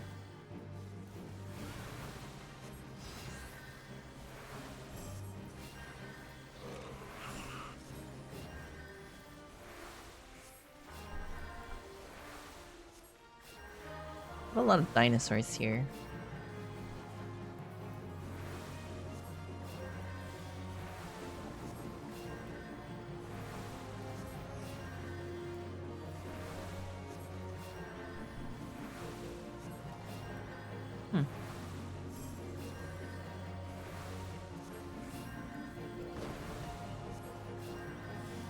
There you go.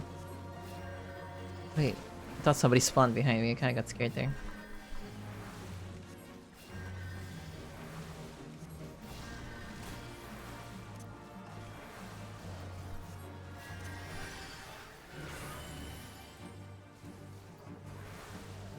Cast is 2 seconds. Medica, I can just cast Medica, but it's only slightly slower.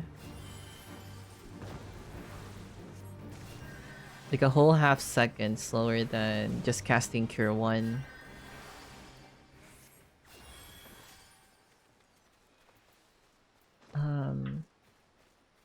Ooh, Disciple of Magic would need this.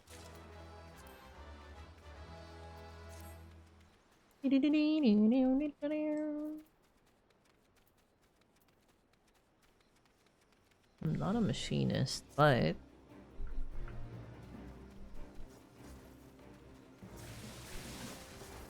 oh dude, you're too far away.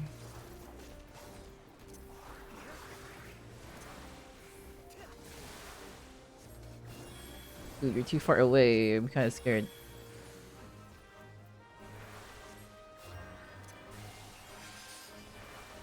Don't die on me, please.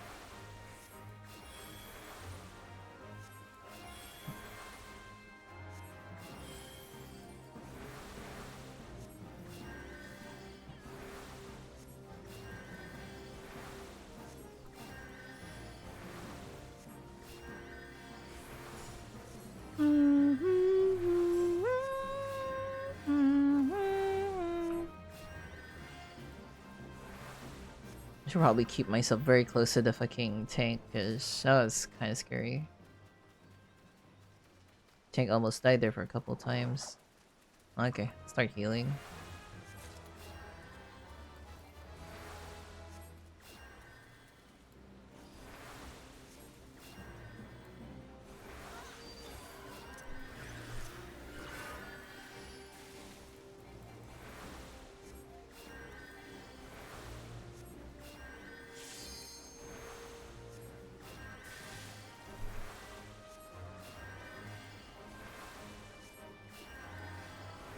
Oh shit. I canceled my cure.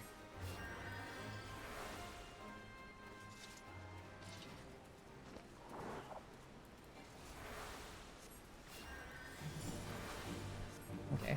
Easier to keep track of this one then.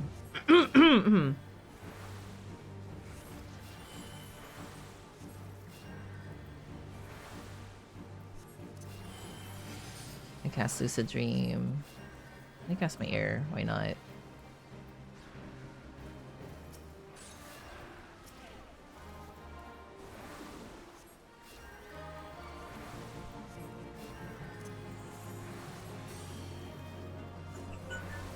Wait, it's only 11 p.m. Hey, but you're gonna fucking die.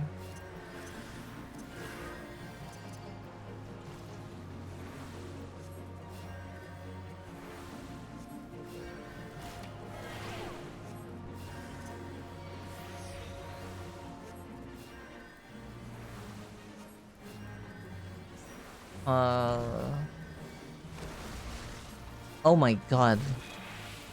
Uh-oh.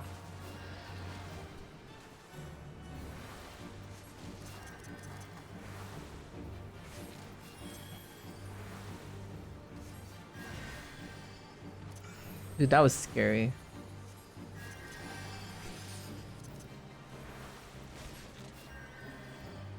I need to heal Raymond real quick.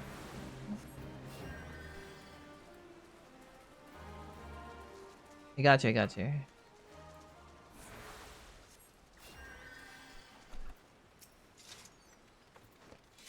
Dude, I almost died there. It was kind of scary.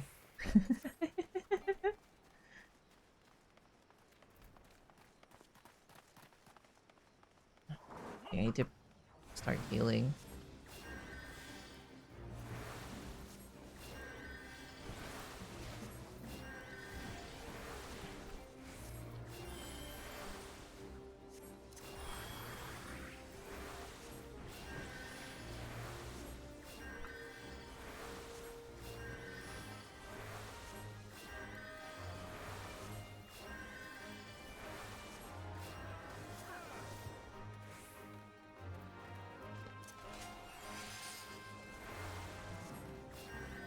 Yeah, that rapid fire casting was very big. Oh, it's gonna go far. It's gonna go far again.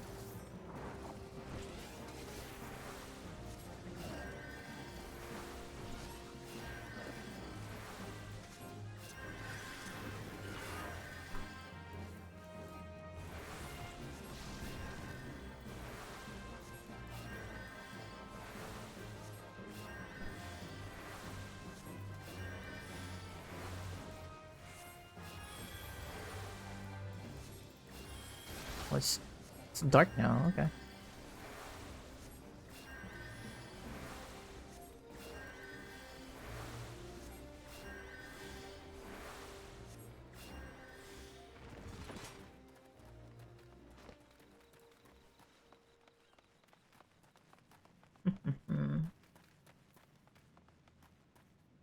Right. Cutscene time. Oh, look at that.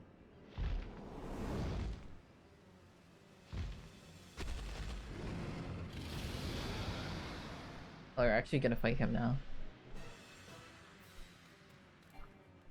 I'm not there yet. Hello, I'm here now.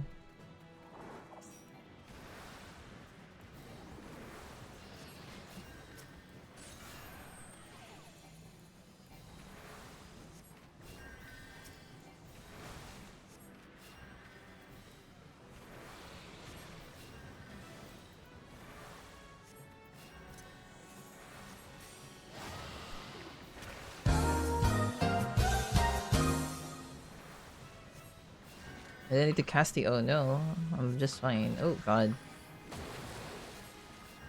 Give me a lot of bombs.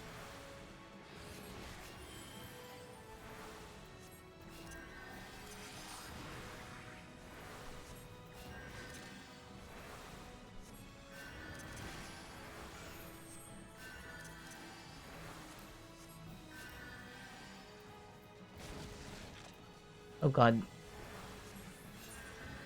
What a worst time to lose my fucking Medica.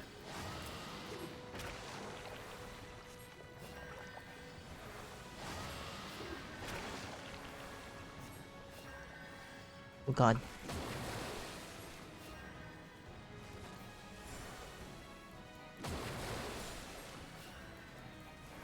A lot of pulls of goop.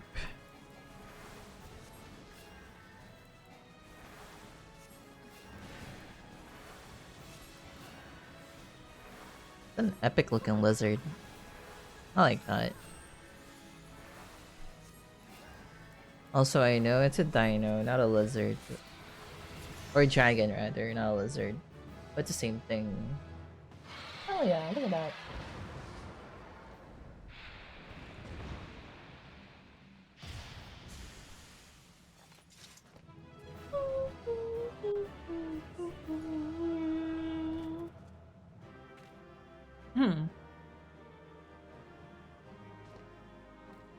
Hey, look at the treasure coffer. Hi, Raymond.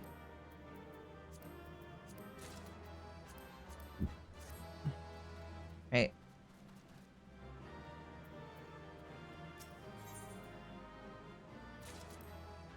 I mean, they technically are, yeah. Yeah, hey. Alright, I'm gonna do my mission in. Hello, Brave Fox. They are technically lizards, yeah. Skull. Godly planners. Thanks for Gubby Fox. Folk. Flighty Beast is tricky foe, but Uplander outwitted with plans making. Uplander is very good head for fight, he think. Brave Fox happy gives tasty fresh gubby treats to clever Uplander. Give me the cheese, please. Cheese is stinky sweet gubby treat. Special make with secret gubby arts. No party complete without gubby gouda. Brave Fox and says. Alright, Raymond, I'm gonna go disband for now, so I can do my missions. I'll see you in a few. Goodbye. Let me go give you a salute.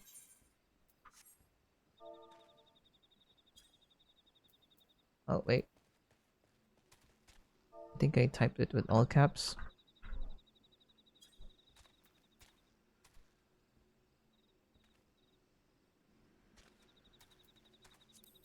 There you go.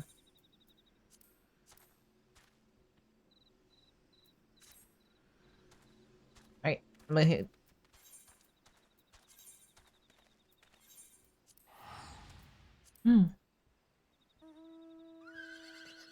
Nice. Look at that horse.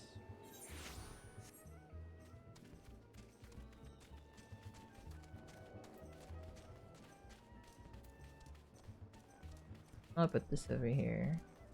Because why not? Put this down here actually. Look at my umbrella. I messed up. Go.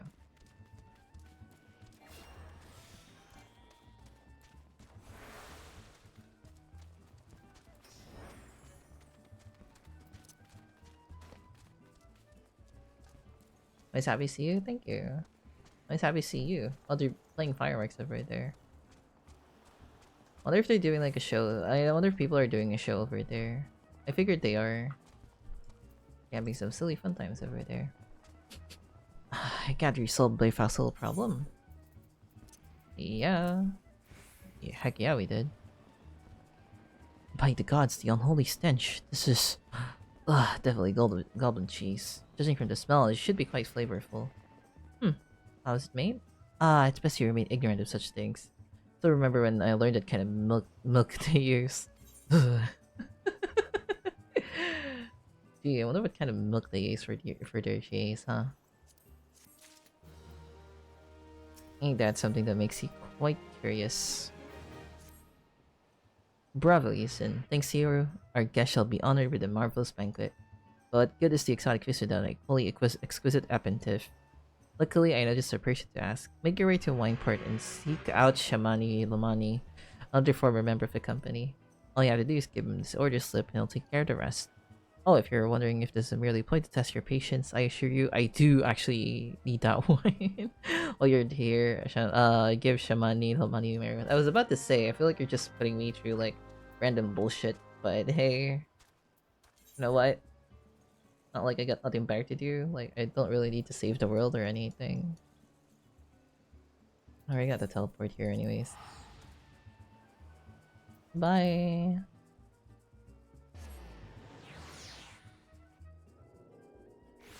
Hello? Yeah, I figured. Up. At least it's a Lalafell. Sweet crime and blood. You reek of blood. An adventurer, unless I am mistaken. It brings to the wine port. An order. Let me guess. A request from the finest vintage I can muster. A paper smells of loam and perfume. Close to the soul. And there's also unmistakable odor of goblin cheese. Well, Master Gregoruju would not settle for anything less than the best. Just White and his crew must be quite busy preparing an exotic feast. Hence his decision to rely on an adventurer. Hell yeah. That adventurer is me. But perhaps you are confused. This display of deduction was not intended to impress you. When one loses his vision, he is forced to compensate in other ways. But you've no interest in my affairs. You only wish to discuss the wine, I suspect. Yeah, give me the wine, please, so I can fight the Titan. Kind of in a hurry right now. Life can be so delightfully unpredictable. I always had a passion for wine, but it wasn't until I was forced to retire that I could pursue it as more than a mere hobby. It would have been possible if not for the savings I amassed during my time as a mercenary, of course. Say what you will about the nature of that work, none can deny that it pays well. Ah, but you grow impatient, and Weisgott must have this wine. Herein lies the problem. Nothing in my possession is of sufficient quality for this occasion. The best vintage in town is hoarded by Brigillian, who also operates a large winery of the villain. Somehow I doubt he will be perceptive of your request, but given the circumstances, we must need bags as assistance. Order cannot refuse. Let me go plug my phone real quick. I can charge it while I'm playing. So that later I need to like get plugged in.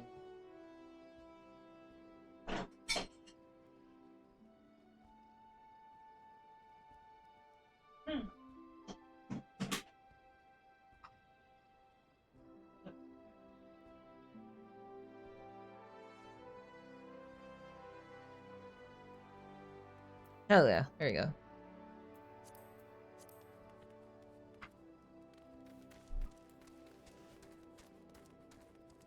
Inside the house? It's probably inside the house. Hello? Oh, not you. I don't want to talk to you. What is it? I'm in the middle of an important discussion. If I do not care, and I do not care for interruptions. The neophyte Winter bid you speak with me. Huh. Neither you nor your friend has failed to appreciate the subtle qualities of my private stock. Would sooner serve you gubu urine to sell you my worst vintage. Be gone from my sight. Wow. How rude. Yeah, at least I got EXP from that interaction. Money la money. Take it he said no? Really, in those words? Well, I cannot say that I'm surprised. While there's no denying his passion and skill, the wine baron of Limsalaminsa is not a man known for his tact. Very well, we shall have to take an alternative approach. Rescue? Ooh. I can pull goobers towards me. Pretty silly stuff. Okay.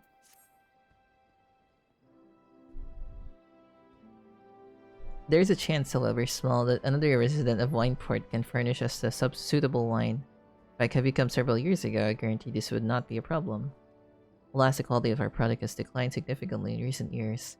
The only breeds cultivated these days are commonly lowland vines, which isn't to say that their grapes are too poor quality, or that we have known better. Long ago, the vignerons of Wineport crossbred several species and produced A great bearing find never before seen quality. Bacchus grapes were once in the pride of the town, as they were used to produce vintage which surpasses all others. This introduced the most aromatic, the most complex, and the most flavorful of all wines. The legendary Bacchus wines were born right here in the wine port. Part of my enthusiasm. You see, I once had the privilege to sample the particular wine. It was an otherworldly experience. In that moment, I felt as though I had tasted the nectar of the gods themselves. I transcended the mortal flesh and was one with all creation. But all is too often said, the calamity changed that. Bacchus vineyards were completely destroyed, along with much of the existing stock of Bacchus wine. What little remains is closely guarded by its owners, for you can no longer Can't convince regard as part to part with his wines. Our next best option, as ridiculous as it sounds, is to find someone who has the bottle of Bacchus wine, to offer them every gill we can spare. But rumors that one of the vignerons tending the vineyards must be have once owned a bottle. Perhaps you could start by speaking with them. Sure, why not? As long as it nets me EXP. Huh. Anything for you, Beyonce? I have dropped the eggs.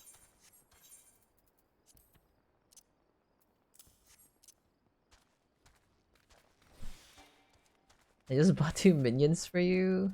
Why? I mean, I appreciate it, but you gotta spend that money on yourself, friend. I went the wrong direction. There's some Chocobo.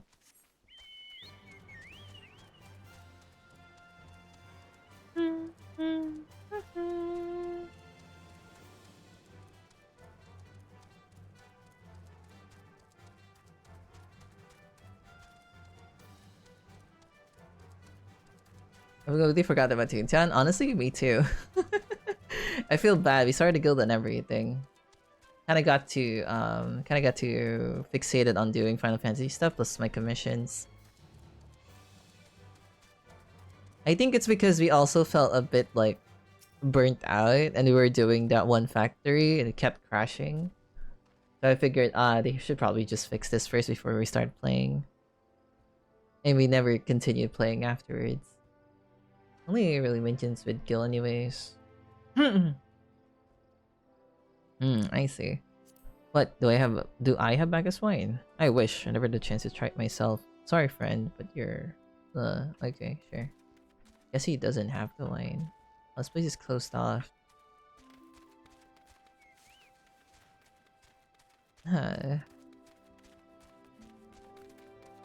Open the gates. Oh, I can just hop behind the fence. That's very silly. Ow. Little guy. Oh yeah, that was the last thing we tried doing, but the server were laggy. Yeah. Bacchus wine. Don't remind me. We have a cellar filled with the stuff. Thought I could keep the wine safe from the thieves and the elements. Never counted for a bloody primal blowing up the goddamn house. I chimed in with the haven't you people ever heard of? Closing the goddamn door. No, it's much better to face these kinds of things. Citizens of poison rationality. And I can't unlock any better gear in MSQ to level 77 MSQ. By doing that, I might as well wait until I beat the expansion to get the better gear. I don't understand what you mean. No luck, Most regrettable, but we had to try. But Bacchus wine would have been perfect for the occasion. Though I must confess, my certitude could be due in part of my personal history with the beverage. After Titan blinded me in our battle beneath Ogomoro, I fell into a depression. It wasn't until I tasted Bacchus wine for the first time that I realized there was still so much I could experience. Even in my condition, it helped me find a new direction in life. Oh, she's blind. I didn't realize that. I'm sorry about that. It breaks my heart to think the Wanderer's Ambrosia, which once filled me with hope, may forever be lost. Aww. I'm sorry to hear that. Yeah.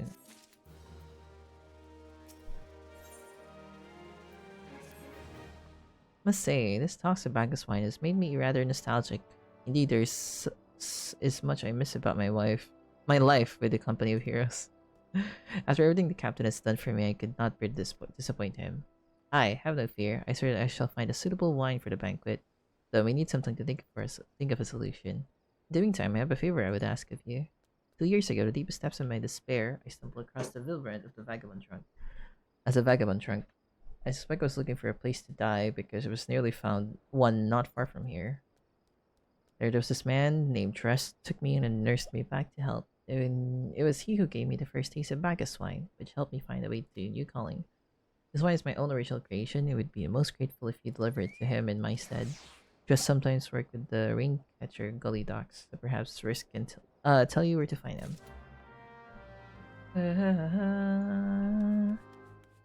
Oh, hello. Were you waiting for me?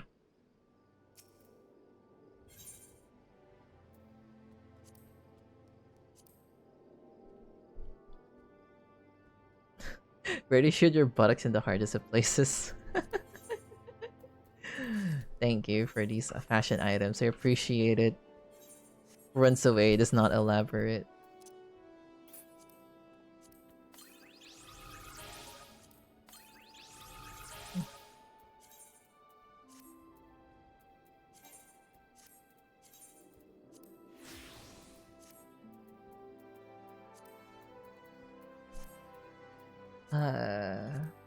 These are fashion accessories. Yeah, the cushion's more of a fashion thing, I figured. But it's not pop up on my thing. Did I not just use them? You remember you gave me a minion. Oh, okay.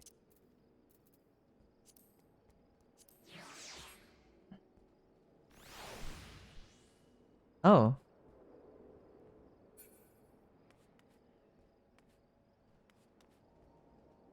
Oh, okay. Let me just like sit here. Finally, something to sit on. Okay. You're both minions, but the other one does not move. Okay. That's silly. Okay. It's literally just like a couch. It's literally just a thing. Got the idea? I figured. For safety room.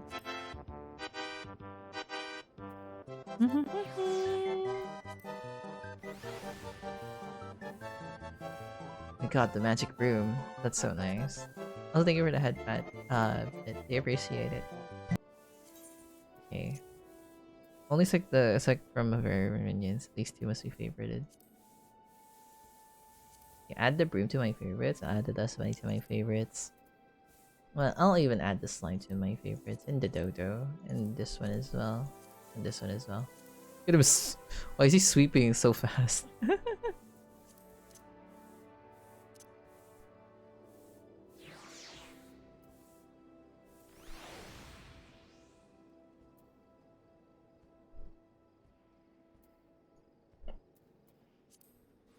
Okay. I will go on ahead and do my mission. Thank you so much.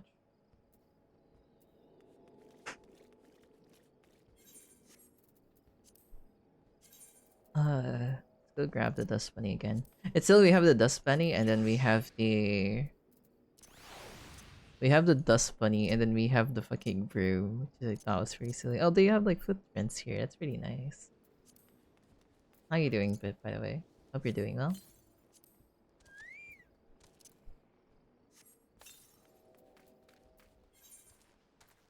Okay, where is this? Oh, okay.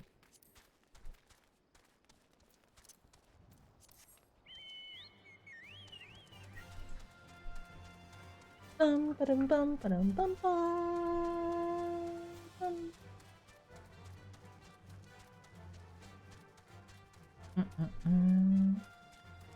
Okay, with the drive to work in a few minutes. Alright, hope you take care then. Glad you could drop by here, even just for a bit.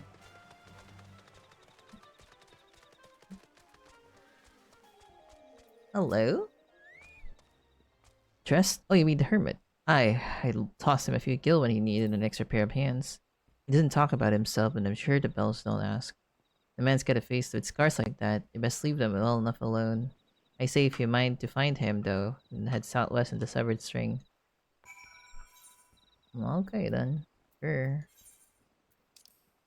I'm gonna play until I'm level 50 and I'll probably call it a day. Still unlock like the rest of the classes.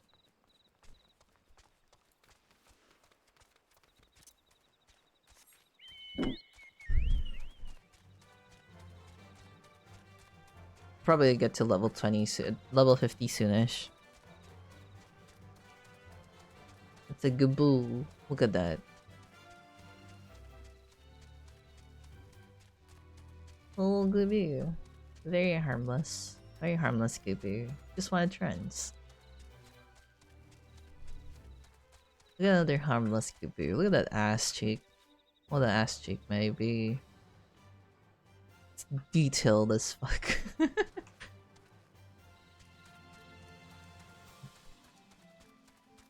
Those are cheeks of the gods.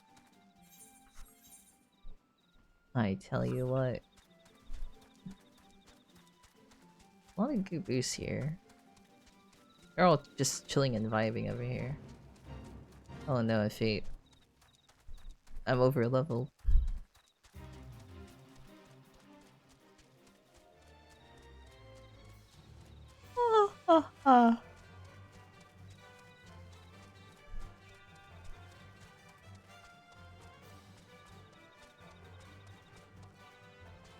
Hello. What? What do you want? Here you go. Wine? I didn't ask for this. Who sent you? Ugh. Did you not want me to be here? I can't sleep. There won't be. They won't let me sleep. The midges, the buzzing keeps me awake. Not. I never want to hurt anyone. I won't fight. I don't want to fight. Oh, like I'll be gone for a few minutes. All right, Sepper, take your time. Please make the buzzing stop. Make the midges go away. All right, our man is troubled. We need to fight them bugs. Need to slay them bugs. Find the bugs that we can slay.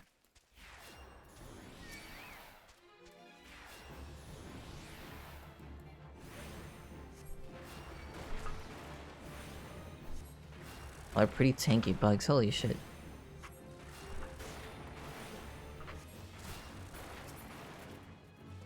Okay, that's 2 of them down. Any more midges? Should be more over here.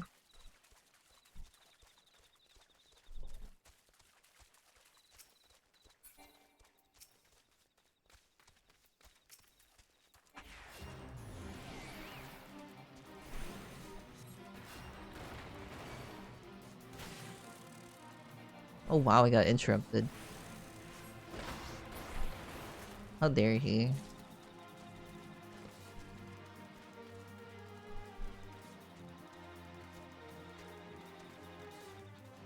Should be more.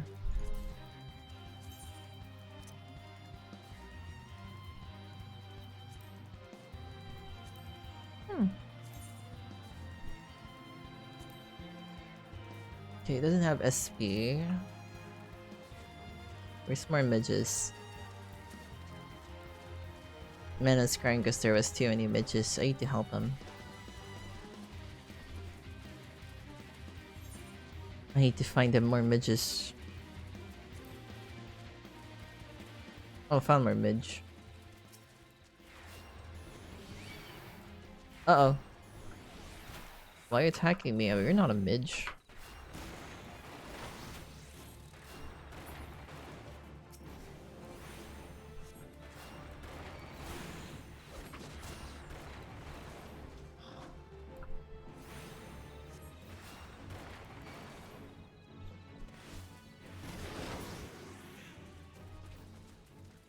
Oh. Someone's fighting. Sorry, I need the midge. I like that for a while, get some food. Alright, hope you enjoy your food.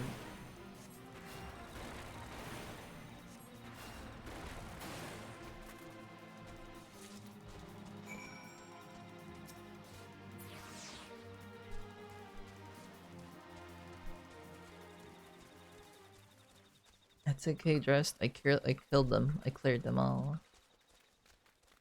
No more Minge gonna be buzzing on your ear.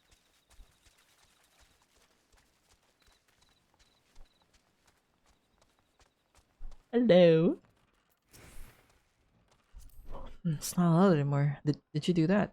Thank you. You helped me even after what my comrades did. We'll probably go back on my own, do my own MSK dungeon in a bit. Don't worry, don't worry. Appreciate the help earlier, though. Run a reconnaissance mission when the Maelstrom caught us by surprise. Tried to escape them, but the others, no one else survived. Didn't ask for this, damn it. Not even the Garleans. Not even Garlean. They conquered my land just like they tried to conquer yours. I don't want to die in some blasted jungle halfway around the world. Just want to go home. Aww. Can help him get home. That's what's best for him.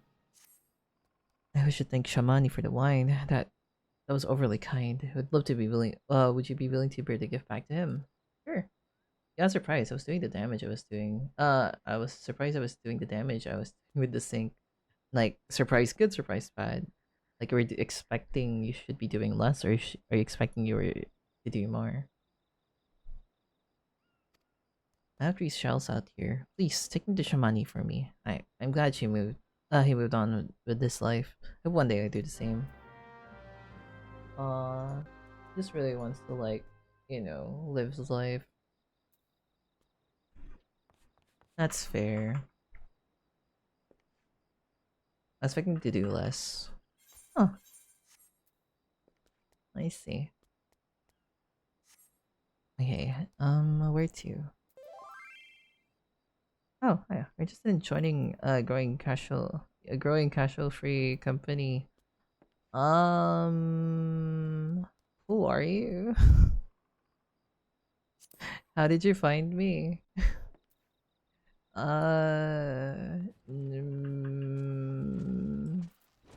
I don't know. Join the fellowships, by the way. No such thing in the message boards. Damn it. Oh well. I don't know how you found me.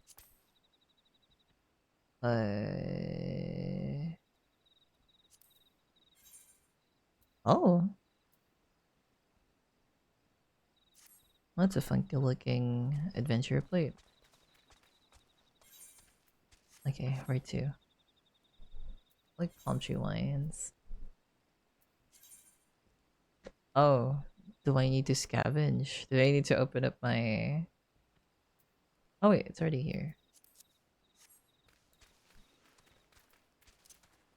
Yahoo! Oh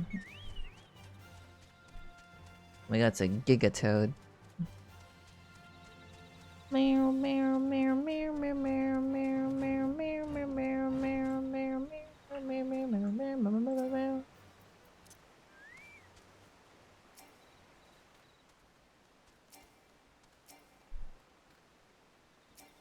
What do you mean? Oh, the nectar thingy. I thought it was the... Here you go, palm wine.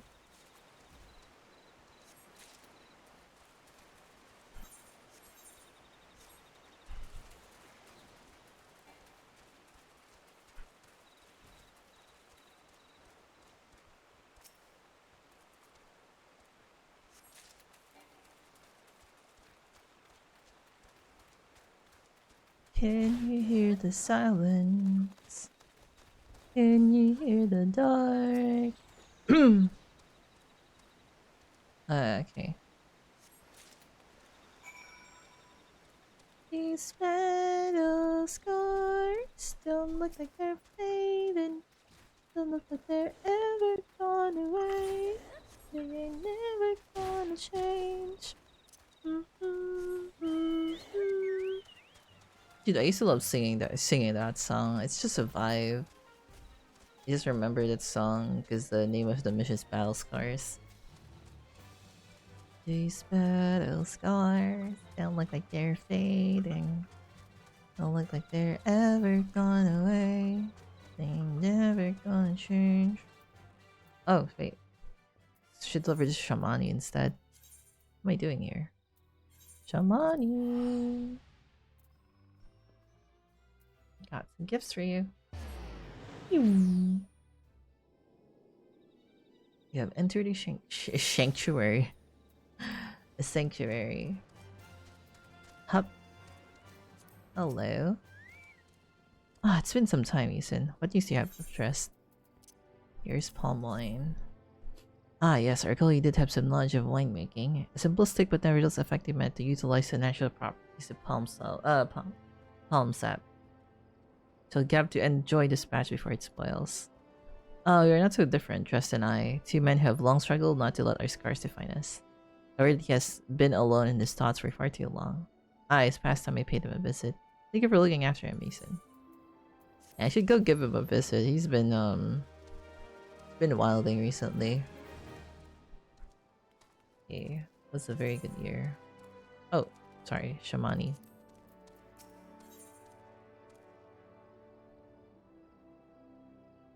Oh, cool. I got a Gubu minion. By the gods, Ethan, listen. I know you're eager to wash your hands of this wine business, but I got discovered something extraordinary about this pipelines. Sealed each coconut shell with a leaf which is very distinct shape and unusual odor. I thought I was going mad at first, but now I'm certain these are the leaves of the Bacchus grapevine. Do you know what this means? Somewhere in the Raincatcher Gully, the legendary vine still grows. If you could obtain a cutting, we should revive the Bacchus wine industry. You must know the dress found these leaves. Here, take one of them back and aim to him and see if he remembers. Sure. It's gonna be a long way down there. Yep, a long way down there. That's why you have a chocobo. Okay, let's go.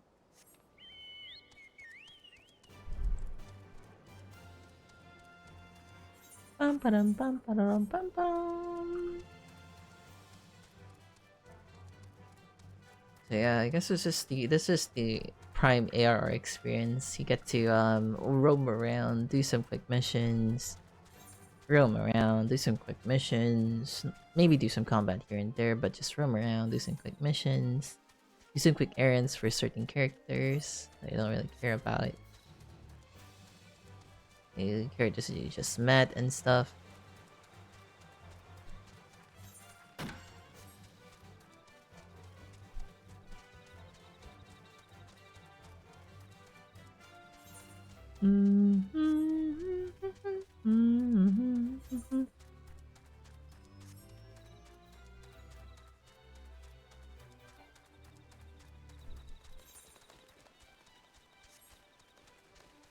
That's a blue guy. It's a blue gaboo.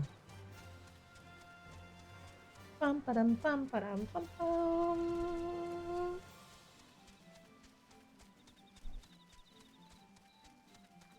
I completely level up that fast. It was like one level away from being level 50.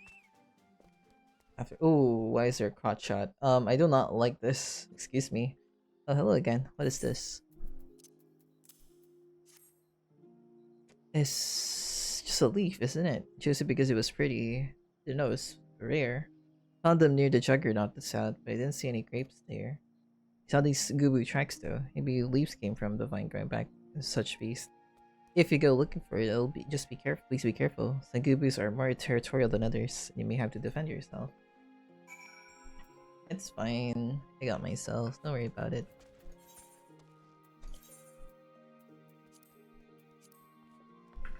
Up. Wait a second.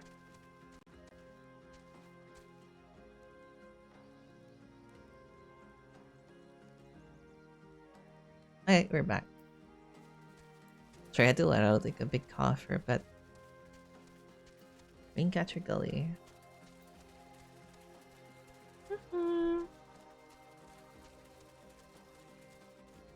Up. Okay.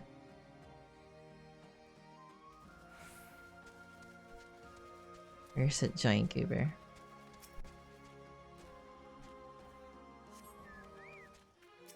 Oh, here's the big fella.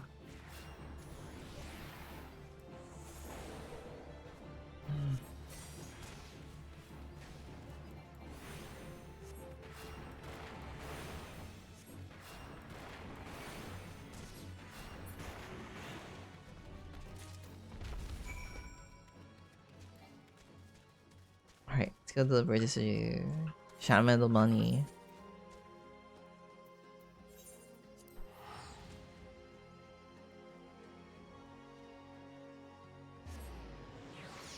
Yeah, I'm so glad she's so close to a teleport.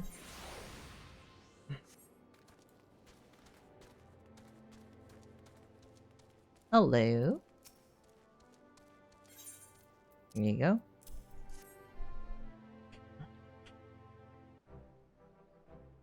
Ah, that was right. The smell, this texture.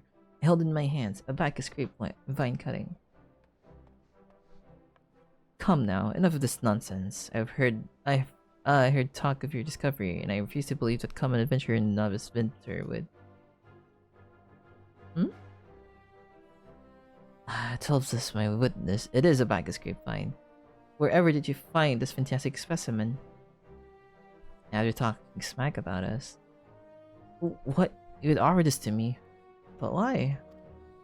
There's not better position to reconstruct the bacchus vineyard than you, Mr. Brigland. You have the resources, the knowledge, and the passion to do so. It would be selfish of me to keep this cutting. I never knew you cared so deeply about your craft. Thank you, good sir. I will not squander this gift. In a few years' time, I swear that every tavern across the Yorza will once again be clamoring for a cask of Wineport's legendary Bacchus wine. Sir, he didn't. Wait, the shape of this bottle, the scent of this label, could possibly be a 1547 Bacchus. That's impossible. The vintage has not been seen since the years before the calamity. It's the crown jewel of my personal collection. For years, I have debated opening it, wondering if today or tomorrow would be the ideal time. But now I realize that it was never meant for me. It should be savored by the saviors of Wineport, I say. He has made us an offer we cannot refuse. Master Gagaruchi will find no finer wine. You have forever changed Wineport, Yisin. Thank you for your kindness and your generosity. Ah, but do not permit me to delay you any longer. Pray deliver this wine to Captain Whiskey. Well, I would very much like to drink it, but I am a patient man. I have faith that one day I shall have another opportunity to taste such perfection. Okay, sure. That's up to you then.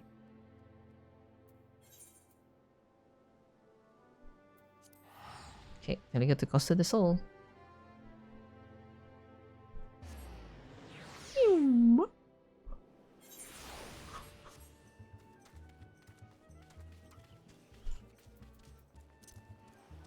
Go, Chocobo, go.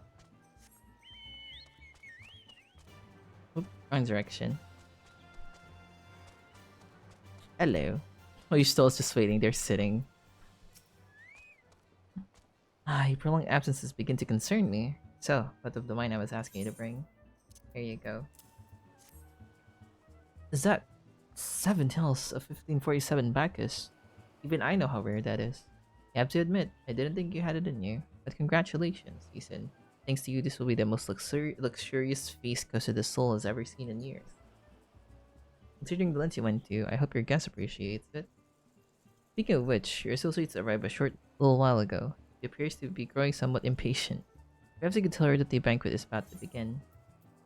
Yeah, I don't think we need to join the banquet. We need to do something else. Sir, the world is about to end.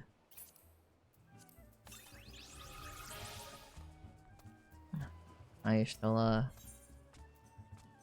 Ah, of course.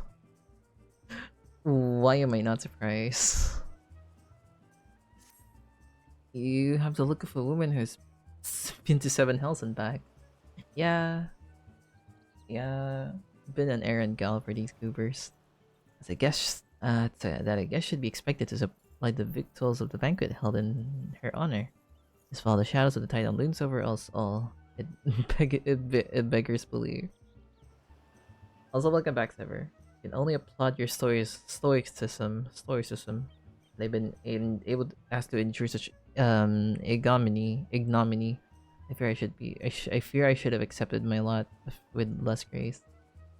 It's fine. I'm used to it. I'm used to be people's errand person. Please be voice acted at least. Lady Stola, Lady D's. My god, it's Gagaruju.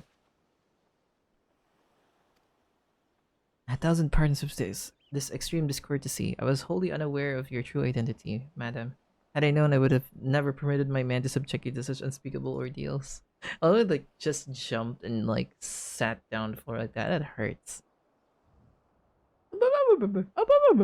Come now, she must have sensed something was amiss. Hello. You didn't seriously think I would send you running the length of bread of yours for a banquet, did you? Yeah, I kind of figured. Spare your mockery, Captain. Your intent was unclear to me until this very moment. Oh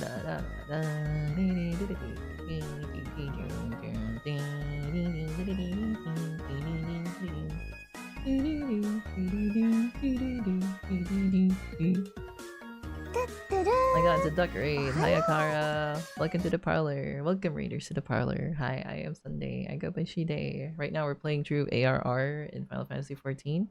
I get a shout out to Akara VT. I guys are also playing Final Fantasy XIV. How's it going? I'm still going through ARR. I've been like very slow on my progress through Final Fantasy XIV. But I hope you enjoyed your stream earlier. What were you doing, if I may ask? Hopefully it's not too spoilery. Right now I just met like the company of heroes and they were like making me do their menial task, but apparently there's like a bigger purpose for it all. And also for those who just got here, we are also doing a subathon for my birth month because August is my birth month. And it's gonna go from August 1st to August 31st. So yeah. Doing well. Just saw some dailies and saw you were doing subathons. So I had to check you out. Ah, thanks. Earlier we were doing some art. I normally don't stream for this long. I just thought, hey, I want to stress test my PC. You know? That kind of vibe. And you will have fun with this story. I am having fun with this story. It started very silly. I don't know how to pronounce his name. It starts with the letter T, but the guy who pretended to be part of the company of heroes. That was the silliest shit I went through. It kind of sold me through this like mission, even though it sent me on like a wild goose chase. It's been some normal raids. I see. Man, I really wish I could progress faster. I've been really busy with my commission work because yeah, I also do art. Earlier I was doing art for like the rest of the stream. I only started playing like 2 hours ago. It's been super fun. I'm gonna go through this story until I'm like level 15 and probably call it a stream as well. I continue the subathon on tomorrow. The subathon, by the way, is not like endless subathon, I guess. I'm gonna spread it out through like the week. Just a limited subathon. Yeah. Hope you guys enjoyed your raids earlier. May I ask what your guys, where you guys are at in Final Fantasy XIV? I figured you guys are pretty far ahead. Oh wait, ads. Sorry about that. I'll wait for you guys to come back. Spare her mockery, Captain. You tend to unclear me this moment. And unlike me, Houston has no knowledge of your traditions. And you should be so good to enlighten her. Aye. Fair's fair. Done with Dawn Trail. Ah, I see. I hope you enjoyed Dawn Trail's contents then. I've heard plenty of good things and plenty of not good things, but non-spoilery things. I just figured it's like a fun game. It's like a fun. The reason why I wanted to play Final Fantasy again because I saw the Pictomancer and I want to unlock that as soon as possible. But I'm still like level 48. Aye, fair's fair. There's no sense in hiding it any longer. We 5 were chosen by our brothers and sisters, and before the company of heroes disbanded, we swore to a solemn oath that any who would follow our footsteps must be weighed and measured, not by their reputation, but by their deeds. Each man would judge these would-be godslayers by his own criteria, if even one found her wanting, would be rejected without a second thought. But if she proves herself worthy, we swear that we would do our utmost to support her. So the wild goose too. So just running your errands makes me worthy. I see. The world has ever been full of brave souls eager to give their lives for the righteous cause, but all too few capable of making a difference with their sacrifice. Send waves after waves of hapless adventurers into the jaws of a foe against whom they have no hope of victory is worse than futile. Titan is not one to be challenged lightly. It will not be the conflict in the stats of the unworthy. Oh, I should be asking. What servers are you guys in? Or which data center rather? Are you guys also in NA or are you guys in like a different data center? Because I'm in Dynamo right now. Or Dynamis, I don't forgot how they actually pronounce that. But I'm in Dynamis right now in Maryland. Just going through the stuff. They have like the Road to 90 thing as well. Oh, we're from Elemental. I see. That is one of the NA data centers, if I remember correctly. Unbury. Ooh. I'll probably pay a visit. I still don't know how to do that. Not one to be challenged slightly, and it will not be conflict in the depths of the unworthy. Japanese data centers. I see. Ah, wait. So that means... I'm curious, why did you choose the Japanese data centers then? Is it because you live closer to Japan, or is it because you have more friends in the Japanese servers? Okay, to meet real quick.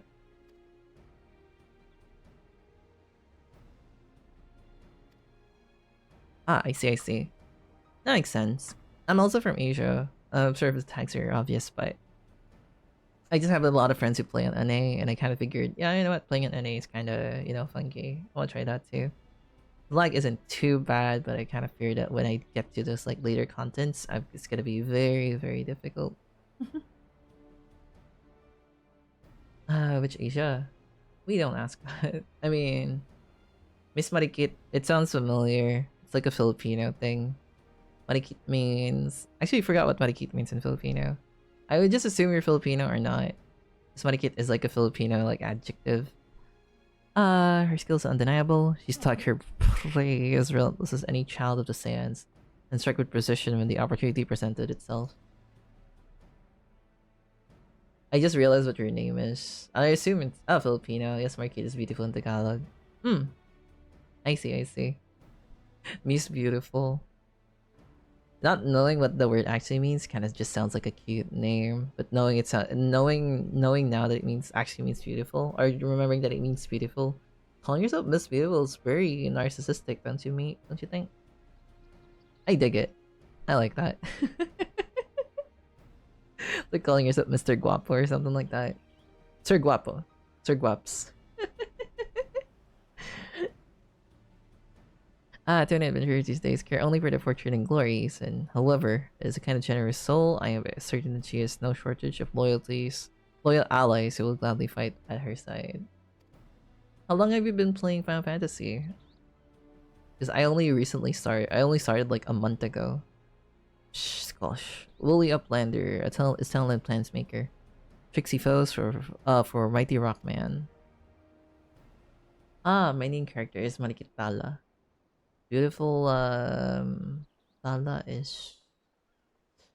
Man, I'm really bad at Filipino. My Filipino card should be revoked. I'm not too familiar with Filipino words, and I live in the Philippines. I grew up here. I've been here for almost 25 years. And I still don't know, like, the big words. I'm more of, like, an English speaker myself. I spend more time on Discord and VR chat. More than I want to admit, but that's just life. I can only concur with my colleague's assessment.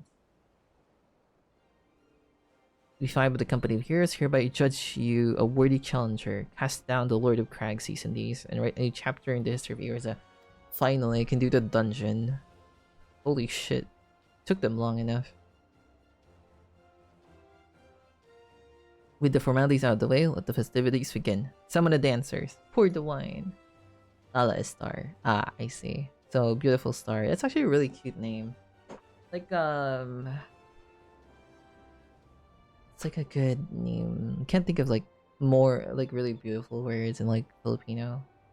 Aside from like the usual words that we use. Not really slang. Is Akura also Filipino? Is Akara also Filipino? I would assume Akara is also Filipino. Or they just happen to be in their stream. Cindy, start on playing. Oh, like they're best of it. They're eating and shit. Ishto's just sitting here. Nope, we are friends, but she's not Filipino. I see, I see. I guess I figure it would be bronze-skinned beauty. Look at him go. Congratulations, sweetling. Now relax and enjoy the show. Only just begun. The world is about to go cuckoo. You just want me to enjoy? Why not, I guess. Exotic feast.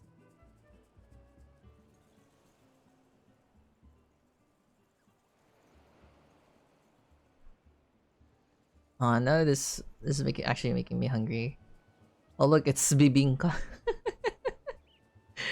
That shit look like bibingka. You can't tell me otherwise. If you those who don't know what bibingka is, it's like smoked bread. Oh, thank you for the follow, Miss Marikit. Welcome to the parlor. Tasting the exotic fish triggers a divine revelation. In that brief transcendent moment, you glimpse at the true form of reality, comprehend its fleeting nature, and crowd the heavens in celebration. Nice. Okay then. I hope you enjoyed the emotes, and since you have followed, you now have access to the stream avatars. You can choose to be any Pokemon you want. Do exclamation point avatar and leave the Pokemon, or use the extension at the bottom of the screen if you're on PC.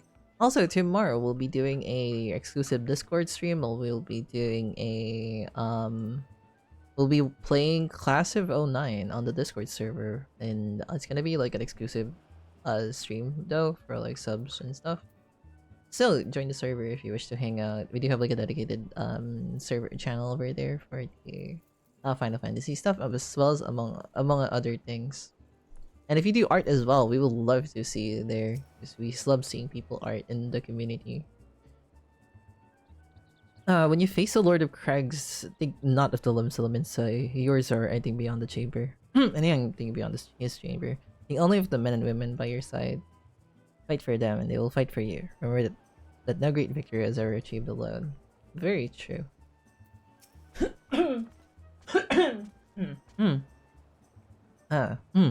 Fish Ska. Goodly Uplander must be facing mighty Rockman with clever fighty thinky. Gobbleflock cannot be coming to rescue this time.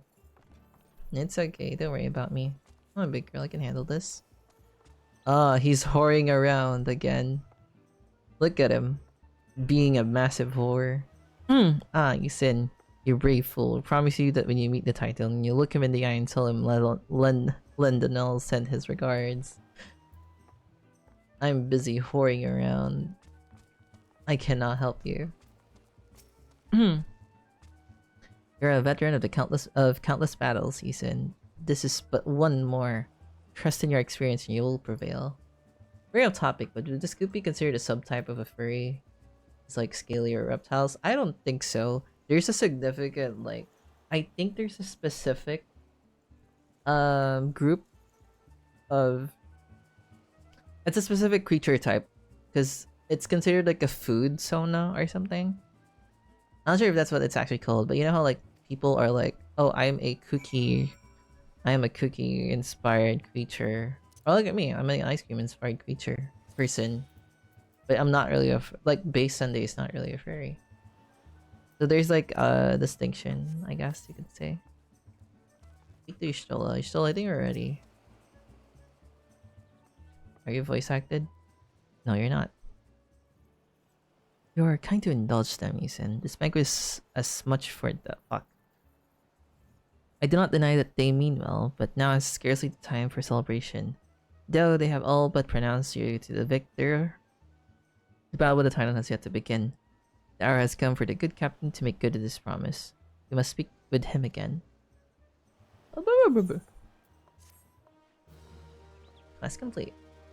Yeah, I guess it's not based on a living thing. Yep. Like a food soda. Alright, whiskey. Whisk me away. Must be eager to face Titan. As promised, will show you the way. Travel to Bronze Lake in upper Lunacia. Here you will meet Real,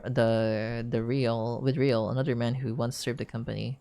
To ensure that his knowledge does not fall into the wrong hands, he will remain in hiding until you have given the correct signal. Give me your map. I will whistle. You must whistle loudly at the three locations I marked. Only then he will appear to meet you in the fourth location. I realize this may seem excessive now, but you will see that this is more than reasonable once you comprehend the risk inherent in our method. Ah, yay. More menial task. Sure, buddy. Spawn me there.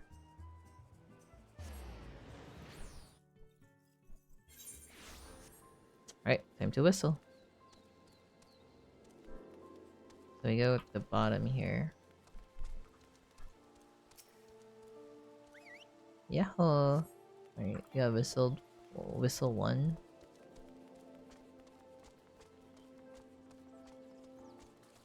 And then we got whistle 2. Okay. And then we got whistle 3 over here.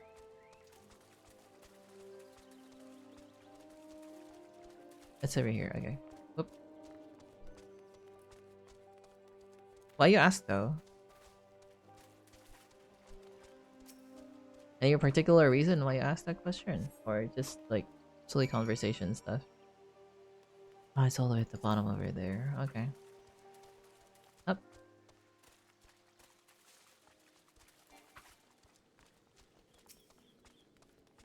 Almost level 20, almost. Oh, 21st. Almost level 50, almost level 50. Hit the top of the bottom. I feel like it's over here. Up.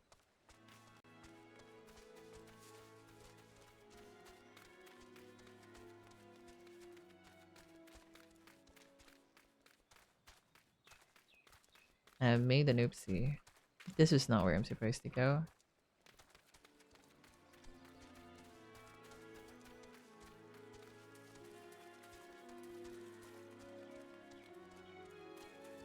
Right, time to spend money and teleport again.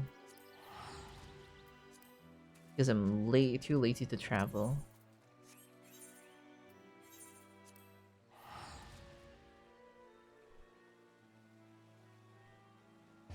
Oh, look at some. Hi Chizuru, welcome to the parlor. Thank you for the follow. Appreciate it. Did you come from the raid or did you just happen to find me randomly? I hope you enjoy your stay here. Since you followed, you now have access to the stream avatars. You can change into any Pokemon you want. Just do exclamation point avatar and name the Pokemon, or use the extension at the bottom of the screen if you're on PC. Hey, you see me also play Final Fantasy 14? Or you also do art? I don't know how you found me, but welcome. That is not how we get there. I am so confused. Fuck, I am stuck and confused. It's not here. It's up there. Okay, I know it's up there, so I need to elevate myself a bit. Up. There it is. Okay. Found them.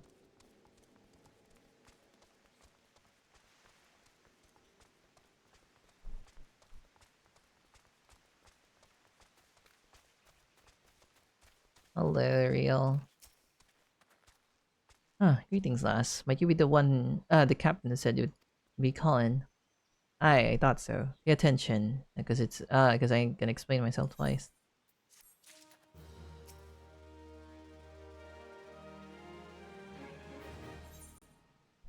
There you go.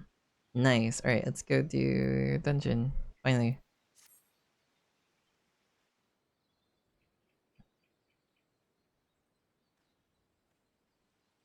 Oh, fuck, I clicked there. Eh? What's that look for? Not familiar with them. Nah, I kinda missed what you said there, sir. Sorry. Speaks of an amplified etherite which has been claimed by a beast tribe. Lest you wonder, there's no fundamental difference between such an etherite and those which you have used to countless locations, he said. Well, it ain't the Charlene lass. Welcome back. Forgive me for interrupting. I have planned to await your report, but I succumbed to curiosity. Because you know, I'm a cat. The tunnels beneath Ogomoro formed a bewildering labyrinth that no outsider has ever fully explored. How the company of heroes managed to navigate is a mystery I have long pondered. Give us a bit credit, love. We weren't daft enough to try going in the front. The kobolds are always thinking new tunnels and filling the old ones with traps. One wrong step, and the next thing you know, you got 100 toes of rock on your noggin. So we decided to even try, you see? Funny thing was, the kobolds didn't even have no trouble finding their way around, and it was that just got us thinking. I mean, Ugamaru mines are just a bleeding city, aren't they? Getting around the cities that big would be a right pain in the arse if you don't have the Ethernet, wouldn't it? So if you stood reason that the kobolds must have won, didn't it? Keep saying didn't it? Even if there were entering shards in the depths of Ugamaru, they would have needed to tune themselves too when you could identify your signatures within the live stream. Well, that's where you're wrong, love. Yeah, the Charlian and Blook to help us, see? Delivered us right into the Titan's bedchamber, he did.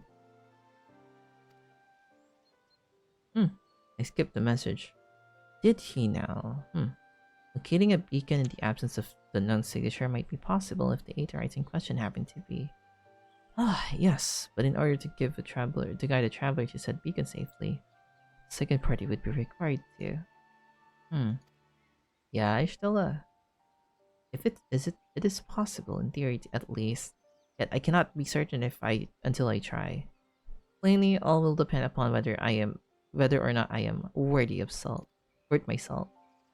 Oh, you are lost. Don't worry about that. Have a bit of faith in yourself. Why don't we all go to Zelma's rune and take a close look at the Aetherite? It ain't far though. There's sure to be a few kobolds blocking the way. Not you can handle mine.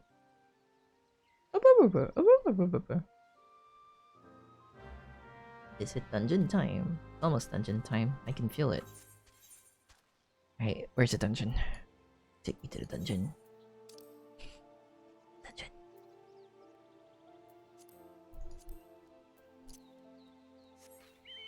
I smell dungeon.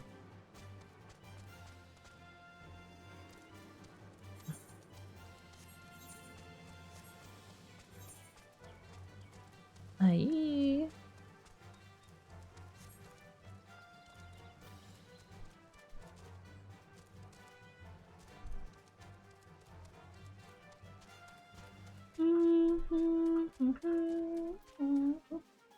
Got a message.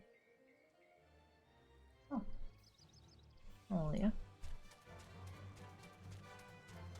These kobolds are not gonna notice me. I'm like higher level than them.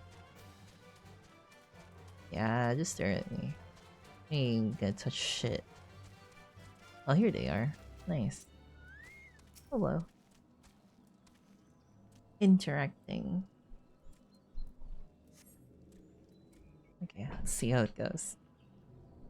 Not looking easier. This is the Aetherite, the company of heroes who's seeking access to the Titan Sanctuary. This is just Papalimos speculated. In its present state, the Aetherite signals will not be strong enough for our purpose. I may, however, be able to use my own energies to amplify it. Alas, the task will monopolize my attention for the duration. It seems that you'll have to proceed without me, and I must need to remain here to supplement this beacon's power, lest you be denied your only path of escape. Fear not, I will summon the Maelstrom force stationed nearby to protect us. With effort, it is possible I may be able to stabilize the Aetherite signals and nearby join you, albeit belatedly. Until such time as I do, we'll be on your own. Okay, Stella. Now, let's see if I am worth my salt.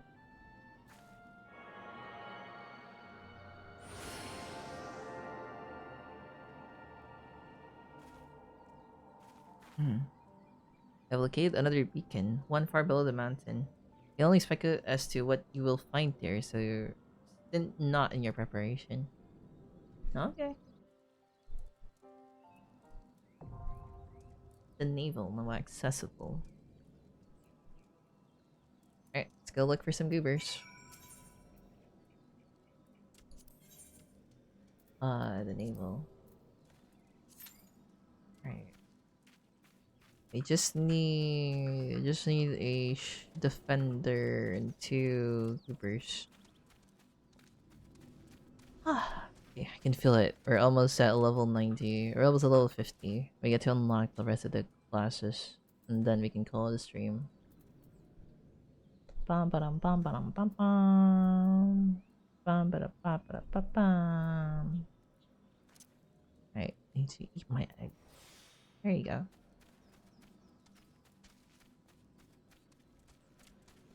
If I just sat here and wait, it's just less than 5 minutes. Hi, Stola. Oh, guy's not even clickable anymore. Okay. Nobody's joining. This is the registration complete. That or maybe I click something else. Oh well. We'll just wait for more goopers. Why aren't there anyone joining? Usually doesn't take this long, but oh well. Might as well try and join some of the fates in this area, but I don't think there's any fates in here. Maybe there's a couple in here. Pressure tribulation. Oh, found one. Well, ask. No. Fuck. No. No. I don't want to join this. I don't want to join this. No. No, please cancel. Please cancel. I wasted. Damn it. Oh well. Might as well just go through this one then.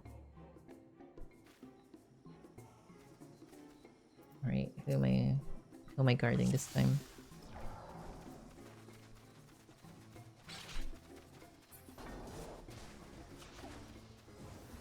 A Lollapel is a bunny suit. That's pretty silly.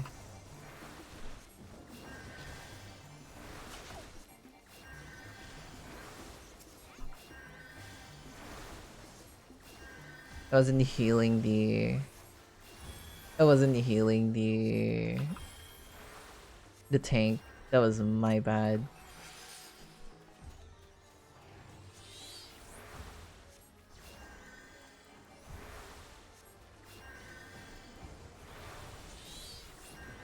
Yeah, I gotta remember to like clear the selection next time before I actually start joining the duty finder stuff.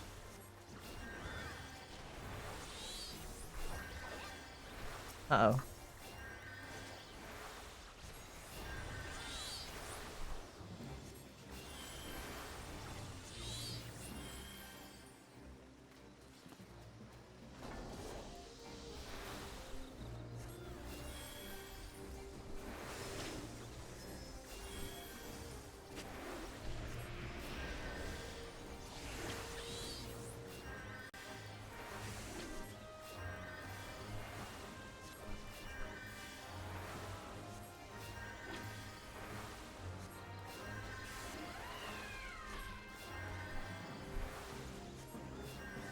There you go.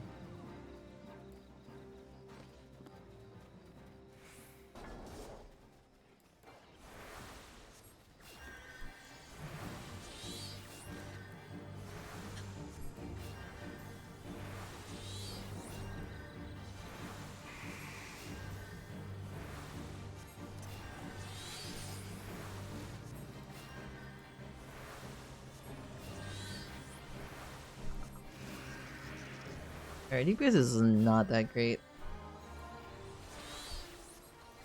Yeah, it's not too bad. Could have been better.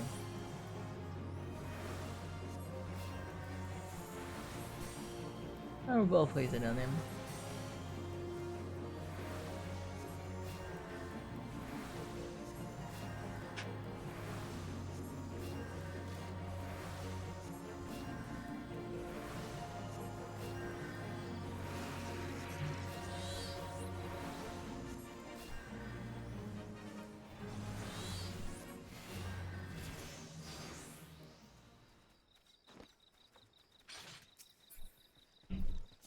I don't need this.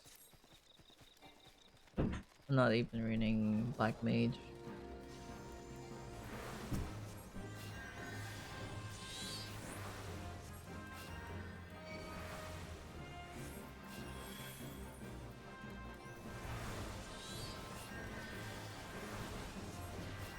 Huh.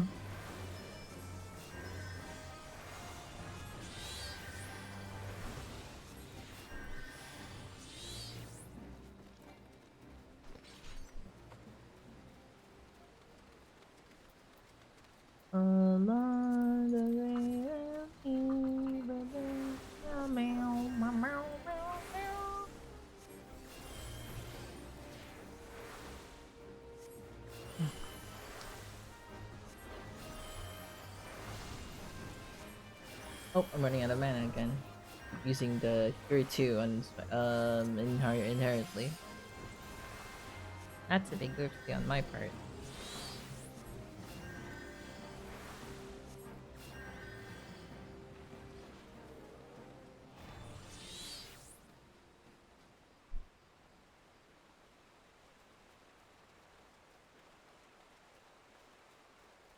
Red sipping purple lean.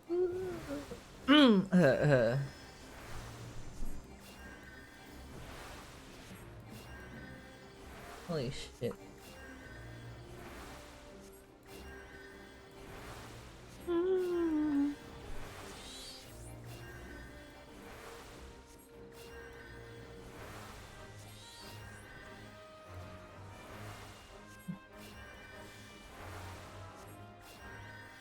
I'm healing the right person. You gotta double check that every time.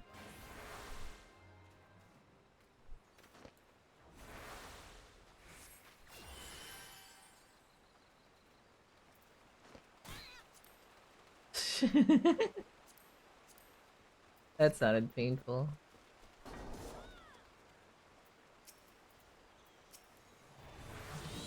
I shouldn't be laughing at it. Lalafell just fell.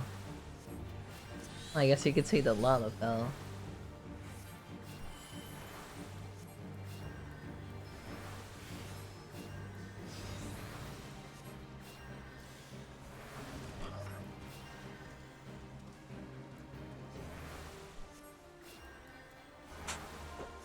Somebody's oh, it's a Bray getting chased around.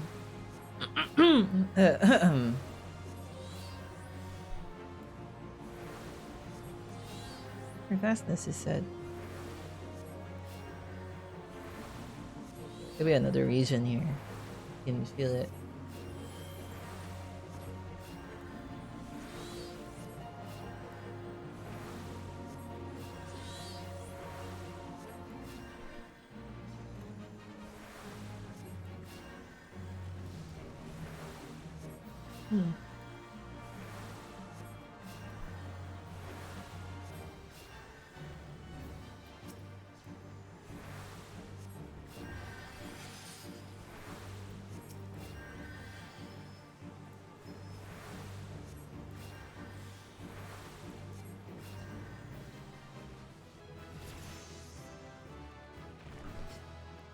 Okay, it says it leveled up, but not sure if that's the. Oh wait, I did level up.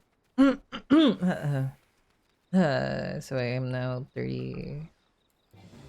So I am now like 49. So this dungeon. Hopefully later, after the other dungeon, we gotta get more levels in. That'd be great.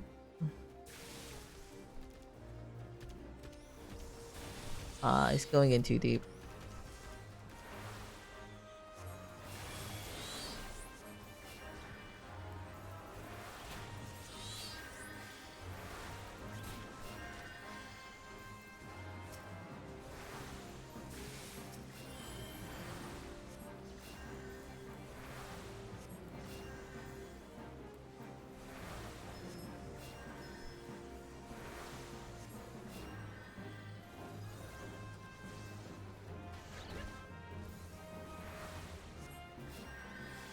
Mm-hmm.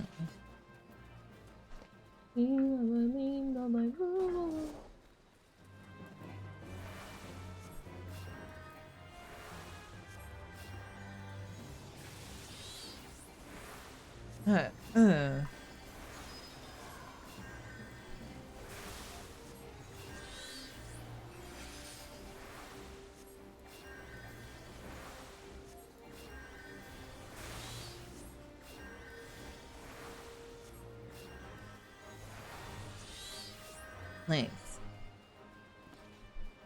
Here's the one where he gets killed by the big guy.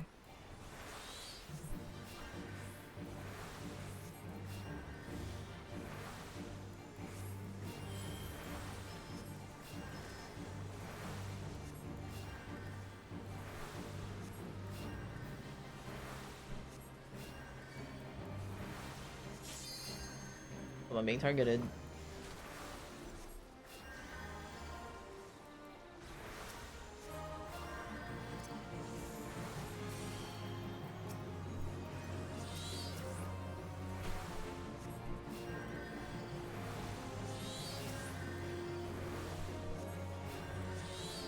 Oh.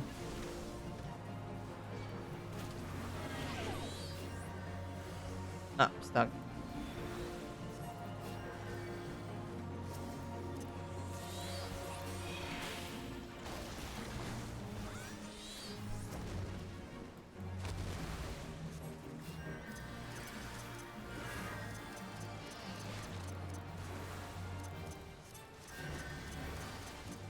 Spam, just spam Medica, just spam Medica.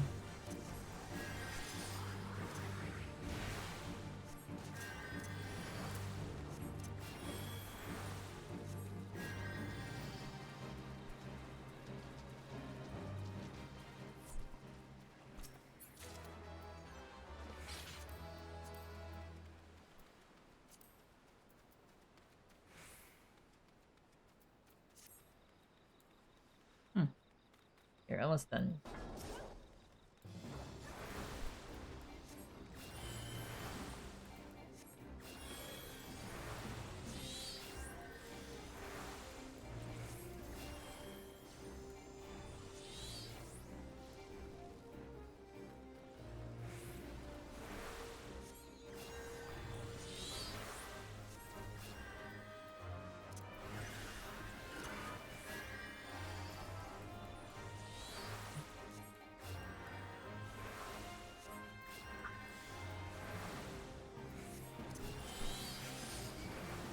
I almost died there. You gotta pay attention.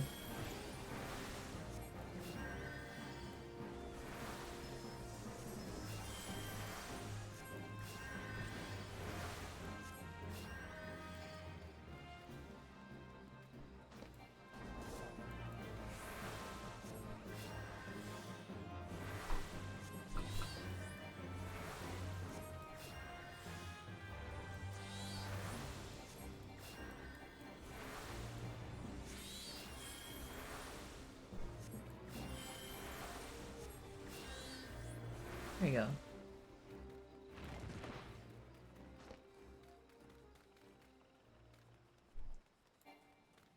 This should be it, right? Should be the mission. Oh, it should be the boss area. Yep, it is.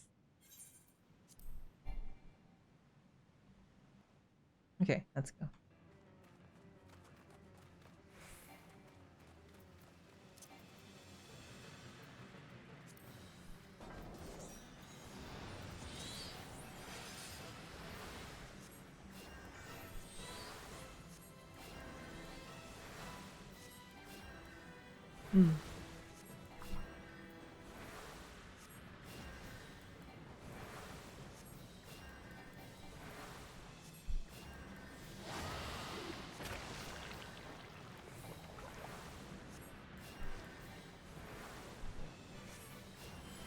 Too interesting where the explode. There it is.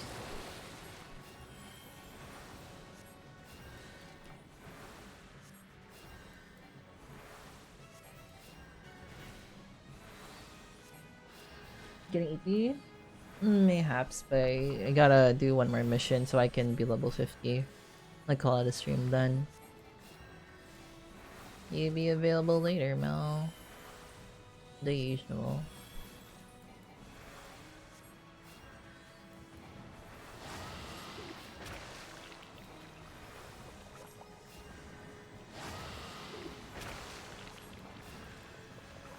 Uh-oh.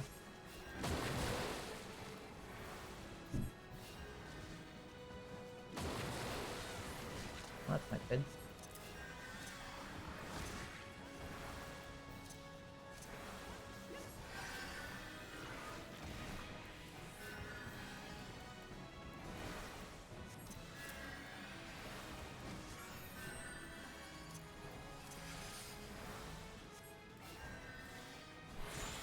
I will. We've been streaming for nearly 18 hours. Bet.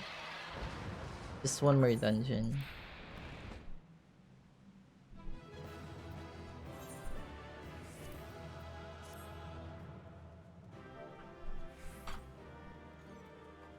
Let's see, treasure coffer. I don't need those.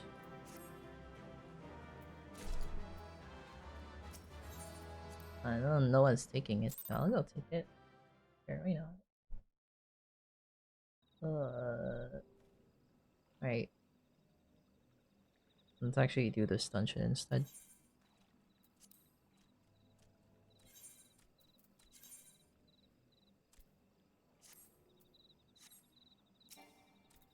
Got not. Oh, got not the one more spiral. No. It's just I just need to be level 50.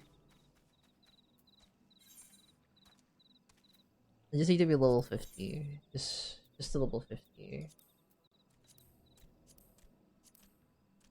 Okay.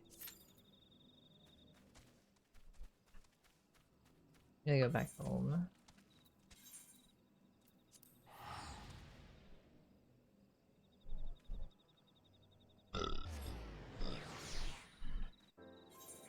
Huh. There you go.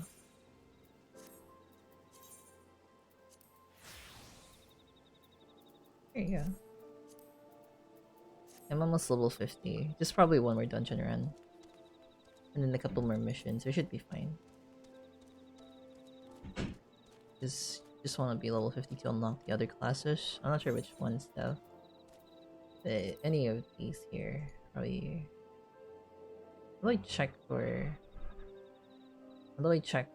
the levels before I can unlock them?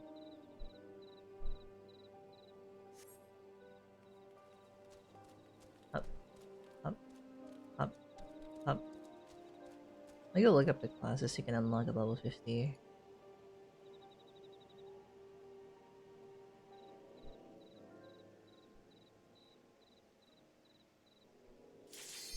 Oh, there it is. Right.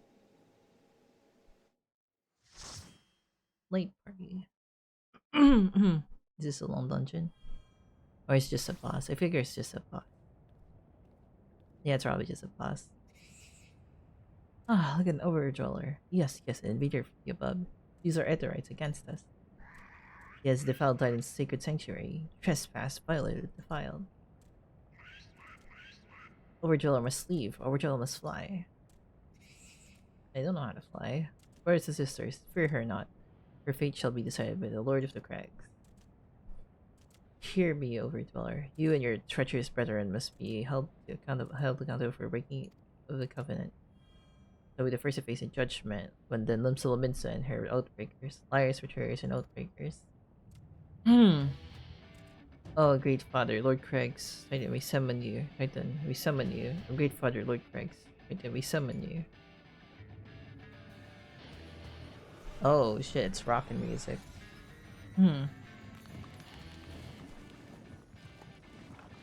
Oh my god, it's a stone fella. That's so cool, that's so neat.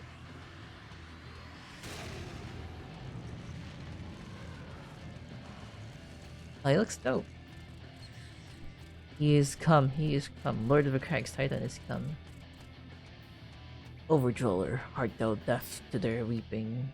The vile kind coveted ever the blessing of the land of the murdered, my children by the score.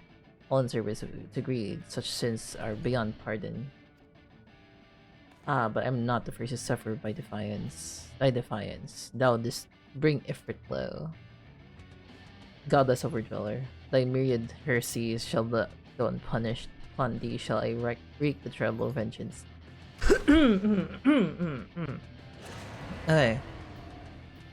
Let's have a... There you go.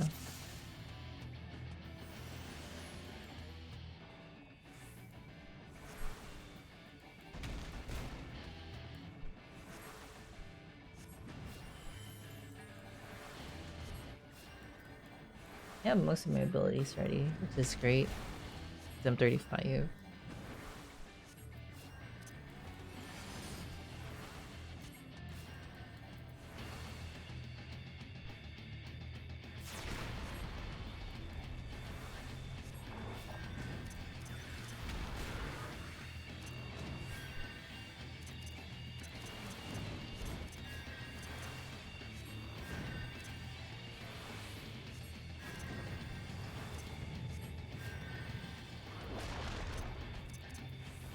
Dude, I can't even see, dude.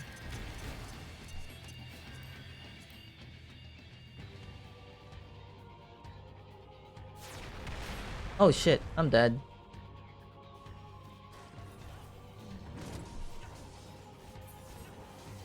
Hello.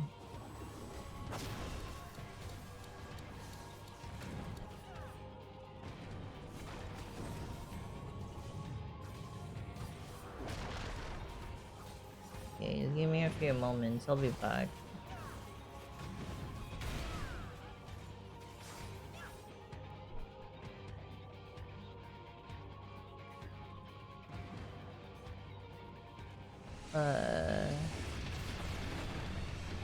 Well. Going wild.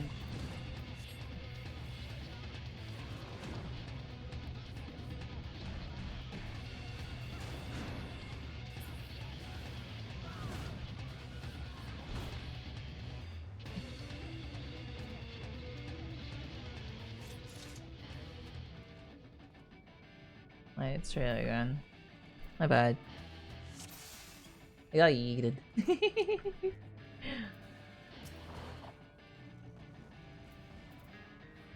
What happened to my cure 1? There you go, here's my cure 1.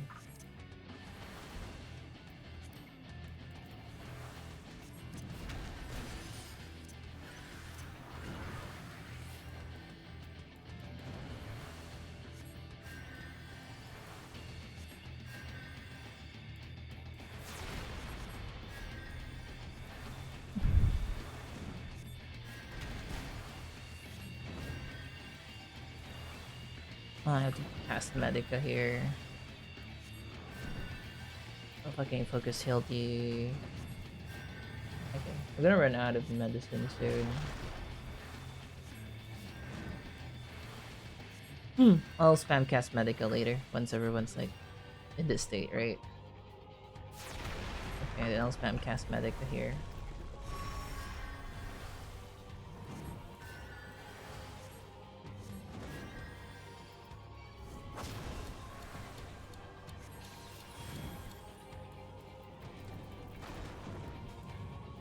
Help. Thank you.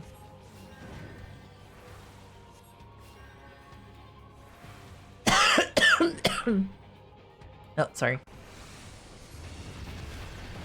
Oh, there it is.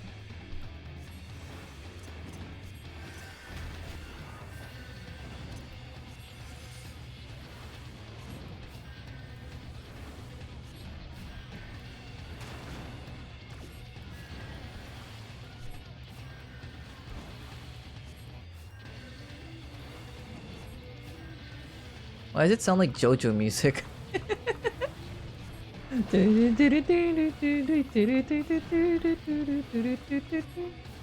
1, 2, 1.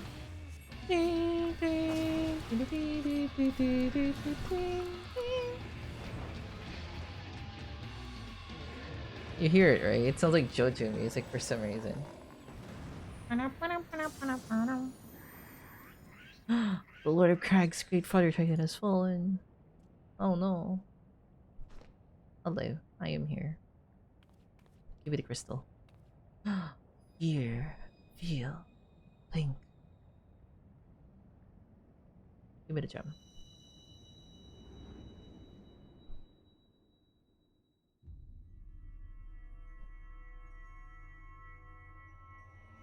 That makes like 5?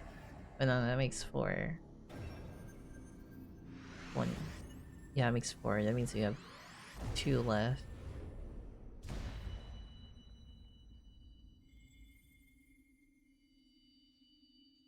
Nice.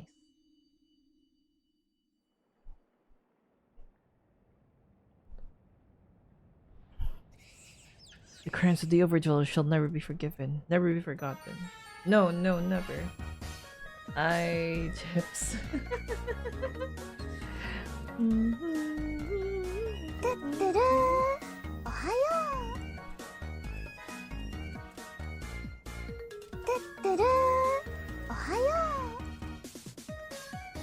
Hello everyone. Hi, I'm Sunday. Gabashide. Welcome to the parlor. Can I get a shout out to Chips Delight? Dog 18 hours, the fuck? I can explain, but I'm not gonna elaborate. How was your stream though? Hope you enjoyed your stream earlier. I didn't know you were live earlier. What were you doing on stream? It's not even just chatting. You know what? I respect it. Yeah, I was just doing art, and then I wanted to grind Final Fantasy 14 just for a bit. It was good. Hope you're still good though. Aside from me coughing, I'm fine. I really just wanted to go through like the story and stuff. Peace progression, never really repeats until violent. Let me just go through the cutscene real quick. But hi, welcome. Hi, I'm Sunday. We usually do art over here and we play games later. We play games on the evening. Earlier I was doing some commissions. Also, for those who are not aware, we're doing a subathon right now because it is my birth month and I want to celebrate that with the community. So, we have like rewards for the goobers. So we do have rewards for the community during certain sub ranks. It's gonna be very fun. By the way, thank you for the follow, Sakurami, Ruby, Chocovirus, and Jimudachi. Welcome to the parlor. If you guys have followed, you now have access to the stream avatars. You can change into any Pokemon you want. Just do exclamation point avatar and name the Pokemon, or use the extension at the bottom of the screen if you're on PC. But yeah. Granted, my brain right now is not braining anymore. I don't want to read through the cutscenes. Oh my god, it's Nero. You know, must rush. You also play Final Fantasy 14? Or no? You just... Oh, we did play Valorant yesterday. If you're asking how I'm feeling right now, I am still reeling from yesterday's stream, the Valorant incident. I did not want to go through that again. But, you know, we vibe, I guess. Ayo, indeed. The Valorant incident, lol. Yeah. The very first and last Valorant stream.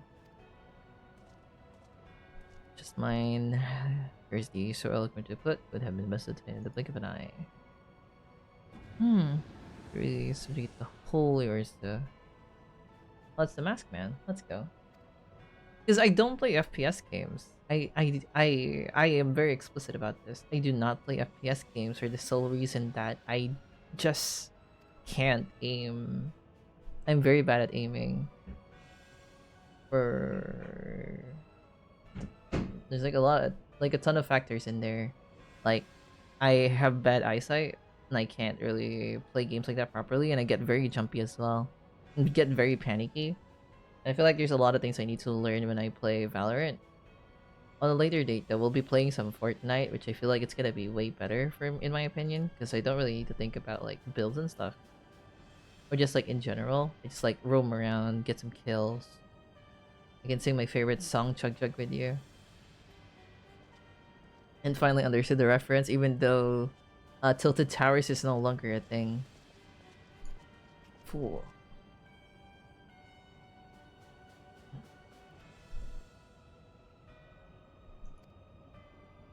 I wonder what this Mask Man wants to do with me. She found you. He found you, Stola. You were in hiding too well. Not remain this Marcus thing. Let's see. So, they would choose. They also play Valorant, Chips. I assume you also play Valorant, or you chose not to.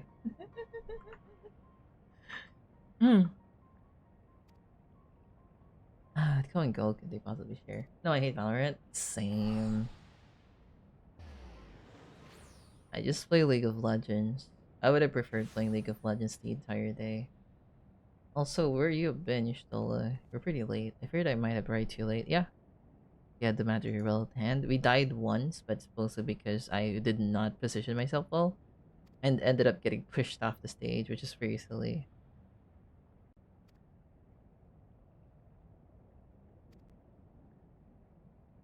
Right. Bye, Ishtola. Yeah, I do not like Valorant.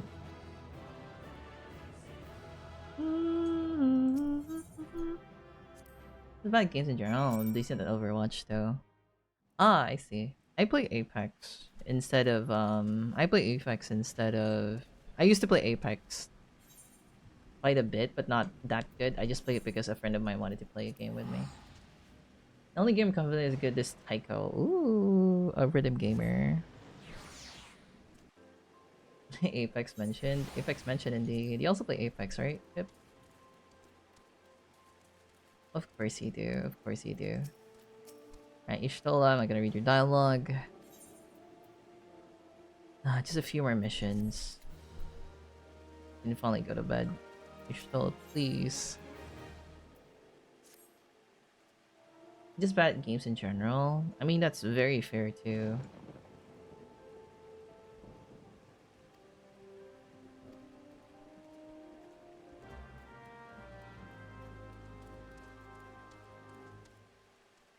Me personally, I'd like to think I'm not that bad at games, but I just enjoy like consuming games, not really thinking about it too much, you know?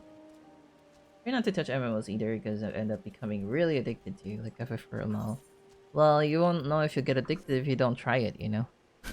It's such a very bad advice. How will you know if you get addicted if you don't try it?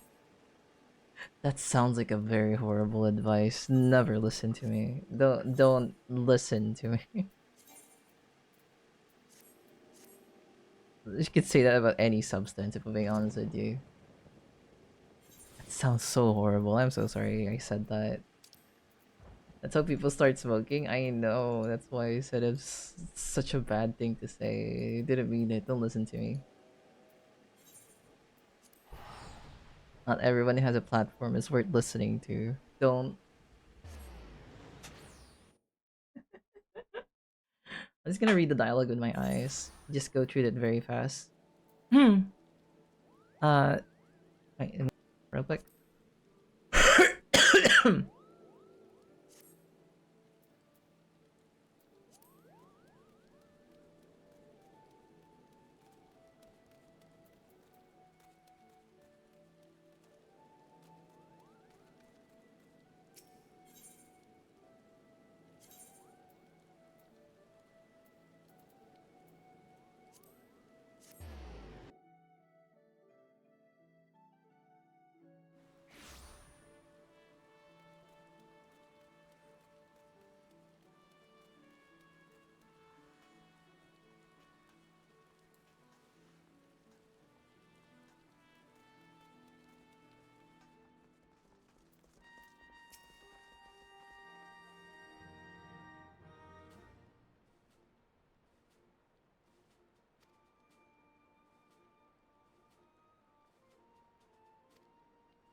We'll be awaiting your return at the Waking Sands. There is much to discuss. Godspeed.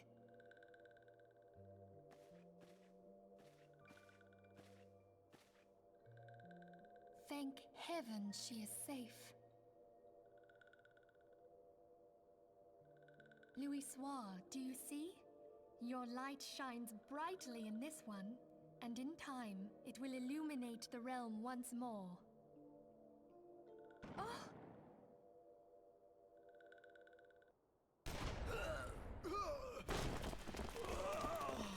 Advance no further!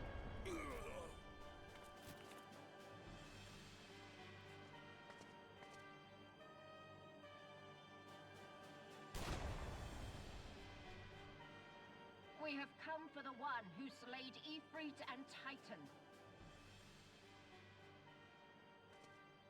Bring her forth, and you may yet know mercy.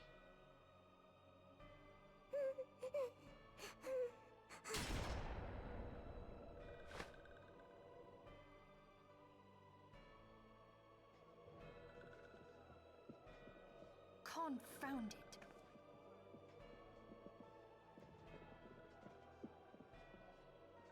Stay out of sight. I would leave a message with you.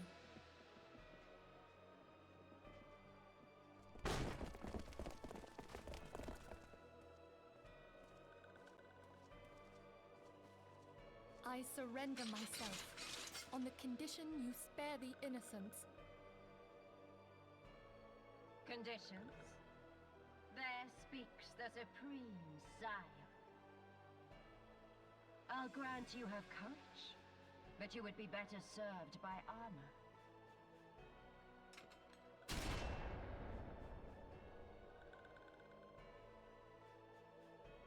Search all you will. The one you seek is not here.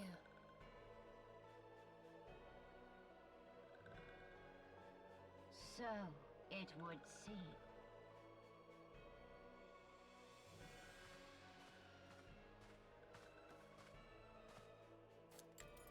And yet you knew to look here. But how? Hold that thought.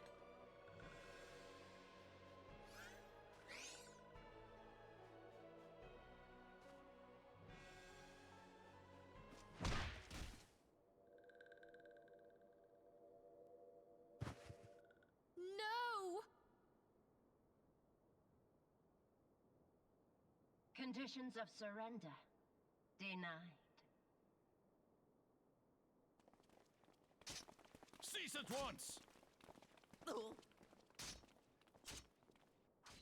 Have you not done enough? Perhaps. Enough. We must away. Though we have not found our quarry, the High Priestess of the Scions should suffice for now. They say she also possesses the Echo. I cannot wait to hear her scream. I said enough! We leave. Bring the prisoners.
Oh shit, I didn't realize I was muted.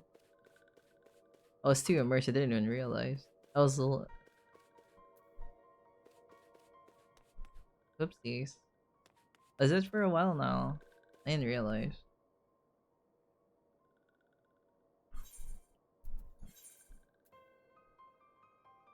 Yeah, they were supposed to celebrate and everything. Look at how happy we are here.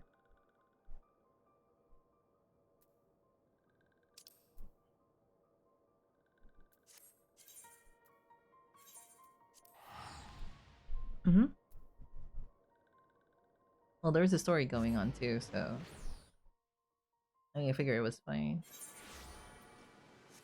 Not gonna be enough EXP for me to level up though. Oh, it's raining. It's insult to injury, I guess.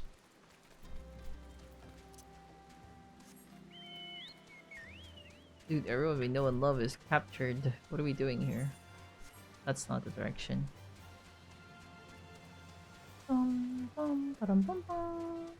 Still haven't reached level 15? Nope. I need to do 5 more menial tasks, but it should be fine. Not gonna be too hard.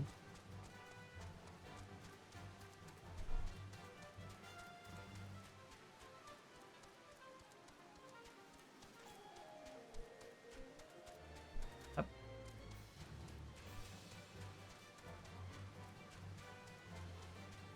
Alright, let's go into the church. My eyelid.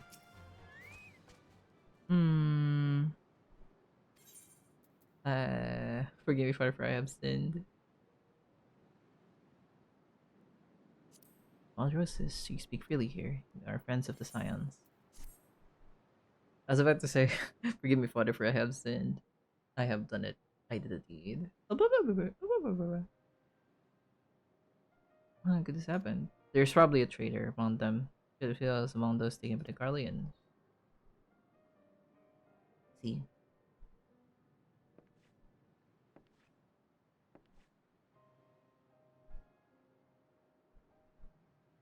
Why is there a wine bottle behind? What are you guys doing here? Pray no further harm. Let's pray for no further harm comes to them. You may stay here for as long as you wish. It is the least you can do for a friend of Infilia's. I have known her since she was a child, although I recall the day of our first meeting. Please don't go on a flashback. I swear I will do everything in my power to support her, gladly offer herself same service of her brother and sister Scions. You just need to ask. Okay, these are gonna be our base from now on. Marquise, would you come here for a moment? Yes, father. Who are you?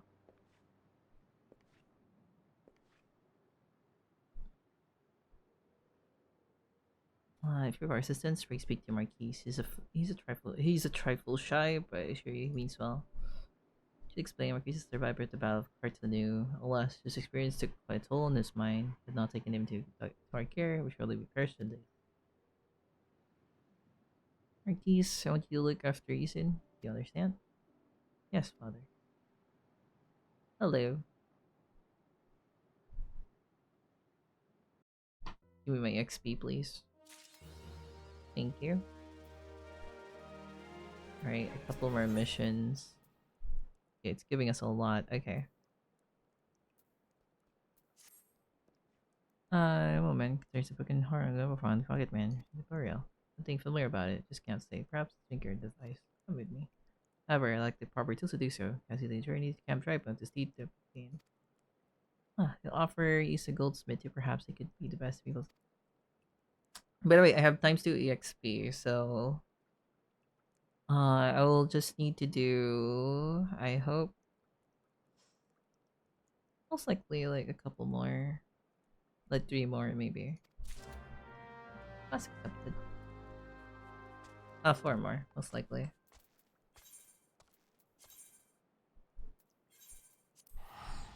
Okay, you can just teleport.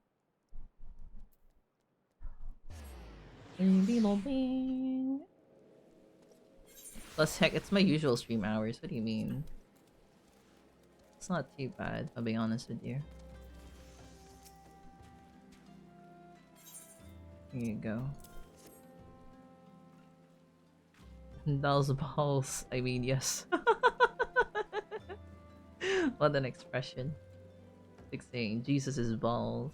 I mean, yes, should be sufficient payment. Nice doing business with you. What an expression. Do not put the Lord's balls in vain, or something like that.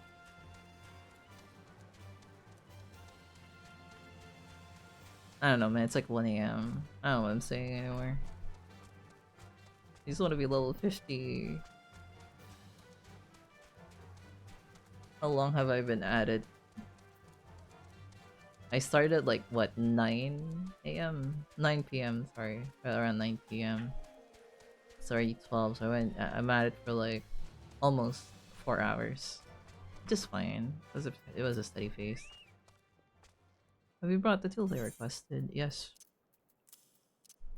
Here you go. 8:18. Okay. Did you check the server when they posted like the announcement and everything? Something occurs to me. Please wait here for a moment. A moment has passed. Ah. How did I do it? These hands, my hands, they move at their mind on their own. There is no doubt and certainty. I know exactly what they do, so I performed the same motion colors the times before. While coming back to him. It's like muscle memory. Pardon me. That was a mistake. Please give this horror look to Sister Yulu, the man who's owned it currently in her care. Sure. Okay, where's this person? Oh, down there. Okay, sure.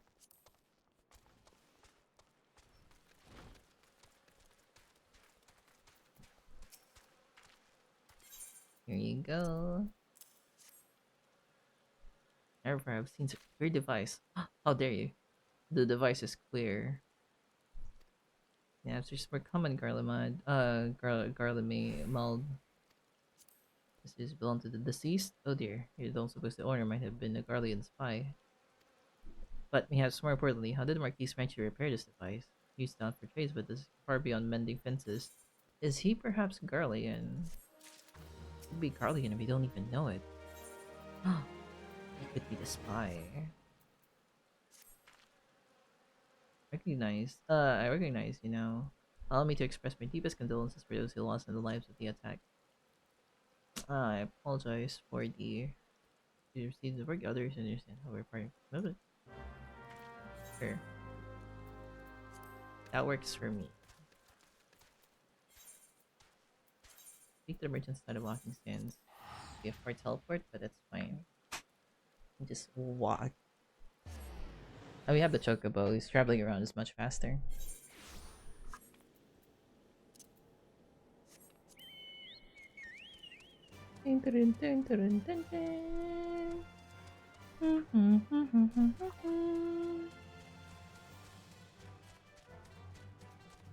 Oh.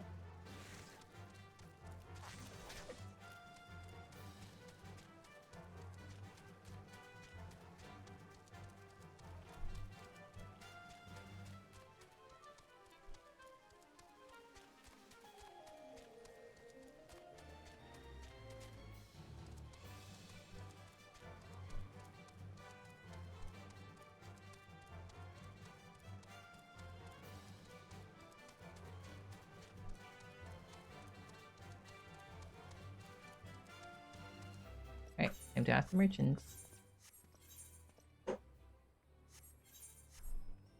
Let's see. Hello. Yeah, one of the church halls. I'll turn away, yeah, sir. As you can see, you got a pile of unidentified bodies over yonder. Contain them in a soft clutcher they go. You could even go inside and see the carnage yourself. Plus the stuff of nightmares, I tell you. Lots of Imperials. I know the quarrel they had with these folks at your house, so no. Got food? Yo, we got food. I wish I had food.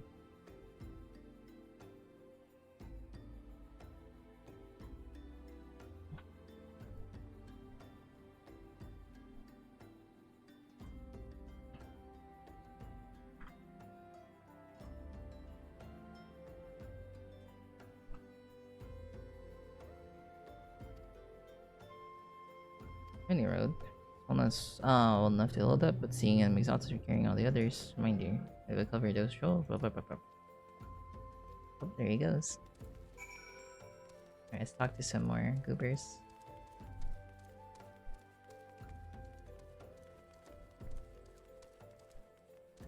One over here. Oh no.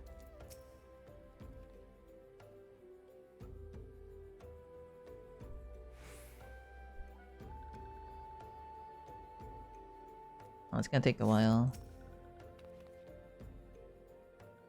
Wait, I'm gathering their corpses? What the fuck's going on here? Chicken fillet sandwich. Nice. Hope you enjoy your meal then.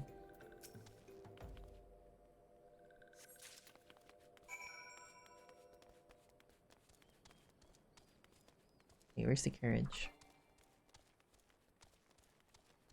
Thought- Oh, I thought that was Tataru. It's just Tatafu.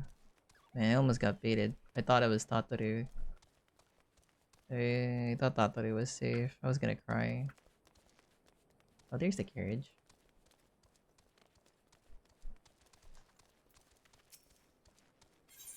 There you go. 4 corpses. Well, you a strong one. 4 in one trip. Forget there's no need for me to lend you a hand at the rest then. Oh, it's gonna be 4 more? Wow. Okay, sure.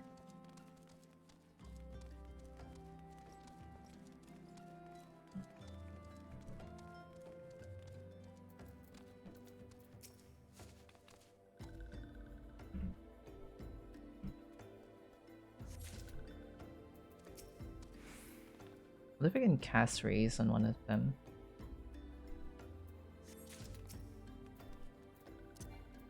Oh, damn.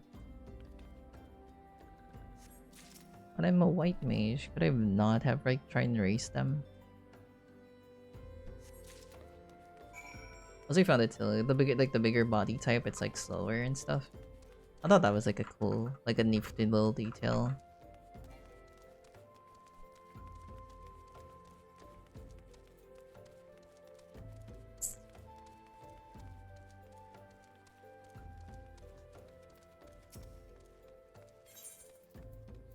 Here you go. Should be all of them. Thanks for the help. Reckon it would take to deliver all the cars to the Dutch yard, so you want to hurry back and tell them what your work here is done. Sure. No.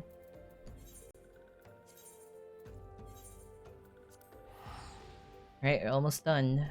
The call speed all over me. Oh yikes. It's gonna be very sticky and icky. Hope you get to clean yourself up soon. That's never good.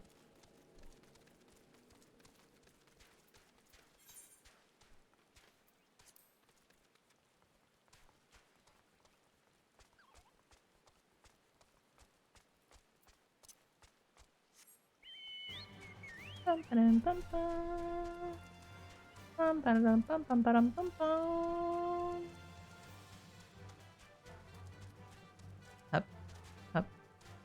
Islanded.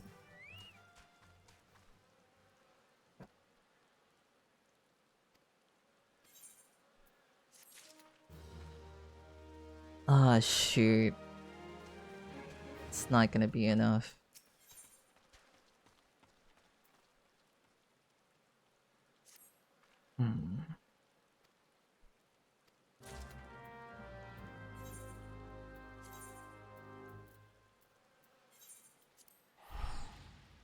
This is really gonna be enough for me to like get the levels I needed. I need to do 2 more missions. Damn it.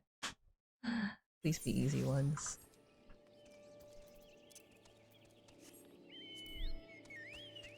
Wait a second. Oh, it's not here.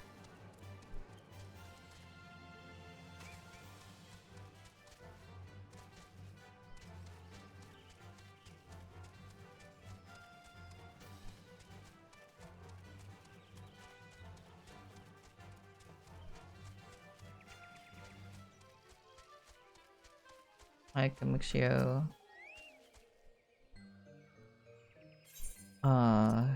Here you go. I'm sorry. So, I don't understand.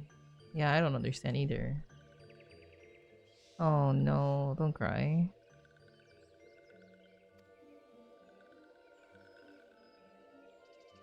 Terrible news, Elder One. Awful news. Walking was returned to Los Solis, but why? These ones have not requested further aid. Roxia, what has happened? Explain everything to me at once. So not only Norexia, but many of the Walking One's friends were lost as well. I didn't know the best this one. Walking One was with Norexia at the end. Tell this one that Norexia was brave. Tell this one that Norexia did not suffer. This one's glad to hear Walking One's words. Thank you for bringing Norexia home, Walking One. I also wish to thank Praying Ones. Tell Praying Ones that these ones will remember his kindness. One demands vengeance. Imperial ones must pay. Imperial ones would suffer.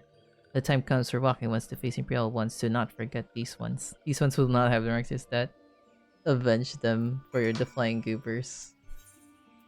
Okay, that was actually fast. Okay, I'm fine with this.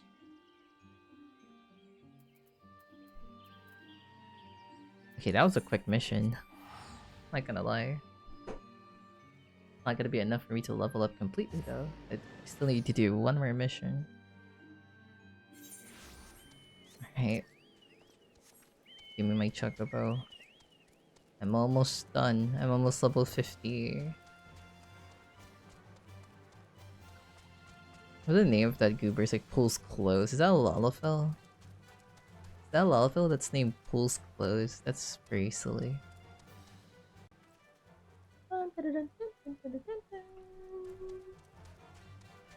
One more mission after this and I'm gonna go to fucking bed.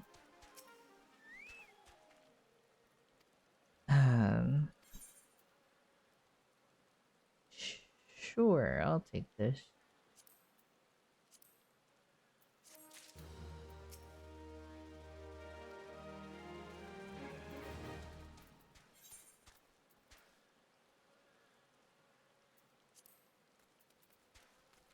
Wait. Where's the next one? Eyes on me. Oh, it's inside here. Okay. I was like, wait. Hi, Marquise.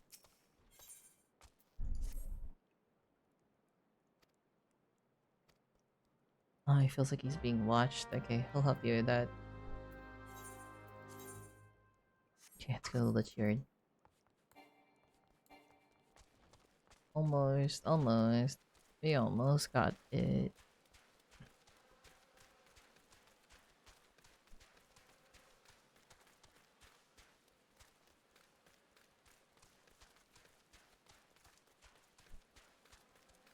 Up.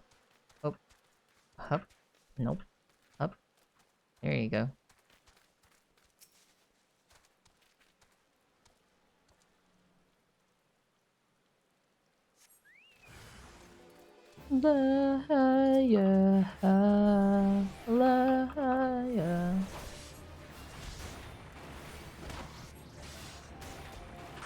I'll be me forever, yeah. I'm a 6-foot fucking lobster from my head down to my tail. They still there, are you? I don't know, cause there's a bell. Well, that was dumb hard, that's a dumbbell. I die hard like a Bruce well. They going to reef, but if we surf and turf, I'll make sure you get done well. Hard headed is a hard headed, yeah. Because Marquise is one of the Garleans. He was one of the Garleans. Is he not one of the Garleans? Because he knows how to do the he knows how to deal with the Garlean tech stuff, right? Heavens for Fend. Such a thing could happen. On holy ground. Do you have any idea who this man was? Do you know anything to speak about this garb of procession? Here's the Imperial sword that we got it. Yep. That's what we're dealing with.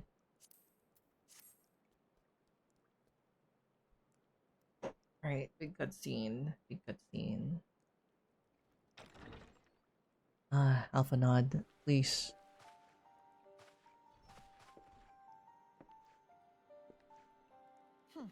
I fondly hoped that I might be the first to speak with you. Would that I had been so fortunate. At ease, adventurer. I come not on behalf of the Empire. On the contrary, I mean to revive the scions of the Seventh Dawn. And to that end, I have come in search of a legend. The greatest engineer of our time, Master Sid Garland. I have come for you. Oh, so he was an engineer. I mean, he had the goggles, right? You are mistaken, child. He is but a poor soul who bore witness to the horrors at Cartano. I beg of you, leave us in peace. Wait,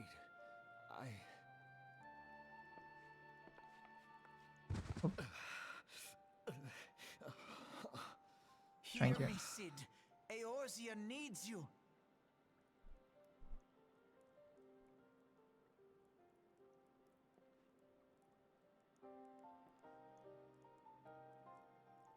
Do you remember?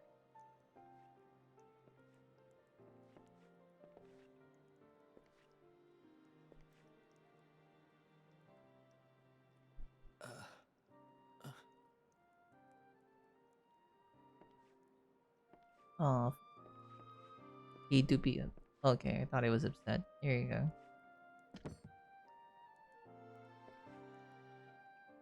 Sid, was it? Here, these belong to you. I thought you bore the mark of greatness. It seems that I was right. Our time together was all too brief, but it felt as though my son had returned to me. You have brought joy to an old man's life. But it is time for you to help those who truly need you.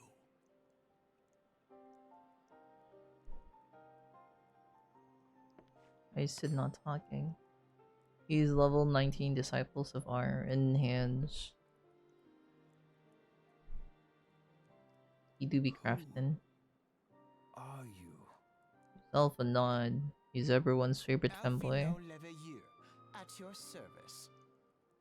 As a scion of the Seventh Dawn, I stand against our primal and imperial foes, as my grandfather once did. 'Tis no secret what befell our order at the Waking Sands. Word has already spread across Eorzea. The repercussions are far greater than you realize. In the wake of the calamity, the three city-states focused their efforts solely on reconstruction, leaving the scions to combat the primal threat unaided. And lo, we are all but destroyed.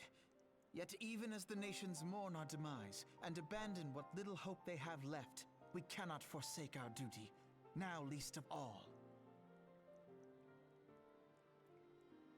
The Ixal have summoned Garuda once more, and she torments the people of Kurthus as we speak.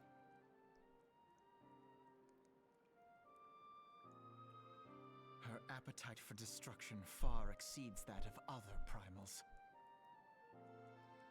Worse, in her present incarnation, our Baldessian colleagues believe she surpasses both Ifrit and Titan in strength.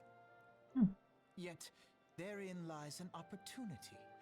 Were we somehow to defeat Garuda, it would serve as a warning to the other beast tribes that even their mightiest gods can be felled. If we are to face our foe, we must first circumvent the tempest that shields her sanctuary. And for that, we need an airship. Your airship, Sid. I have an airship? This name sounds familiar. Yes, Sid, you do. Your very own airship. It was last seen in the skies over Gridania, not long before the calamity. So let us begin our search there. An airship? My airship? Seems so super presumptuous and shit. I like Alphinae. Wait.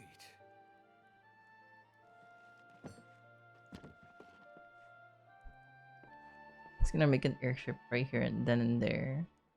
Hey, look, I made a baby airship. Hey, look at him.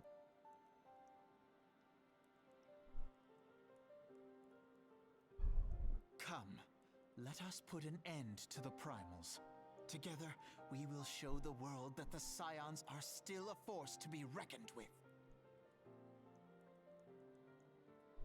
Yeah, I need to be level 50 first, though. Maybe, can you let me be level 50 first? I just want to be level 50, man. Please, I've been at it for 18 hours. Almost 19, even. They need my airship. They need me. Yes, Sid, they need you, please. Just find your airship, man.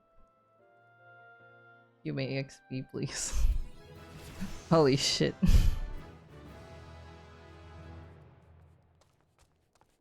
Oh god. Thank god. You can accept new classes job quest.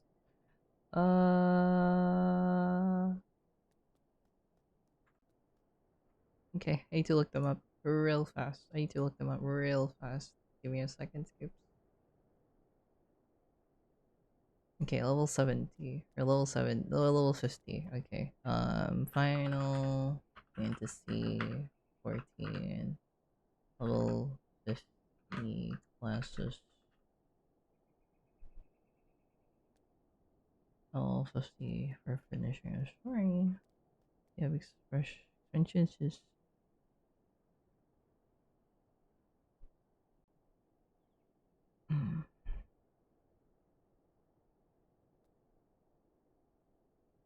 Ah, I see.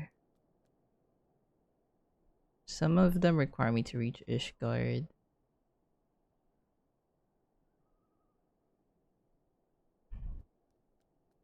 Some of them are level 60. If you want to become a samurai red mage, you must be level 50. And other complications you have store-bought installed. Ah, I see.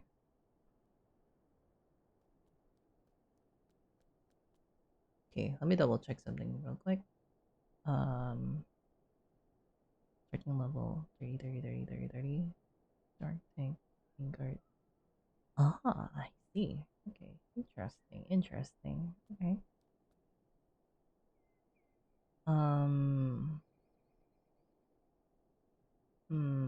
Okay. Level 50, main story. Okay.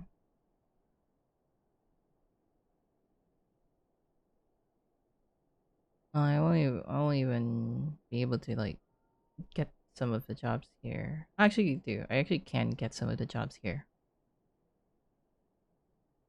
Let's see. So in some of the jobs here I cannot get unless I finish the main story, but there are some I can nab, which is in Ul'dah, which I'll be going there now.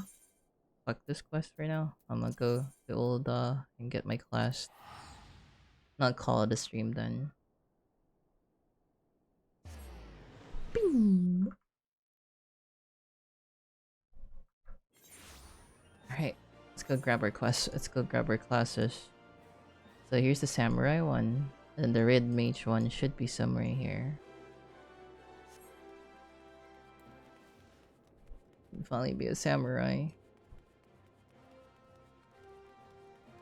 Teach me your ways.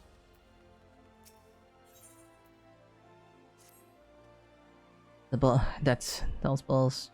What's up with them referring to the gods' balls? Like, is that a normal expression?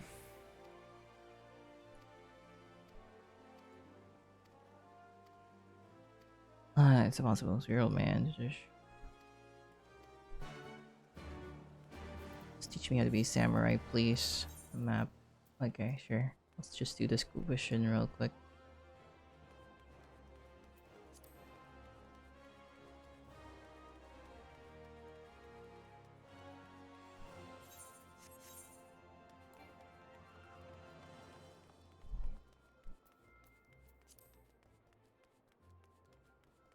I get to unlock more classes. It's pretty silly.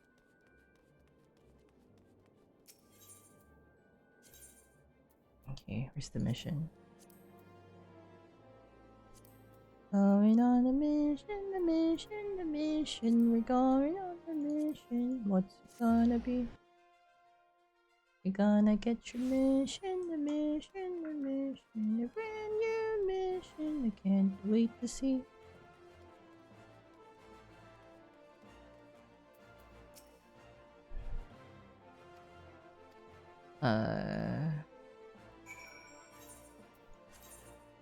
Or Eastern Elder over here in the Gladiator's room. Okay. Give me my samurai class, please.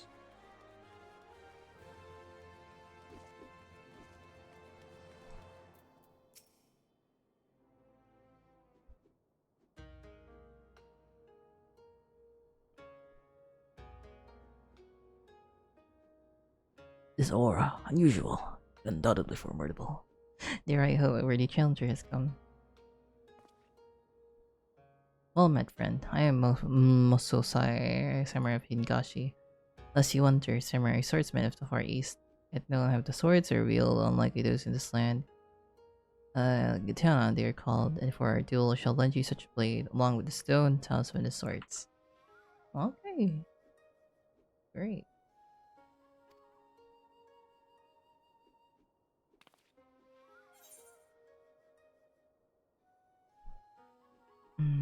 Okay. So some of them are still locked behind main story, which is totally fine. Right.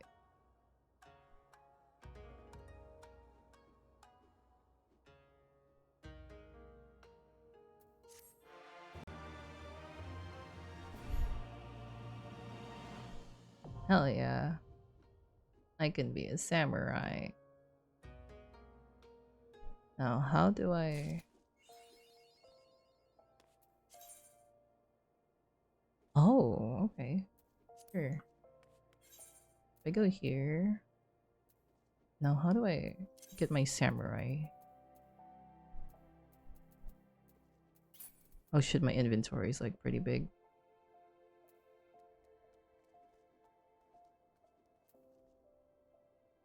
I should probably sell some stuff. I should probably do that. Give me a sec.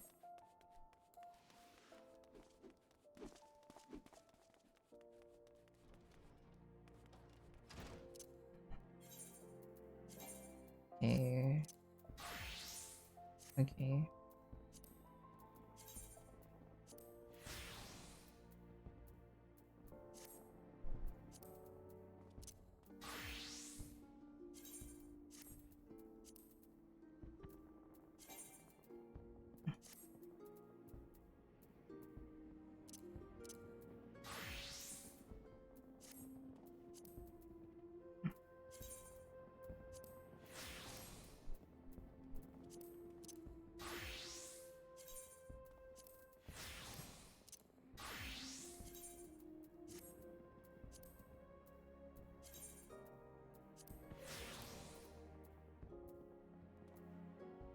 Here, it's my black page, my pugilist.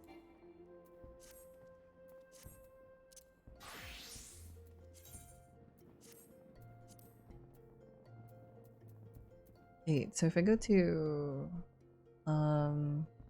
Paladin, I cannot swap out the soul to Samurai.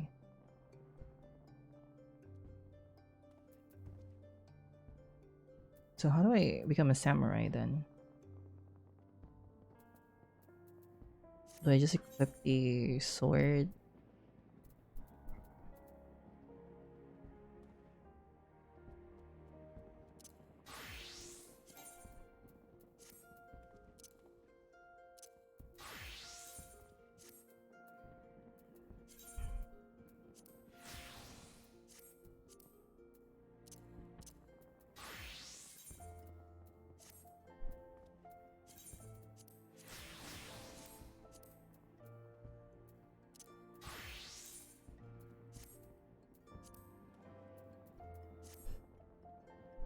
Alright, I'll figure some stuff out off stream, but I am gonna be calling a stream for now. Sadly, we won't be reaching the 19-hour mark, but we did reach the 18-hour. Thank you so much everyone for chopping by, I do appreciate it. I don't think we'll be raiding for tonight, unless you guys want to raid anyone. But I'll be doing the outro for now. Join the Discord server if you haven't. You'll be hanging out there. Tomorrow we'll be doing a exclusive stream. I'll be playing some Class of 09, so it's gonna be very funky. Agni or Vodiers? I'm not sure if Agni's gonna be sure, we can read Agni. Yeah, I can read Agni. Why not? Read Agni. The ended stream. I apologize. Anyway, so we're reading Agni. I don't know what Agni's doing. Sorry, my brain's fried right now. Thank you so much everyone for dropping by. I do appreciate it. I'll see you guys again tomorrow. When I wake up, we're gonna be doing some more art. We'll be having so much fun again doing art. Sorry for like the very scuff stream. I'll see you guys again tomorrow. Hope you guys take care. Hope you guys have a good rest of the day, and I'll see you guys tomorrow. Stay sprinkled. Goodbye.